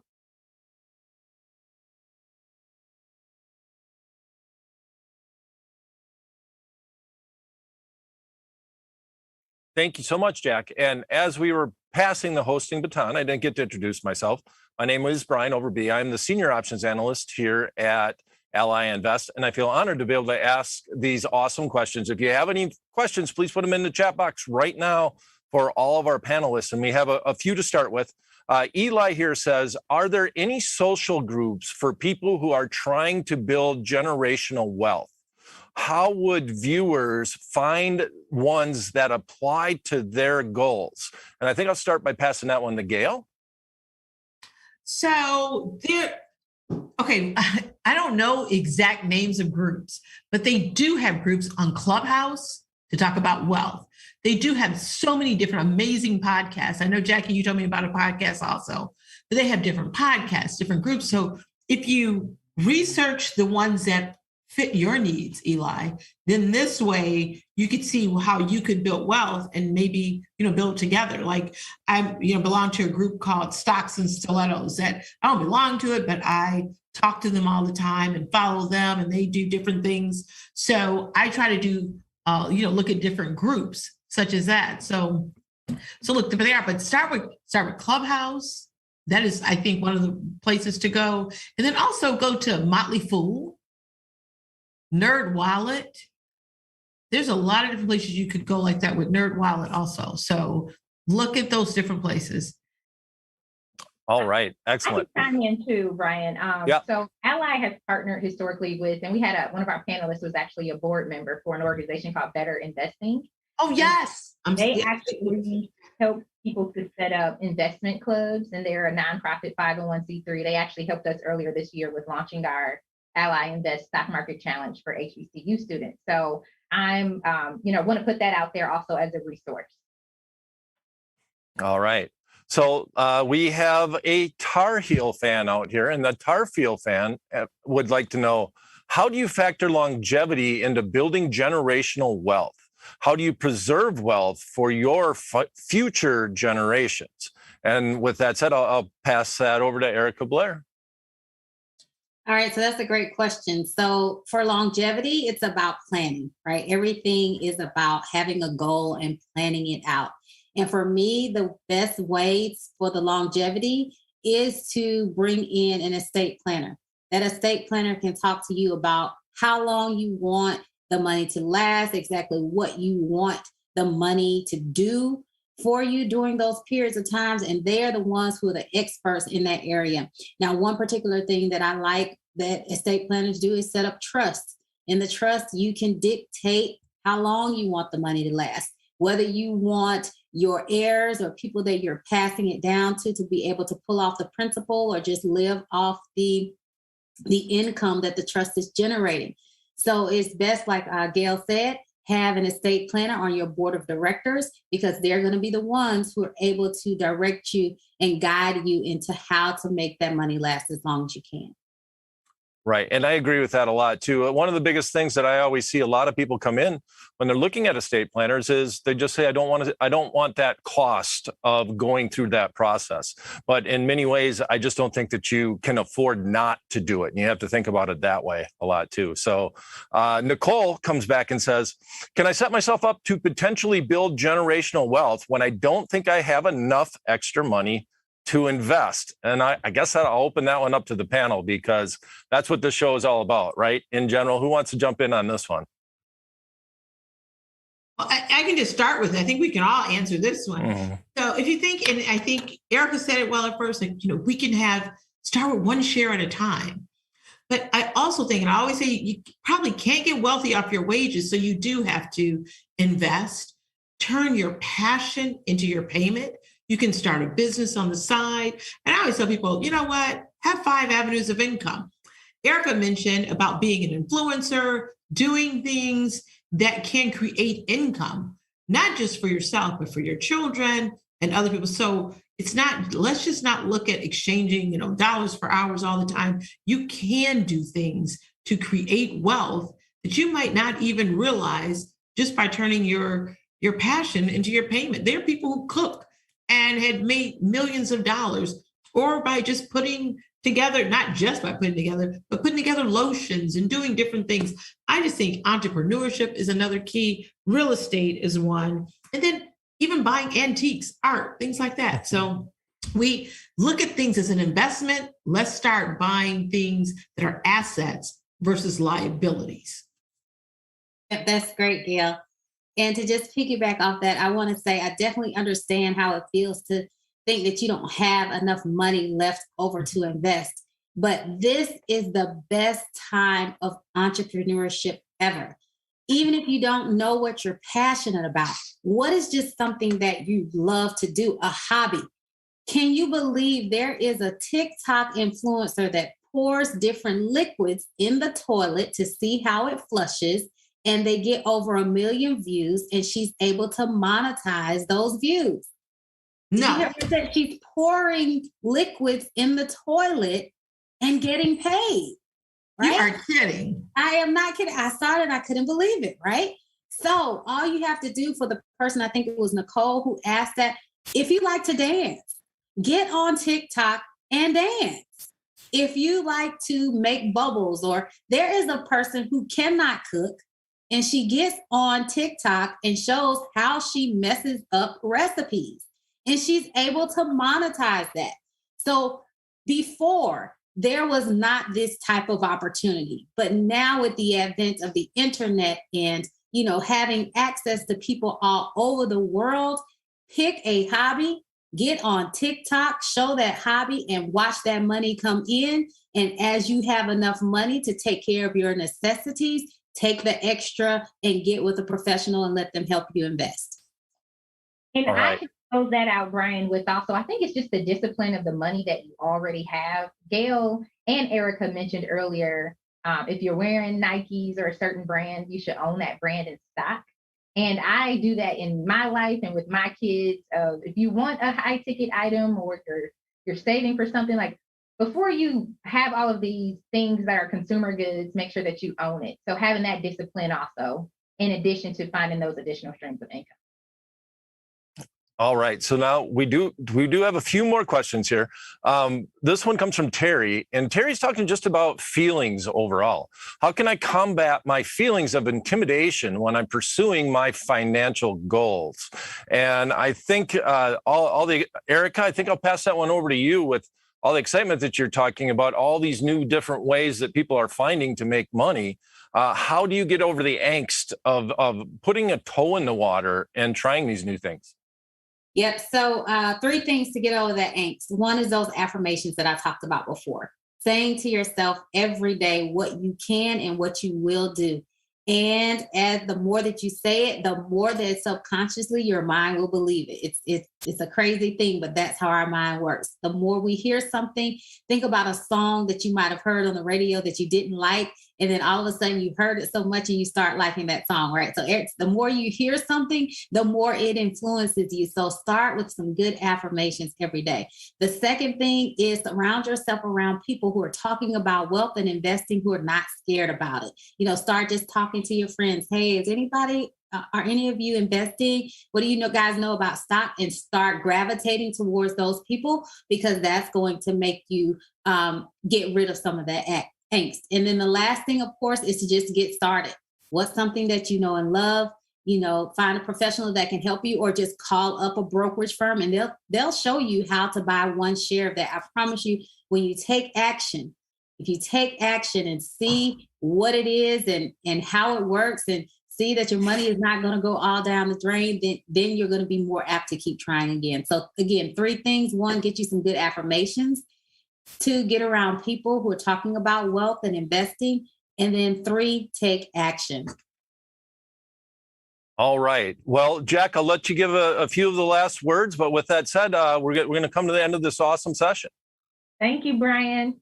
So everyone and all of our viewers out there, and Erica and Gail, thank you so much for this conversation. I think we have definitely laid the foundation for our viewers to feel so much more confident about their wealth building journey. And hopefully we will create a generation of millionaires to come. So Thank you again, ladies. And back to you, Brian. All right, next up, we have a discussion about financial advisors. We will ask, are they worth it? And you might want to stick around during the break because our own Lindsey Bell will actually have a discussion about how to pick a financial advisor. See you soon. I hope you're enjoying the conference so far. Later on, we've got a great panel that's going to talk about if hiring a financial advisor is actually worth it. They're going to cover the pros and cons with someone who's been a financial advisor for more than 20 years and a guy that we know and love that's been doing it himself for more than 20 years.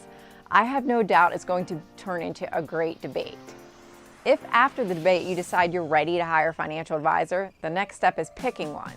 And that, my friend, is easier said than done. I always say picking a financial advisor is like hiring a therapist.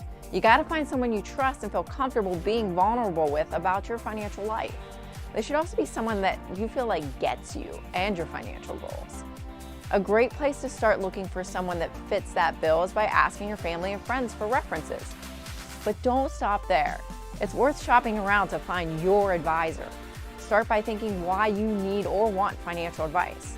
Research firms, both local and national, that have an expertise in what you need. Then go meet them or set up a video call if that is more comfortable for you. Trust is best built when looking someone in the eyes. Your goal is to understand how they can help you. A few questions you should ask a potential financial advisor include, what is your process for working with someone with my financial needs? How many clients do you have? Are you a fiduciary? How do you get paid? What is your succession plan? They should be taking as much interest in getting to know you as you are them. It takes time to find the right advisor. But remember, it is your money and your future that's at stake. Now let's get back to the conference.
Welcome back. My name is Brian Overby. I'm the Senior Options Analyst at Ally Invest.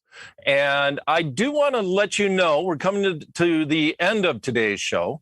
We're going to be asking the question here on our next panel, financial advisors, are they worth it? But before we do that, I want to point out that within a few hours of this show wrapping up, you will receive a survey. And this survey is all about you. We want to know what your thoughts are. That's why we do these digital conferences. And we would love to get your feedback, make sure that we're on the right track. So if you would please look for that survey, that would be wonderful. All right. So with that said, this session will be a panel that's going to be hosted by our own Nicole Cope from Ally Invest. I will also be partaking in this event. And our guest speaker for this panel will be Alex Chalakian with Lake Avenue Financial. So with that said, I'm going to pass the reins over to Nicole Cope. Hello, Nicole. Hi, Brian. Thank you. And I'm so excited for today's panel. A lot of great energy in these last few panels. So hopefully we'll bring it, knowing that we are one of the last panels of the day. We've heard a lot today about how, when, and where to seek education and advice. So today we're going to make that topic the panel of this discussion. So financial advice can mean many things to different people. And a financial advisor is just one place you can go to get this kind of education. So we're going to hear from Alex and Brian today as they discuss our financial advisors worth it. So Brian, I'm going to kick it over to you. Everyone knows you as the options guy at Ally, but what I don't think they know is a little bit about your background or your money story. So why don't you start us out with that? I'm happy to do that. Except for my money story isn't quite as exciting as a lot of them that we've heard today. There's been some just wonderful trials and tribulations to get to where they are. And I think a lot of people have that path. My path a little bit, I came from a family of teachers in a small town. And so in that small town, it was a town of 2,000 people in northern Wisconsin. I had a couple uncles that were teachers. My brother, my only brother, is a teacher. My father was the baseball and basketball coach also in my little high school where we were at. So when we were growing up, it was not really about money. It was about sports. And that was the topic of conversation. But one of the biggest things about being a teacher is you're in it usually for the long haul, because there's not a lot of talk around the money scenario, because there's just not a lot of money, but there is one heck of a pension if you can make it all the way to the end. And that is one thing that my family always was looking forward to as far as their retirement, is that pension. And my father has done okay with that. We never had a lot of money overall growing up, but I never really had the financial background when I went off to college to try to figure out, well, once I start making money, what do I do with that money? And my degree is in math, which was a little different than a lot of other people in my family. And because of that, I really never took on debt. I think that's why. I don't know exactly why. So I still remember in my money story, my angst when I actually bought a new vehicle and I took out a car loan. I really struggled with that. And I really had buyer's remorse. A month or two went by and I really wanted to return it. I wanted to take the receipt back to the dealer just because I had to make that first car payment. And that just made me really nervous overall. And I still remember that type of feeling. And that has led me through my whole life. So I really just don't have a lot of debt. I never took on credit card debt. And, I've taken a few risks. We started a little company that actually got bought out by Ally, which was called Trade King overall. Now, you don't always talk about the people that have tried things that are a little risky, and I'm not risk adverse. I don't mind, obviously, as an option trader, managing risk and using my mind to try to outperform what the market is doing overall, just coming up with interesting scenarios. And that's really kind of been my money story and where that has came from. And you don't hear a ton about people that have started companies and kind of make it, right? That don't necessarily knock it out of the park. But one of the things about starting a company is there is a lot of risk and a lot of reward. And we're going to be talking to Alex a little bit about that. So it'll kind of segue into where Alex came from and what Alex has done overall. But there is a lot of angst also. A lot of people that will start up companies, usually the first or second time, just don't make it overall and, just get back on the horse again. And we've had a lot of great people on this show all day long that have talked about taking risks and when they work out and when they don't, what you have to do to continue on and persevere overall. So besides that little risk in my life, I've basically worked for a lot of companies, and I've always done fairly well in what I have done. So my money story is I don't like debt. I think that would sum it up overall, Nicole. Yeah, and I thank you so much for that, Brian. I find it fascinating that you come from a long line of teachers and you yourself are a teacher, but just of financial education, right around options. And you and I are going to have a talk about how you don't consider yourself risk averse, but you love options. I'm fascinated by that, but that's for a later time. Mm-hmm. So Alex, would love to hear from you of what's your money story and how did you come to be the financial advisor that you are? Hi, Nicole. Thanks for inviting me here. My name is Alex Shalakian. Again, I'm a financial advisor who's been helping people grow their wealth for the last 23 years. A lot of this came about when I was out of high school, and myself and my brother are first generation born here in the United States. My parents, grandparents, all immigrated here. And I watched them over the years struggle. They were very hard workers. My parents, my grandparents, my grandfather ran a restaurant for many, many years, and no one ever taught him how to save, what to do. Mm-hmm. He constantly would grow the business, put the money back into it. And then we here in Los Angeles had a big earthquake in '94 that demolished the restaurant. And it was devastating for him. He was already at an age where, it was time for him to retire. He had nothing really to show for it. So that kind of sparked me to learn and to understand about savings, budgeting, investing, helping other people like my family members and my friends. And that's what got me into the industry. But even then, I was trying to learn more for myself, more as an educational, but I fell in love with it and decided to make a career out of it. I think it's really fascinating, Alex, that your story is a first-generation American and seeing your family kind of pull themselves up by their bootstraps probably resonates with a lot of our viewers out there. And just the resiliency of it all. So, and to me, it's always fascinating how people kind of come to where they are. So we're going to have a poll for you. If you go to ally.com/live poll, the poll question is, have you or would you ever use a financial advisor? So while the folks are putting that information in, I'm going to ask first, Alex, for those of us who maybe don't know what financial advisors do, what does a financial advisor do? Well, financial advisors have a lot of different roles, especially when we're talking about financial planning. I mean, an easy way to look at this is having someone that's going to help you along the way, coach you along the way, and train you. So the three main things that I would say financial advisors bring to the table is their knowledge, experience, right? So we work with a lot of our clients in helping educate them. That's a very important thing for me, making sure they understand what they're doing and they're knowledgeable about the situation. But that experience that I've had for the last 23 years helps me and educate them. I've seen a lot of bull markets, I've seen a lot of crashes. And sometimes when investors, for example, that are watching this are new to the markets, they don't really understand, they don't really know, they haven't had that experience. So we can bring a lot of that to the table. We also are going to help you with time, saving time. A lot of times clients will hire us or want to work with an advisor for the mere fact that it's better for them to focus on other things that they're doing.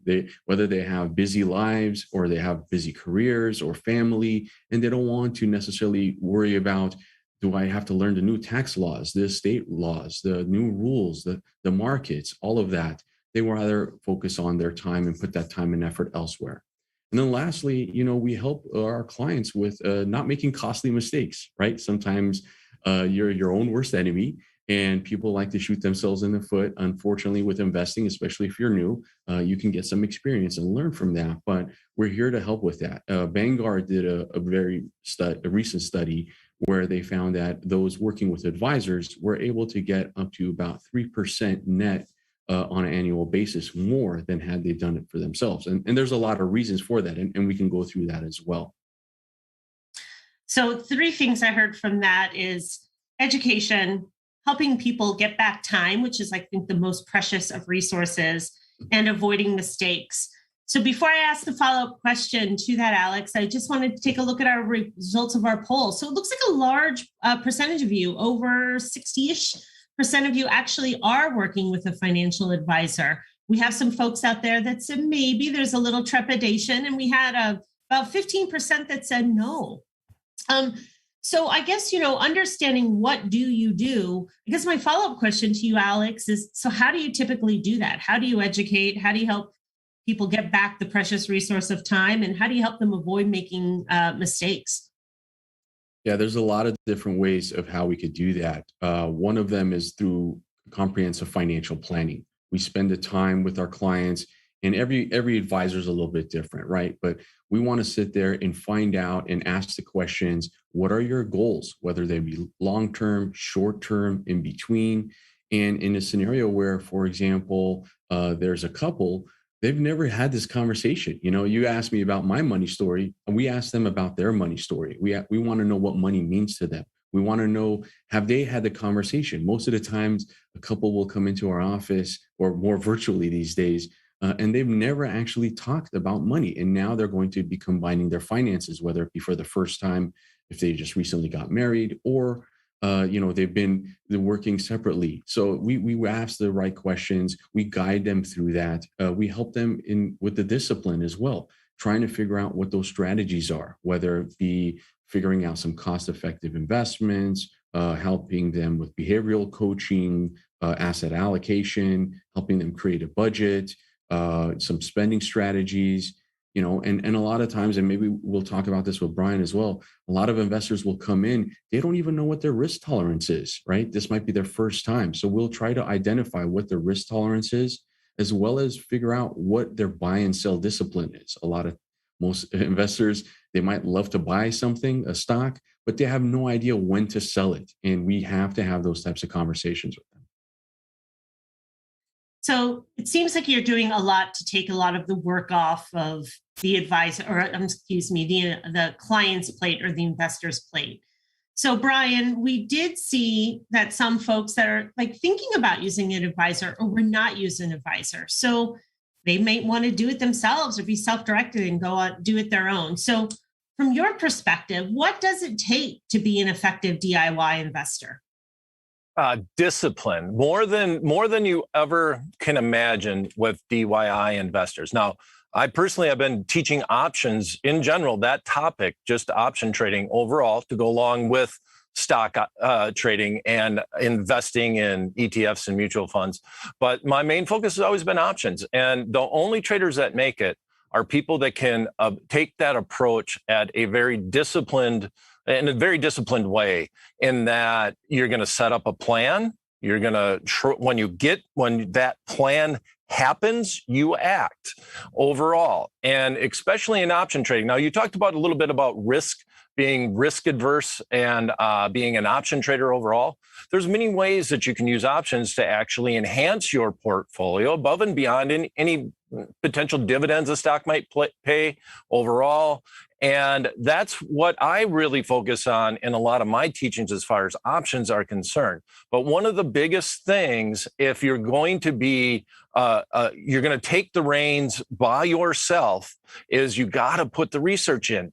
We talked a little bit about my money history. One of the biggest things that I always recalled when I was growing up is a lot of my parents would never actually seek out a financial advisor. And honestly, they needed it. Why? Because they wouldn't put the time in.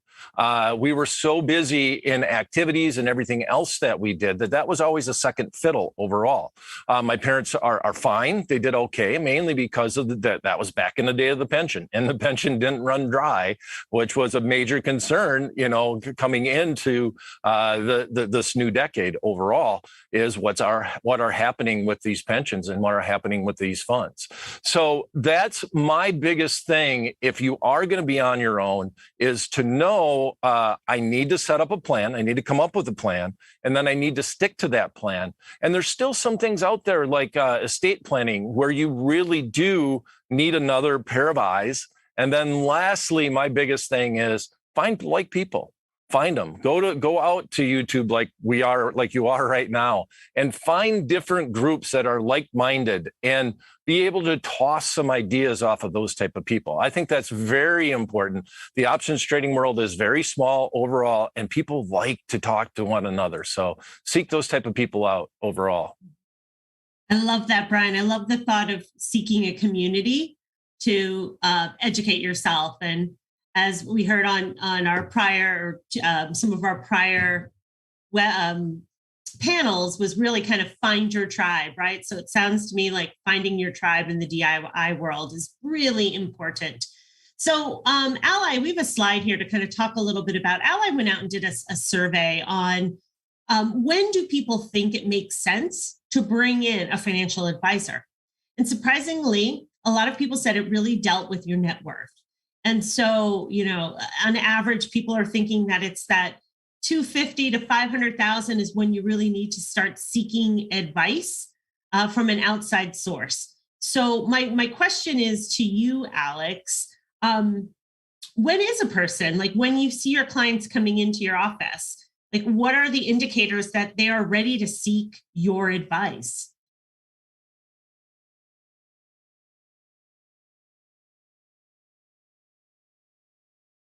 Alex, we can't hear you. I apologize for that. No worries. It wouldn't be live if we didn't have an issue with the mic. That's right. So I'm so glad you guys shared this slide over here. It's a problem within our industry, and it's a problem where the financial industry, unfortunately, tries to make people fall into different classes, and where you'll talk to an advisor, well, they'll say, well, I'm sorry, you don't qualify to work with us, whether that be an asset minimum or a revenue minimum or whatever the problem may be. And that over the years has made people think that, I shouldn't be working with an advisor, or they're intimidated to ask. I'll tell you, we don't have any minimums here at our firm. I pride myself, back to my money story of trying to help anyone and everyone. And I ask for one thing, that you're willing to learn. So if you're willing to learn, there's going to be advisors like myself and others that are out there that'll be more than happy to work with you and help you out. So they want to educate you. And for example, most of the times, unfortunately, financial advisors will have these minimums. So if you're, let's say, in debt and you need to figure out how to get out of debt, they might not be able to talk to you, but there are advisors that will. They can help you and come up with a strategy, or they can help you in building a budget, or they can help you plan for college education, or whatever it may be, whatever goals you have.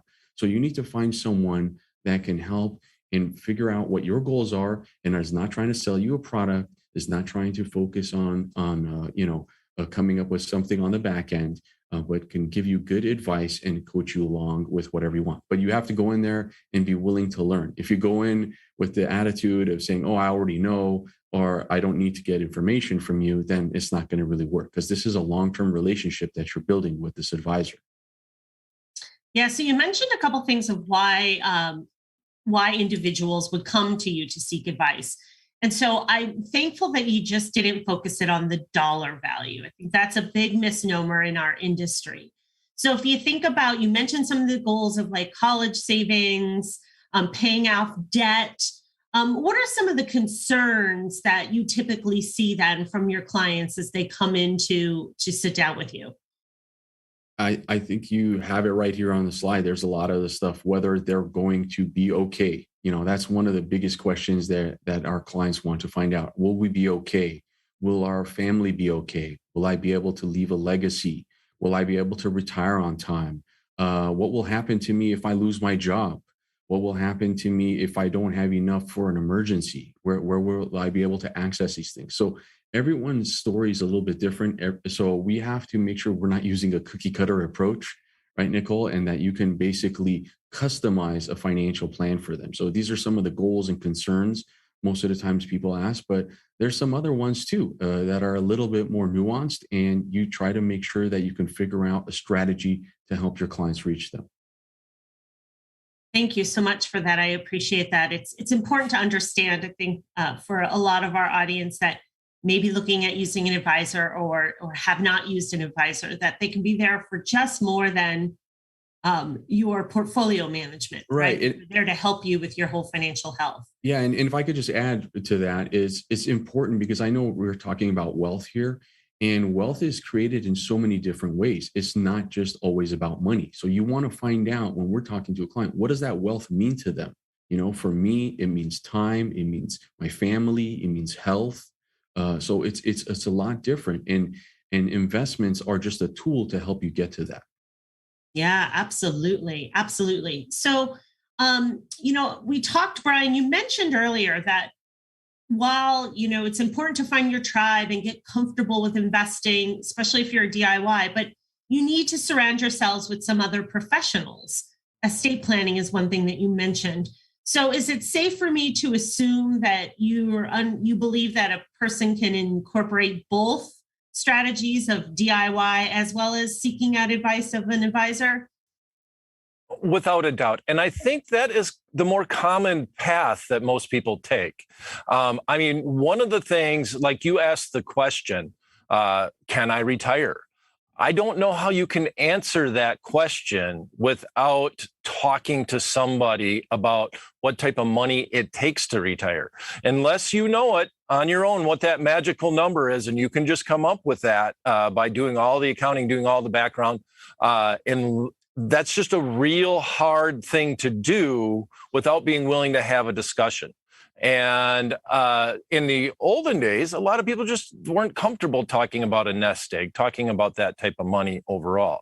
Now, I think that there is definitely a place where if you are willing to start and all of a sudden it piques your interest and you find yourself listening to more financial podcasts than you are watching sitcoms, well, maybe doing some DIY investing is there for you. And that's really where I am at. I prefer to just learn about the markets, watch the markets, see what's happening in the marketplace overall. And because of that, that's when I started with my math background. I kind of was led into the options marketplace. And then I started doing it on my own. And then you start small.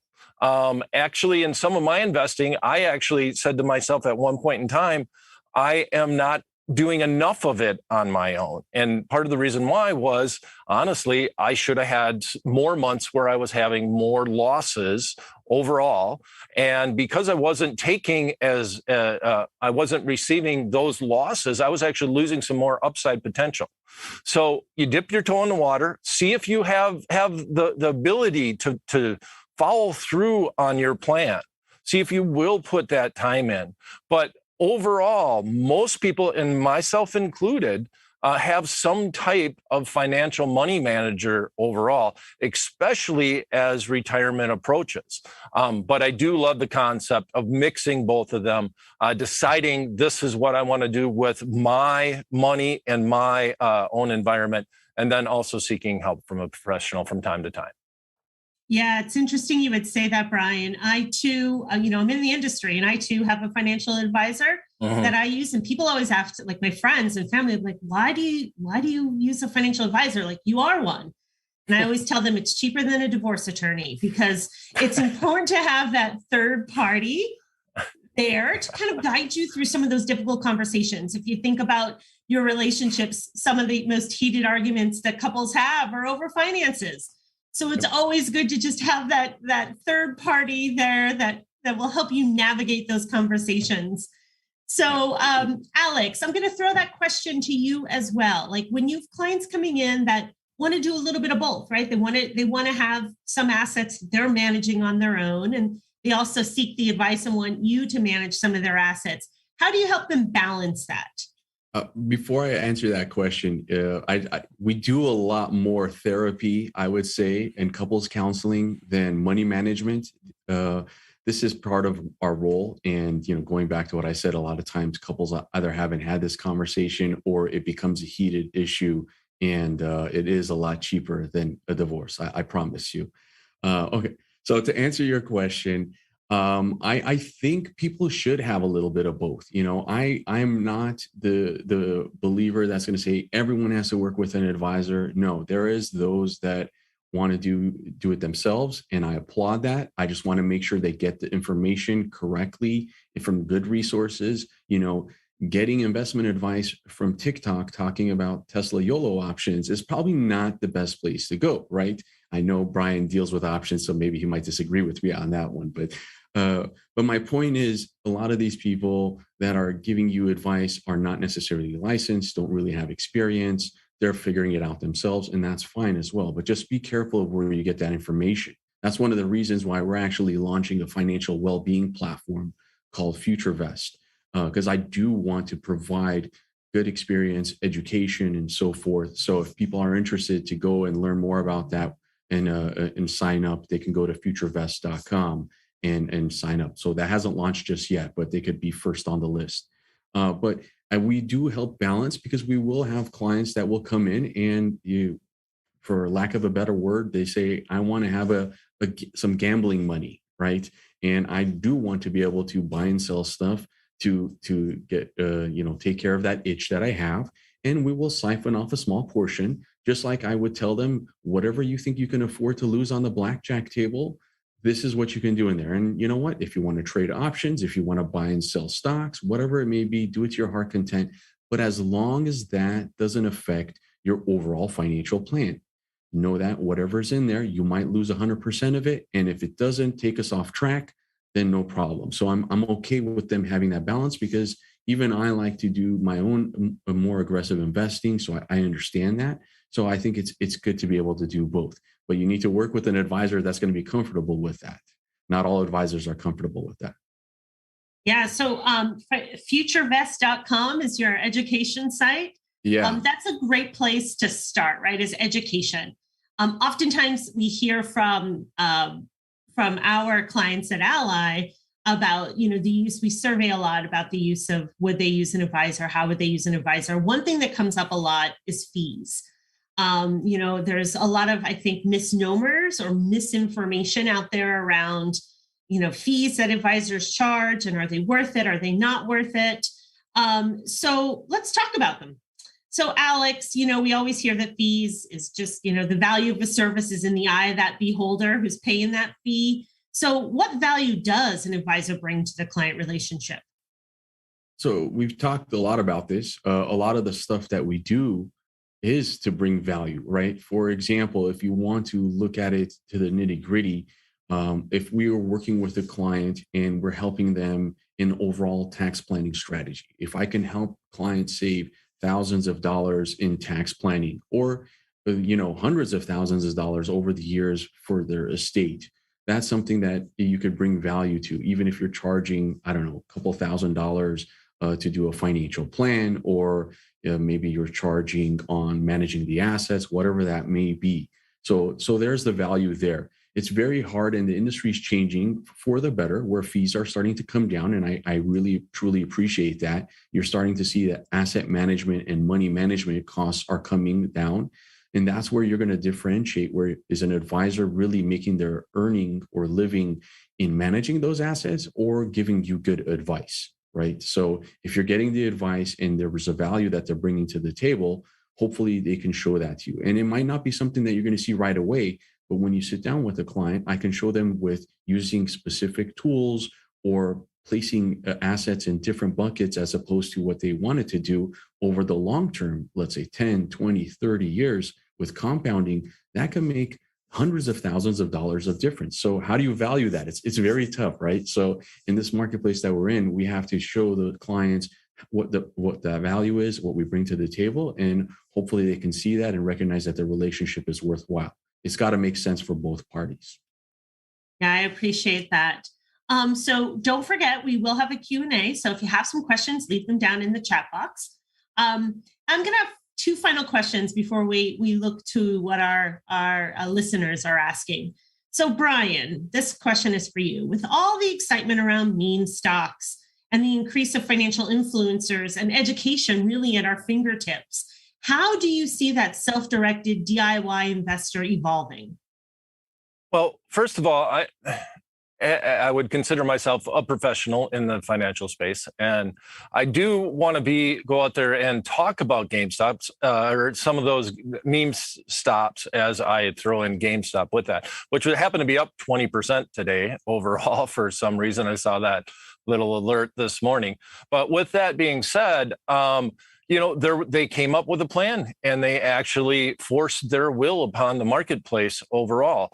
And they did succeed. Many people might have lost money along the way, but there were a lot of people that made money while they were doing it. Now, here's my biggest concern, and this is out of all my years, especially in the options world, seeing people that would just use their money to speculate overall. Very rarely do they not double down, where they actually come in, make their first investment and do extremely well on that investment, maybe speculating on options, maybe using way out of the money calls, way out of the money puts overall. And then after they have their first loss, just being able to realize and mitigate that risk. And that's one of the things that I always come back as with anybody that I'm teaching options to overall, is the hardest trade to make. And sometimes the best trade, I have a lot of situations in my life where I would say the best trade I ever made was I actually sold an underlying stock or got out of an option position that was losing. And I got out when I said I would. And because of that, I didn't lose more. And that type of discipline. And that's what concerns me about the meme stocks overall is I think, yes, you guys executed on a plan. You did a short squeeze. We had that situation. It became more than just about the short squeeze overall. But now that you've had that success, if you've had success, if you were part of that wave of driving up some of these stocks, what's your plan next? And that is where don't be scared to seek some advice. Don't be scared to not just talk on the financial forums. Talk to a professional. You have in some ways, well, I don't want to say get lucky, because I feel like that they've been talked down to a lot because of that plan overall. You had a profitable situation. Now let's go back and see, okay, what did we do right? What did we do wrong? How are we going to approach this we got our toe in the water. Let's go do something about it. And, as an option trader, I've seen a lot of people do that. And then before you know it, the money was all gone just because they couldn't prevent themselves from the thrill of the fact that they were making money quickly. Yeah, so it sounds like education is pivotal there, right? Yeah, like the really continued education is probably going to be a trend we'll see, not to live in YOLO land. So Alex, for you, so, you mentioned a couple of things that you're more of like a couples therapist at times. So how do you see that relationship between an advisor and a client changing? It's going to go into more of a hybrid mode, given what I was just mentioning about having a platform where they could educate themselves, learn. So we're going to be able to provide a lot of that in a more mass manner. It's hard right now. If you think about a traditional advisor is going to be able to possibly manage 100, 150 actual relationships where they're sitting down with the individual or the individuals and giving them an hour of their time and going over the plans and making sure they're on track and giving one-on-one attention. So you kind of max out on that. But you can also see when you're able to provide a platform, like I mentioned with FutureVest, we can do that on a bigger scale where we can have videos, content, educational courses, other things that we can provide to them. They could do on their own. Maybe they want to do that at 11 o'clock at night on their iPad before they go to bed. And if it's easy for them to be able to do that, and they can track their progress, they could track their planning, they could be able to engage and learn more. And I think that's how we're going to evolve. You're going to have to see the industry be able to offer the solutions on a mass manner. And then if someone wants more one-on-one, be able to reach out to a professional like ourselves and be able to do that. Yeah, so it's the democratization and digitization of the financial industry. So I love that. Well, we've got some great questions for you, gentlemen, in the Q&A box. So we have two that are really of the similar vein, and they're around how do we find a trusted advisor that's right for you, or one with like a family-centric mindset. So Alex, I think that's a perfect one for you to answer. Whether you want to try to do a search online, I highly, highly recommend you interview at least 2 or 3 different financial advisors, and be very careful, because the financial advisor tagline or people call themselves that could be for different things, whether you're basically selling insurance or you have different ways of getting compensated or sell different products. People throw everyone and lump themselves as an advisor as a title. So be very careful of that. That's why I think it's important that you interview different people. This is a longer term relationship. You need to find out if you want someone that is more family centric. Talk to them. I think it's important that you interview the advisor, ask them the questions. How do they get compensated? What's important to them? How do they work with their clients? What's the expectations? How often will they communicate with you? So there's a whole list of questions. You can find them online traditionally and interview the advisor. And then you and whether it be your spouse or if it's just for yourself, will decide and go and choose who you want to work with. That's great. So now there's another question out there, and this one is for you, Brian. This comes from David Timbers. How can a viewer determine if a robo account or a financial advisor is right for their situation? Well, overall, when I look at robo accounts relative to financial advisors, I do think that there's a room in a portfolio for both of them. The biggest thing about a robo account is you got to be very comfortable with being online. If your comfort level, if you're watching this YouTube video right now, you probably do have a little bit of a comfort just going out and seeking different robo advisors in general. You're willing to go online, sign in, answer financial questions online, and willing to accept the answers that you get back. So that's one of the biggest things about a robo account versus a financial advisor is obviously the personal touch. And in this day and age, people that have grown up with YouTube and the millennial generation overall has proven that they've felt they like less interaction as opposed to more, and that's where a robo advisor really seems to help out. Now, I personally, once again, feel like if you're going to be doing that situation, you want to look for your tribe. And I'm going to steal that phrase because I think that's a wonderful phrase for it. And you need to be able to still talk with people, because one of the things that I feel like if you're just going in and you pick one robo advisor and you're just in your own little silo, there might be opportunities that you could be missing out on. You might not be reaching goals that other people are, and you're just not aware of. And also just different investment vehicles that you can look towards. So once again, I feel like I like the combination of a robo-advisor and a real advisor overall. But the biggest thing, obviously, my parents would have never went to a robo-advisor. They just would have never felt comfortable with it, with just getting all of their information from digitized text overall. So what I'm hearing you say is that it could be high tech, but it has to be right touch, right? Like if you're looking for that personal information, like you have to determine what's the right touch for you, and whether or not you want to go high tech with that.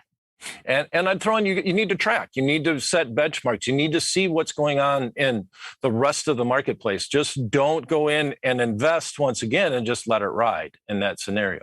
And especially I think that is true with robo advisors. Yeah. We had Sadie Harrison asked a question that I think it's probably in a lot of people's minds, considering too how our survey was responded. So her question is, can I still work with an advisor if I don't have a ton of money? So Alex, I'll throw that one to you. Again, yes, you can.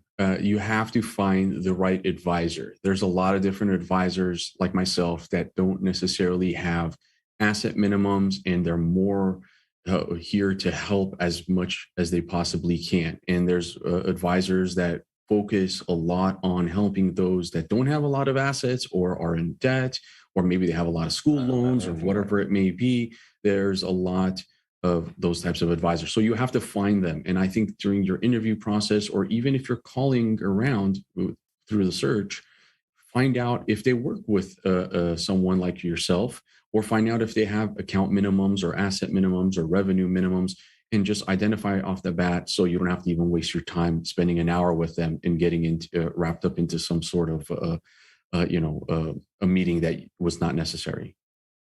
So how can people start that research? Where are some sites that they can go to, Alex, to start that research on finding an advisor in their area? So I get a ton of calls and emails just from people that do online searches on Google. They can find a lot of that there, looking for a local advisor, whatever it may be. Another place I would highly recommend is if you can go to a blog I'm a part of. It's learn.altruist.com. You can learn a lot about finances. You can find other advisors and so forth. They're building all of that out where there could be matchmaking down the line. So that's another place I would highly recommend people go to subscribe. Thank you. And our last question for the day, it's playing upon that matchmaking theme. So we heard from Greg. He says, I want to work with a financial advisor to pursue my financial goals, but my spouse is not interested. How do we start the compromise? Yeah, I'm assuming I'm going to take that one. So I think it's important to have the conversation. Now, I mean, we can't force your spouse to come to a meeting or to the initial consultation, but I found that I would say almost like 50% of the time, one of the spouses is not comfortable with the relationship or didn't really want to be a part of the meeting. And I think it's up to the advisor to make sure that they understand how important it is that they're a part of this, and to also be able to show the value that they can bring in the relationship. A lot of times you don't know what you don't know, right? People will come to these meetings and they think it's going to be a sales presentation. They think they're going into a car dealership and they're going to be sold something, and they're very skeptical. So you want to make sure you address those items and just go in there with an open heart and an open mind. And if the advisor does a good job in making you understand and showing that you're important and you need to be part of that relationship and part of those meetings and the ongoing meetings, then they're the right person for you. Yeah, and I think that's all great advice. I know I faced the same situation when I told my husband we're going to go see an advisor, right? I told him and he said, no, that's what you do. And I don't want to be part of it. I don't have any interest in investing. I don't have any interest in this. And so the way I got him to see my advisor was by using the old adage of the talking stick. So a lot of times I think my husband, because he does give me so much leeway into making those decisions, he feels like he doesn't have a voice.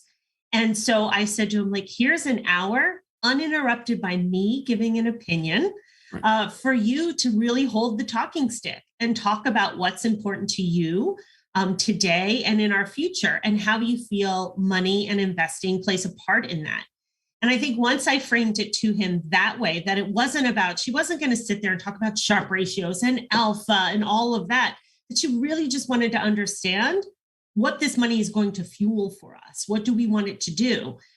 He was on board when he got to sit down and spend an hour talking about the charities that matter most to him and how he wants to make sure that we are able to contribute to those charities. He lit up. So I would say for you, Greg, that's out there with your partner, like, let them know it's an hour for them to talk about them. And sometimes that's just what it takes.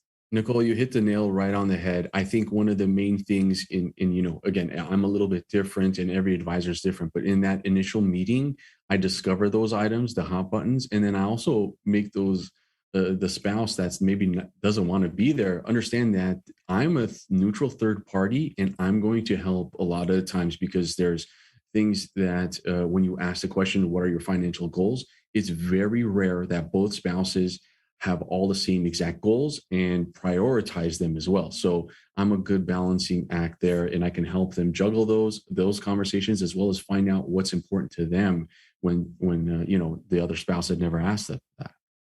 And I love that you're keeping it 100, Nicole, on here. That's right. That we're being real here on the Ally YouTube channel overall. So with that said, I think this has been, I don't know if it's necessarily a debate. I kind of lay down a little bit by saying, I really think that there's a place for both DIY investors and also financial advisors. But that's going to be it for this episode, this digital conference, not just an episode, an all-day event here. And I'm going to bring in now Lindsey Bell. She's going to come in and join me. And we're going to talk a little bit about what happened today and what's going on.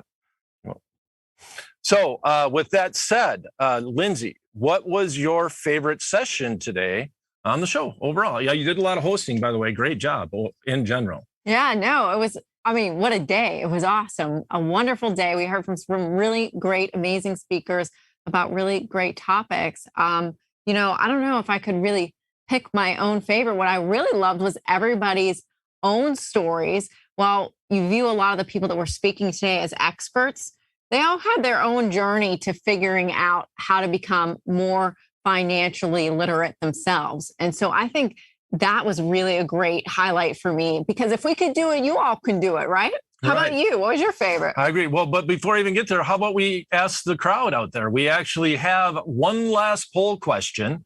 And I also want to emphasize that you're going to be getting a survey here soon within a few hours of the show. And we want to hear your thoughts and concerns, the good and the bad and the ugly that surrounds this digital conference today. So please go to ally.com/live poll and answer your question about your favorite session. One of my favorite sessions that I really love to talk about is investing in the youth. I was the host for the show for that day, and I'll be blunt, I've never really thought about a financial boot camp for children, for young adults overall.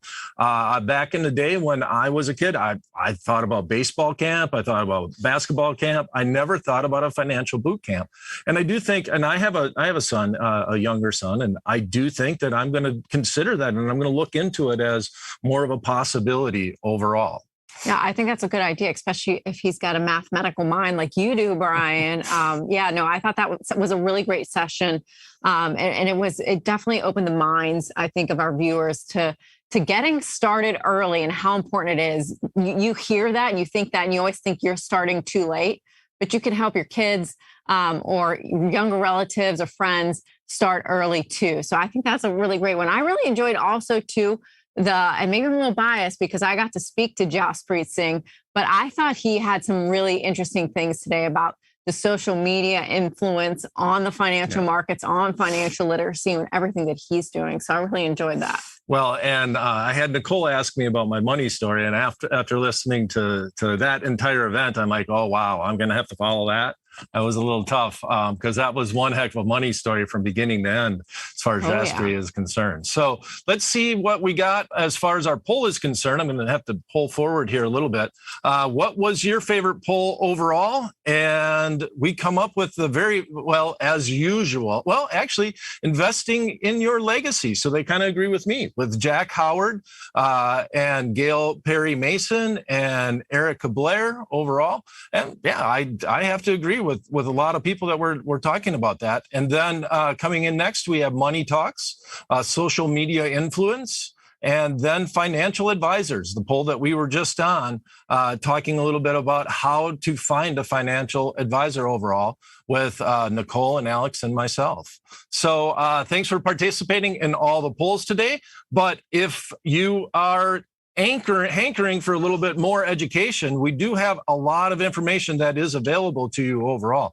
So we're going to highlight on our screen some URLs that you're going to want to check out.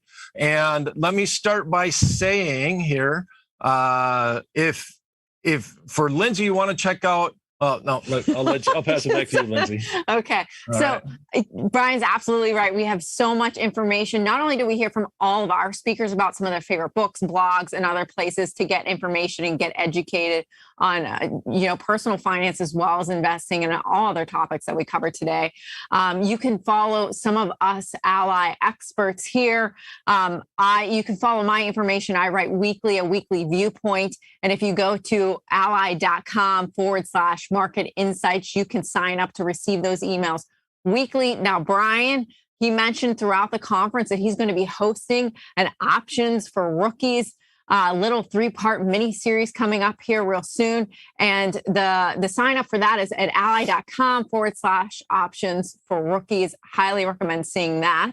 What else? Where do we get your information on a regular basis? All right. And then also we do weekly events. Myself and Lindsey and sometimes Kelly Cox will go and talk about the markets every Tuesday right here on the Ally YouTube channel. It's called the Stock Play of the Day. It's taped live, noon Eastern time. You want to check that out. And also we have a lot of other weekly events. And if you'd like to join that email, please go to ally.com/invest education, share your email address with us, and we will let you know when the next Ally educational event is happening. All right. Well, thank you all so much for joining us today at the Ally Invest Digital Conference, The New Look of Wealth. We hope you learned something. We hope that you'll continue to educate yourself in the space of personal finance and investing. And we hope that you'll come back for our next digital conference, which will be early sometime next year. So look for communications regarding that, Brian. All right. Please fill out the survey. It's going to be in your inbox in a couple hours. Thanks for coming, everyone.